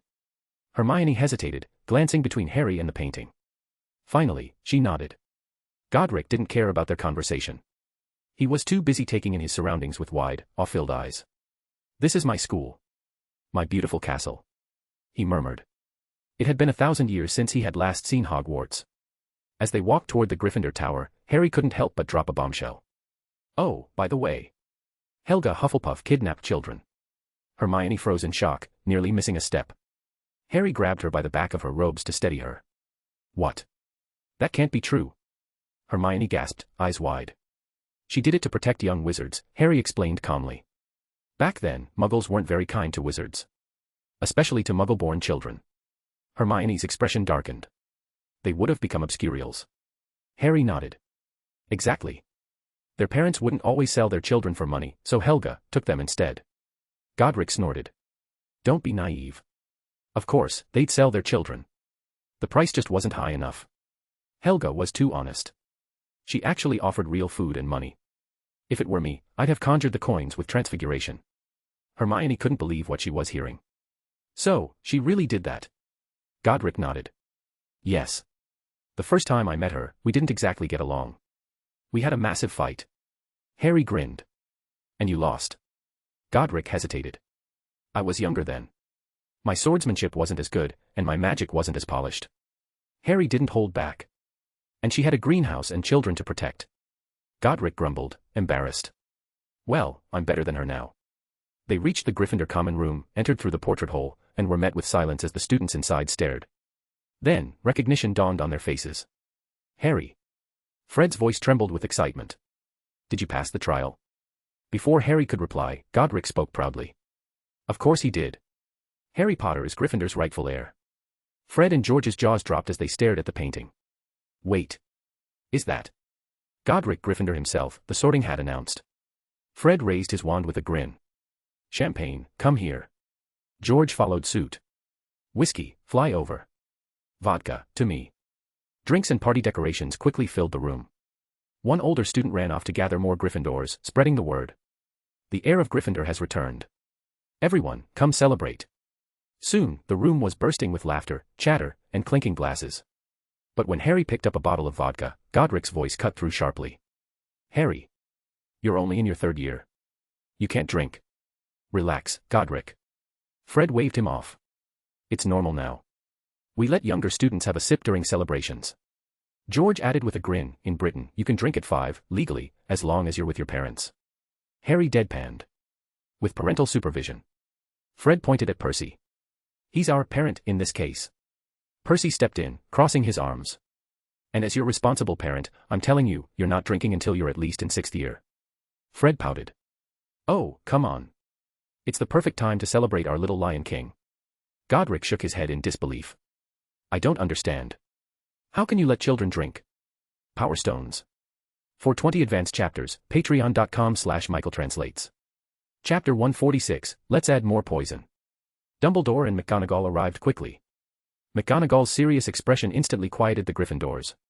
Several students, in a panic, hid their glasses behind their backs, forgetting entirely that they could use magic to vanish them. I'm here to celebrate Harry's success, Dumbledore said with a wave of his hand, summoning a glass of wine to himself. Today is a good day. McGonagall nodded. She flicked her wand and a glass of wine floated into her hand as well. The students, reassured by the professor's relaxed attitudes, brought their cups back out. Harry, move me closer. Godric Gryffindor's voice called from the painting. He had been eagerly waiting for a chance to meet the current headmaster. Harry obliged. The portrait floated toward Dumbledore and McGonagall. Godric gave them both a scrutinizing look, his gaze lingering on McGonagall. You're the current headmistress of Hogwarts, he asked. I wish I were, Mr. Gryffindor, McGonagall said politely, inclining her head. I'm the deputy headmistress, head of Gryffindor House, and the Transfiguration professor. My name is Minerva McGonagall. So he's the headmaster? Godric turned to Dumbledore, his voice laced with mild disbelief. I am, Dumbledore confirmed, tugging on his beard with a smile. Albus Dumbledore. Please, call me Albus. Do I not look the part? I'd prefer if this lady were headmistress instead, Godric said bluntly. She seems more responsible. That wounds me deeply, Dumbledore said, taking a sip of his wine. Though he hardly looked wounded. McGonagall's lips curved into a slight smile. Perhaps we should discuss Harry's time at Hogwarts, Godric suggested lightly. In his first year, a dark wizard broke in. His second year brought a basilisk. In his third year, the school was surrounded by Dementors. Care to explain? Dumbledore's hand froze mid-sip. My dear, current headmaster. Godric smiled pleasantly. Dumbledore, without missing a beat, waved his finger, took control of the portrait, and pulled Godric off to the side. There are reasons for everything, Mr. Gryffindor. McGonagall followed them quickly. She wasn't about to miss a chance to hear someone give Dumbledore a well-deserved scolding, even if it was from a painting. The Gryffindor common room descended into joyous chaos. Before long, George and Fred were performing a hilariously clumsy rendition of the Four Little Swans, joined by Dumbledore himself. Godric's portrait hovered nearby, giving them tips on medieval dance steps, while the Sorting Hat provided a lively musical accompaniment. By the fireplace, Ron and Hermione sat with Harry. As the star of the celebration, Harry sat quietly, undisturbed. Occasionally, a tipsy student would raise a glass to him from afar, then dash off to continue dancing. Ron, full of curiosity, pressed Harry for details about his trial.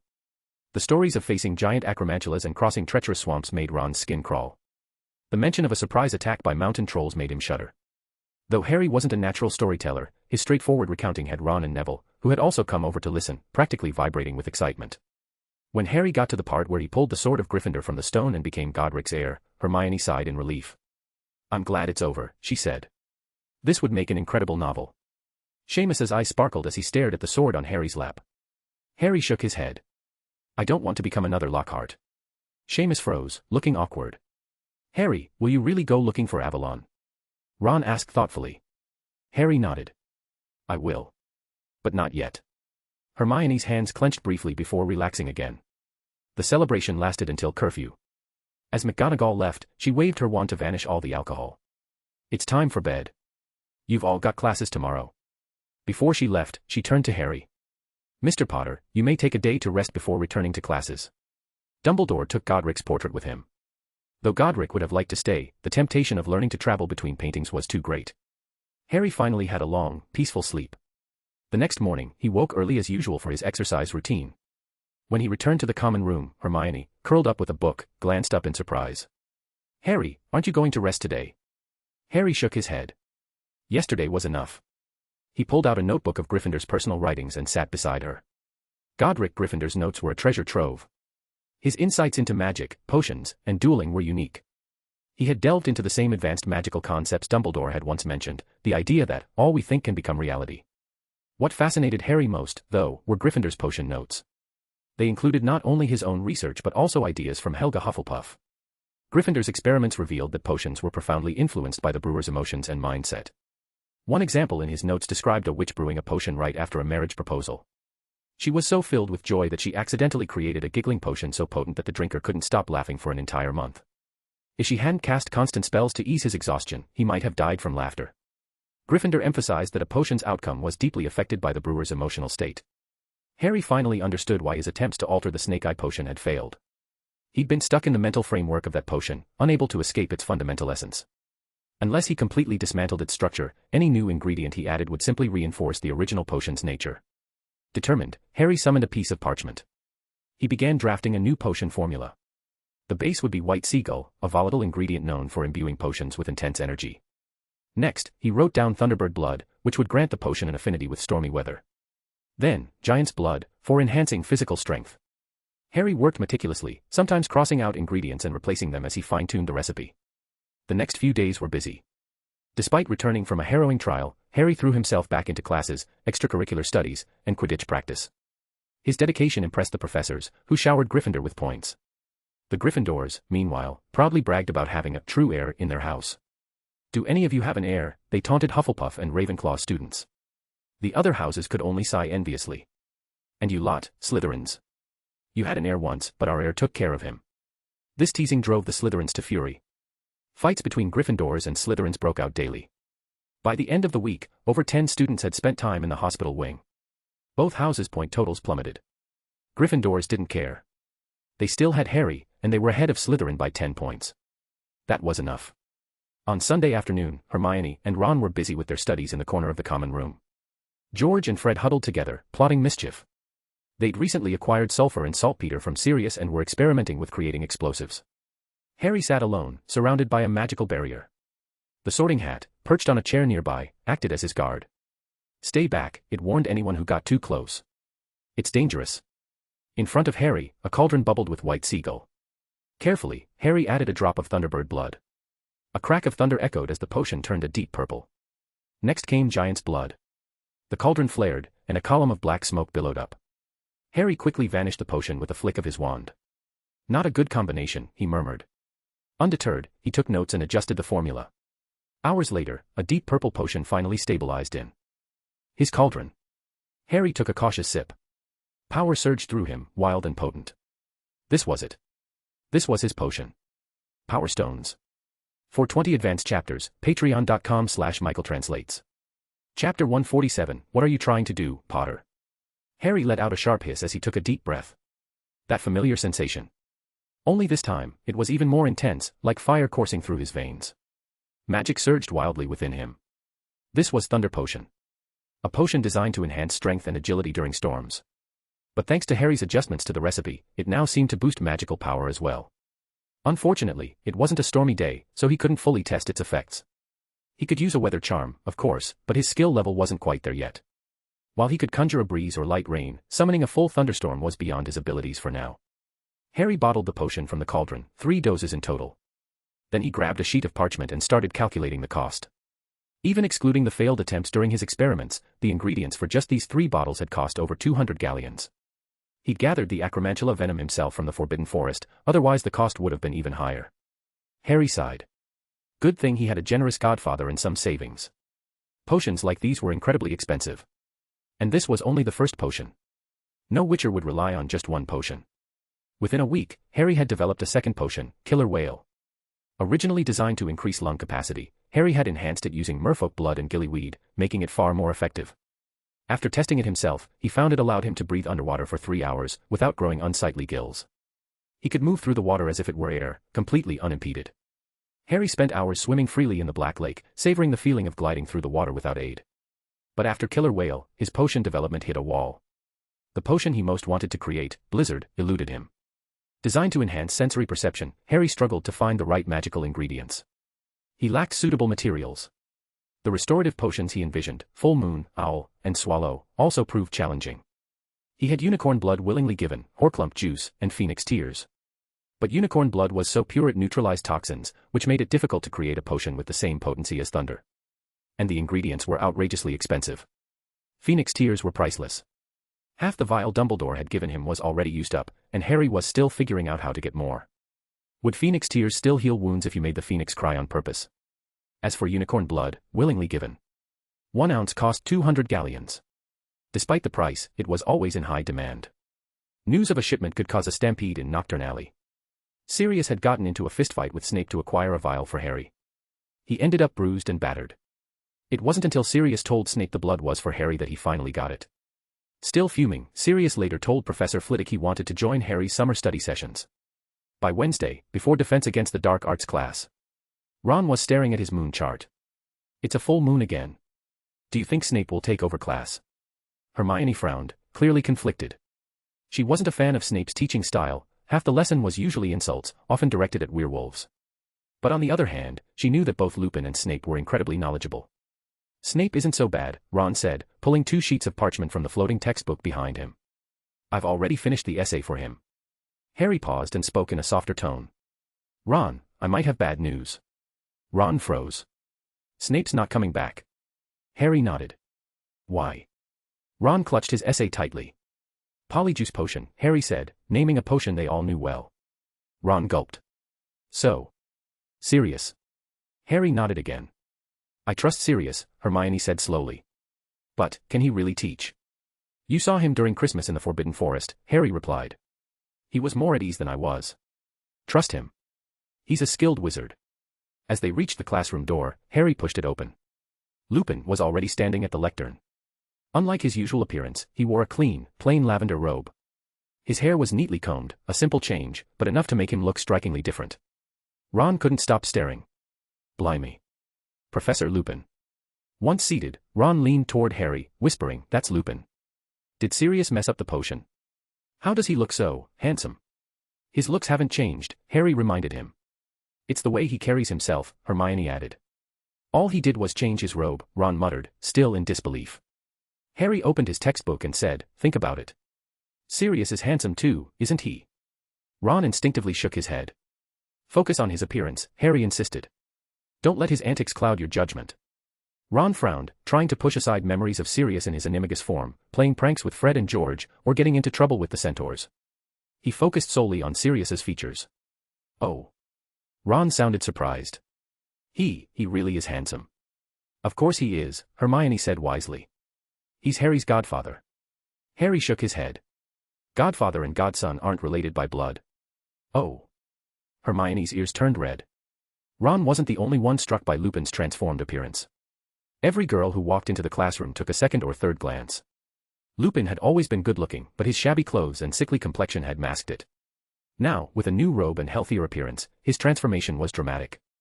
Hermione's fears about Sirius's teaching proved unfounded. Sirius was a natural teacher. Or rather, he didn't see teaching as a job, he treated it like playtime with a group of younger kids. The lesson began with identifying swamp diggers and how to distinguish them from ordinary driftwood. But halfway through the class, Sirius's patience ran out. He taught a simple, foolproof method instead: when in doubt, blow it up. Use an exploding charm to blast every piece of wood you see. That way, no swamp digger will catch you off guard. Seamus, naturally, loved it. The Hufflepuffs were confused. It wasn't Lupin's usual teaching style, but it seemed effective enough. At the end of class, Lupin was the first to pack up his things. Hermione raised her hand. "Professor Lupin, you haven't assigned any homework."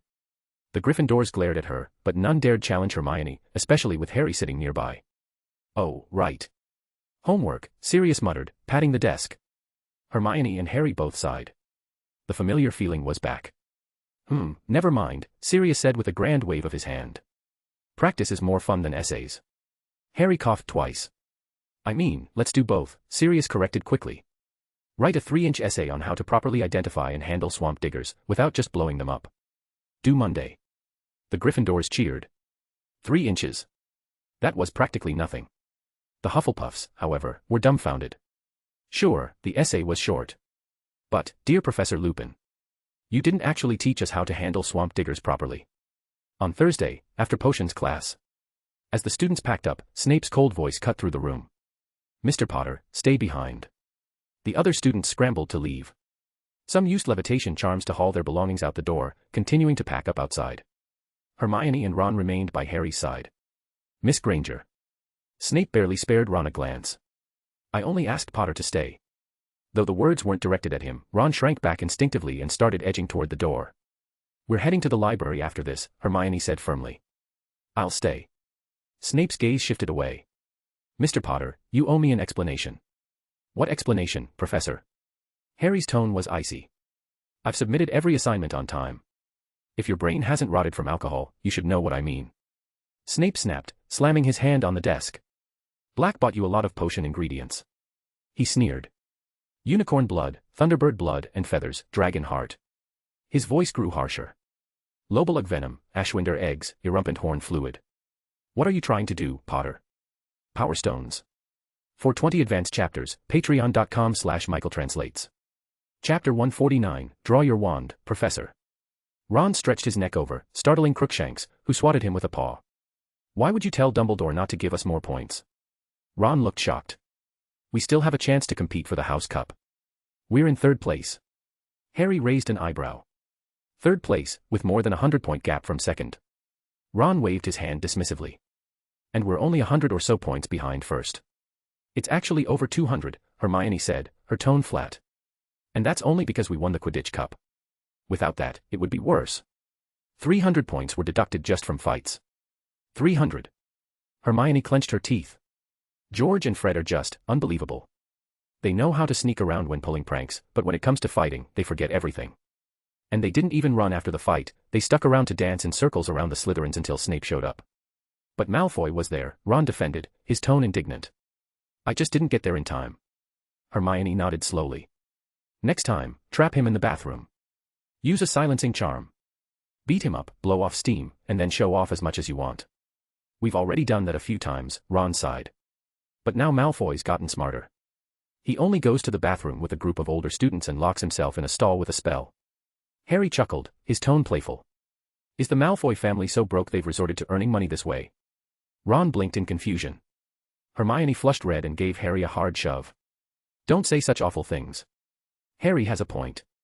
Ron's eyes gleamed with mischief as he pulled out parchment and a quill. Why couldn't it be true? Poor little Malfoy, making sacrifices for his family. Hermione rolled her eyes. As Ron scribbled down his imaginary letter, he looked up suddenly. "Even if we're behind by 200 points, Dumbledore could still award them back to you." He began counting on his fingers. "Bringing back Gryffindor's portrait. That's worth at least 100 points. Capturing a dark wizard threatening the castle. Another 100. Driving off the Dementors at the Quidditch pitch. 50 points." The more he calculated, the more excited he became. "Have you ever wondered," Harry asked calmly, "why Dumbledore always waits until the end of the term to award me points?" Ron didn't hesitate. "Because you've earned them. The things you've done aren't something any ordinary student, or even adult wizards, could do." Hermione shook her head firmly. "That's not it." Harry glanced at her. I think Dumbledore's a bit too eager, Hermione explained. Realizing her tone had been too harsh, she rubbed her face to calm herself. He's trying too hard to make Harry into someone special, someone who has to solve every problem personally. Ron muttered, but isn't that exactly what Harry is? Harry is who he is because of his own abilities, Hermione shot back, glaring at Ron. Not because Dumbledore propped him up. Harry nodded in agreement. If he wanted to give points, he should do it earlier. Waiting until the last minute makes people resentful. He looked at Ron. Think about this, suppose your mum promised you a galleon if you made it into the top 3 in your class. Ron's eyes widened in shock. A whole galleon. That's too much. A sickle would be enough. Harry gave Ron a pitying look before continuing.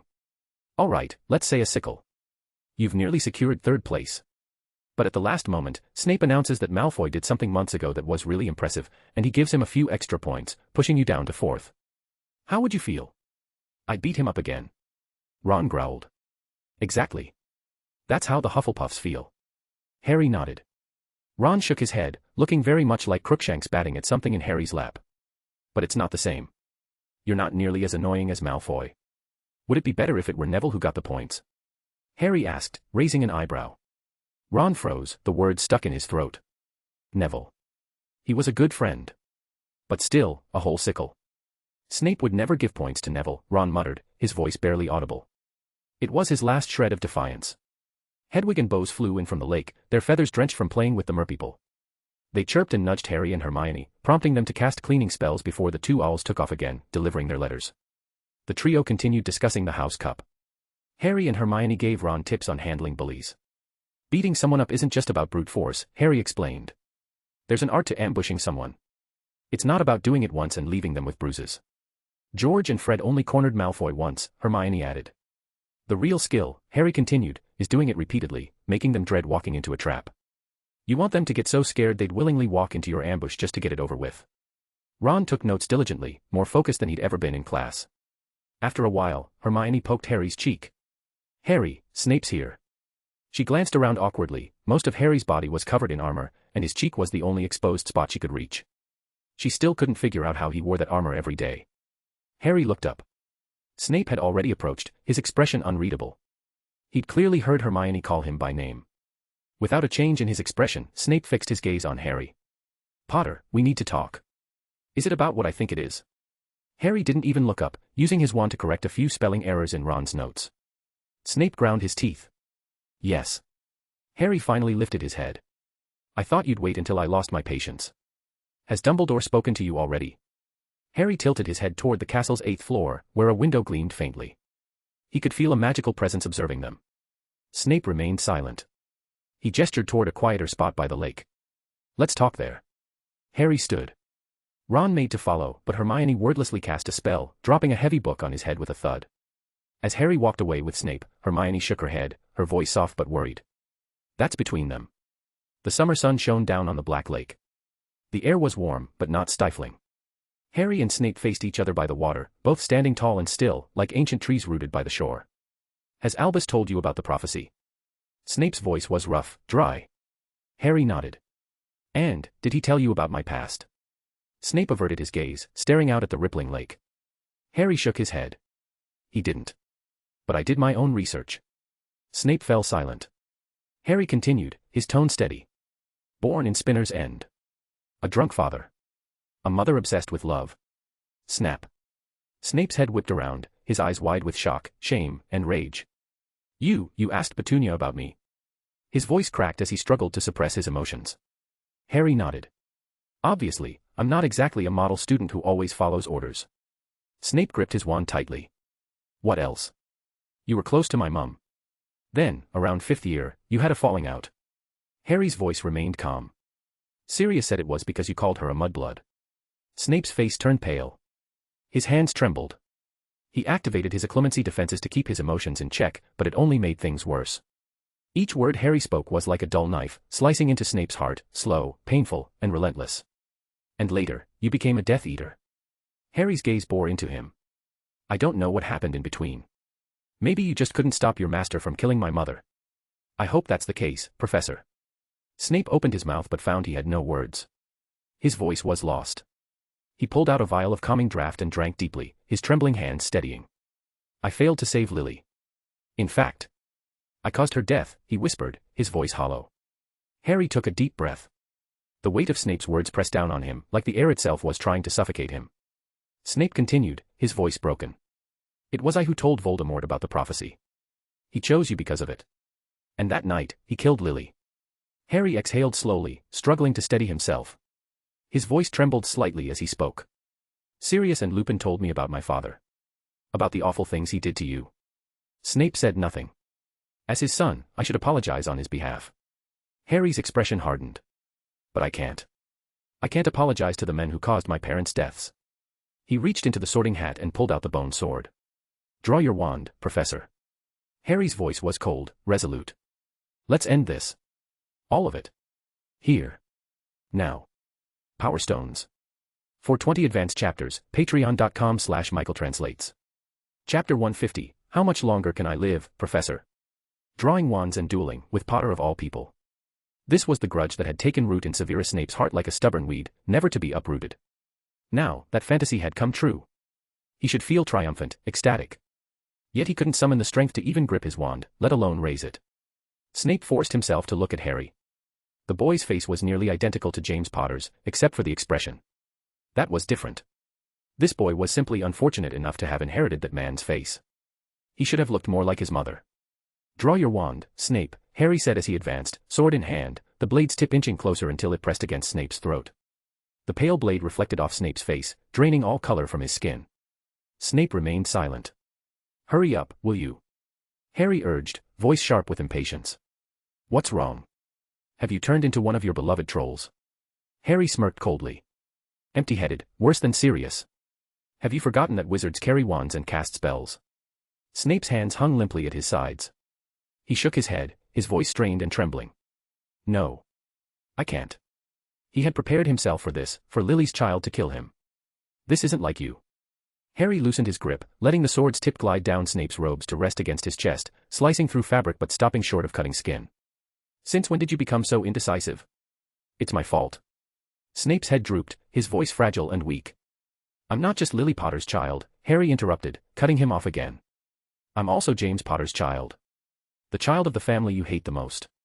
Snape's expression flickered at that, his fingers twitching around his wand, but he couldn't bring himself to draw it. We need closure. Harry took 2 steps back, lowering his sword. If you can't make the decision, then I'll help you. With a sudden flick of his wand, Harry cast a spell. Levi Corpus. Without a word, Snape was yanked into the air, dangling upside down by his ankle as his robes flopped over his head. Sectum Sempra. Snape's instincts kicked in. His wand whipped out, and he cast the curse directly at the face that haunted him, James Potter's face. Harry tilted his head to dodge, though he allowed the curse to graze his cheek, leaving a thin gash that oozed blood. Now we're getting somewhere. Harry whistled lightly before waving his wand again. A pile of driftwood along the shore twisted and warped, transforming into 2 massive serpents. They slithered towards Snape with deadly precision, their scales glinting as they whipped through the air. Sectum Sempra. Still hanging upside down, Snape snarled, casting the curse again. The invisible blade sliced through the serpents' heads, sending them crashing to the ground. Yet the moment they hit the earth, they twisted and reformed into smaller snakes, which coiled together and lunged back toward him. Fiend fire. Black flames erupted from Snape's wand, consuming the transfigured serpents with relentless fury, burning them down to ashes. Starting to remember things now. Harry pressed. Snape gritted his teeth. 18 years ago, on this very shore, it had been the same spells. Potter, Snape said at last, his voice steadier now. He raised his wand and extinguished the cursed flames.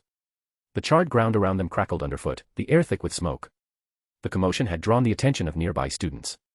They screamed and fled in panic, while Hermione and Ron reluctantly stepped back, watching Harry with growing worry. Harry said nothing more. He simply raised his wand. Mist began to rise. Thick, dense fog rolled out, spreading rapidly until it blanketed half of the Black Lake in a swirling sea of gray. A fog conjuration charm. One of the weather spells Harry had been practicing. Your tactics have gotten worse since last year, Snape sneered weakly. This fog won't save you. Finite incantatum. Ventus tempestas. Snape countered immediately, dispelling the fog with a gust of wind before transfiguring the remaining scorched wood into long, fluttering strips of cloth. The ribbons danced through the air, weaving and twisting as they sought to trap Harry. Bang. A firework exploded in Snape's face. Weasley products.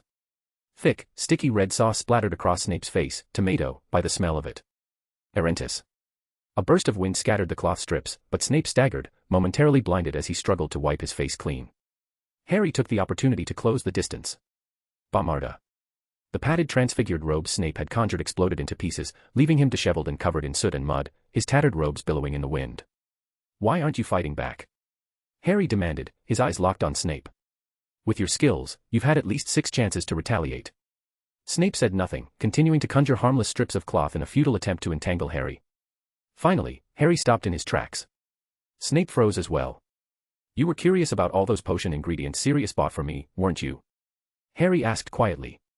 Snape's expression darkened. Harry reached into his hat and pulled out a deep purple potion. Snape's pupils contracted sharply. Thunderbird blood. Lobolug venom. Oleander sap. He recognized the ingredients instantly. Harry unscrewed the cap. The thick, noxious fumes wafted out, spreading in the air. Snape's face twisted with horror. The potion wasn't just dangerous, it was lethal. Every ingredient in it was toxic enough to kill a wizard on its own. Together, they formed a deadly brew that could end a life in moments. "Potter, what are you doing?" Snape's voice trembled as he raised his wand, pointing it at Harry's hand. "Put the stopper back on. Now." "Oh." Finally ready to attack. Harry smiled faintly. "You're a potions master. You should be able to tell what's in this bottle." Harry held the potion up. "So, tell me, Professor. How long would it take for someone to die after drinking this?" 10 minutes. 5. Even less. Boggart. Snape acted on instinct, casting an explosive spell toward the potion. Protego. Harry's shield charm deflected the curse with ease. Before Snape could cast again, Harry lifted the bottle to his lips and drank. Snape watched in horror as Harry downed the purple liquid, unable to stop him. The potion slid down Harry's throat, its effects immediate. His face flushed as the potion's toxic energy surged through his body, heightening his senses, empowering his magic. "Potter. What are you doing?" Snape hissed, the words forced out through clenched teeth. Harry tilted his head, his voice chillingly calm. "How much longer do I have left to live, Professor?" "But I won't go quietly," Harry continued. "If you want to save me, you'll have to fight me for real."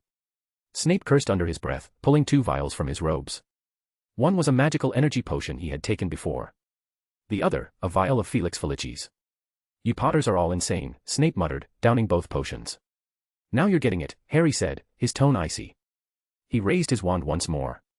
Above them, dark clouds gathered, lightning crackled, and a fierce wind howled. In seconds, the skies opened, and a torrential downpour began. "Did Harry do that?" Ron asked in disbelief as he wiped rain from his face. "Obviously," Hermione replied, frowning as she conjured a rain shield. Weather-changing spells are incredibly advanced. Through the misty rain, they could barely see the 2 figures standing off against each other. "You've been reading too many night stories," Snape muttered, his expression dour. "Did you think a duel in the rain would be more dramatic?" Harry shook his head. "The Thunderbird blood. I assumed its distinctive color would have given it away." With a flick of his wand, Harry sent a torrent of water surging toward Snape. The duel continued. And this time, Snape didn't hold back. Power Stones. For 20 advanced chapters, patreon.com/michaeltranslates.